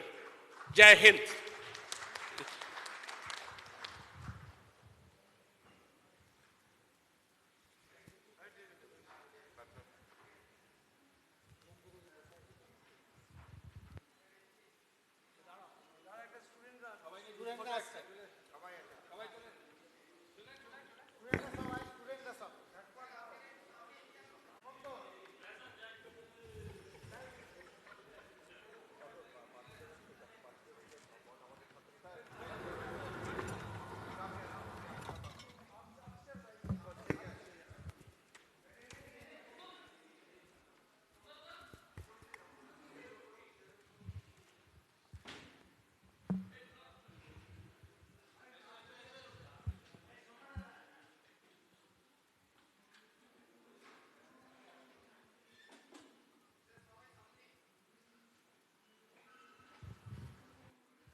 Sukanto.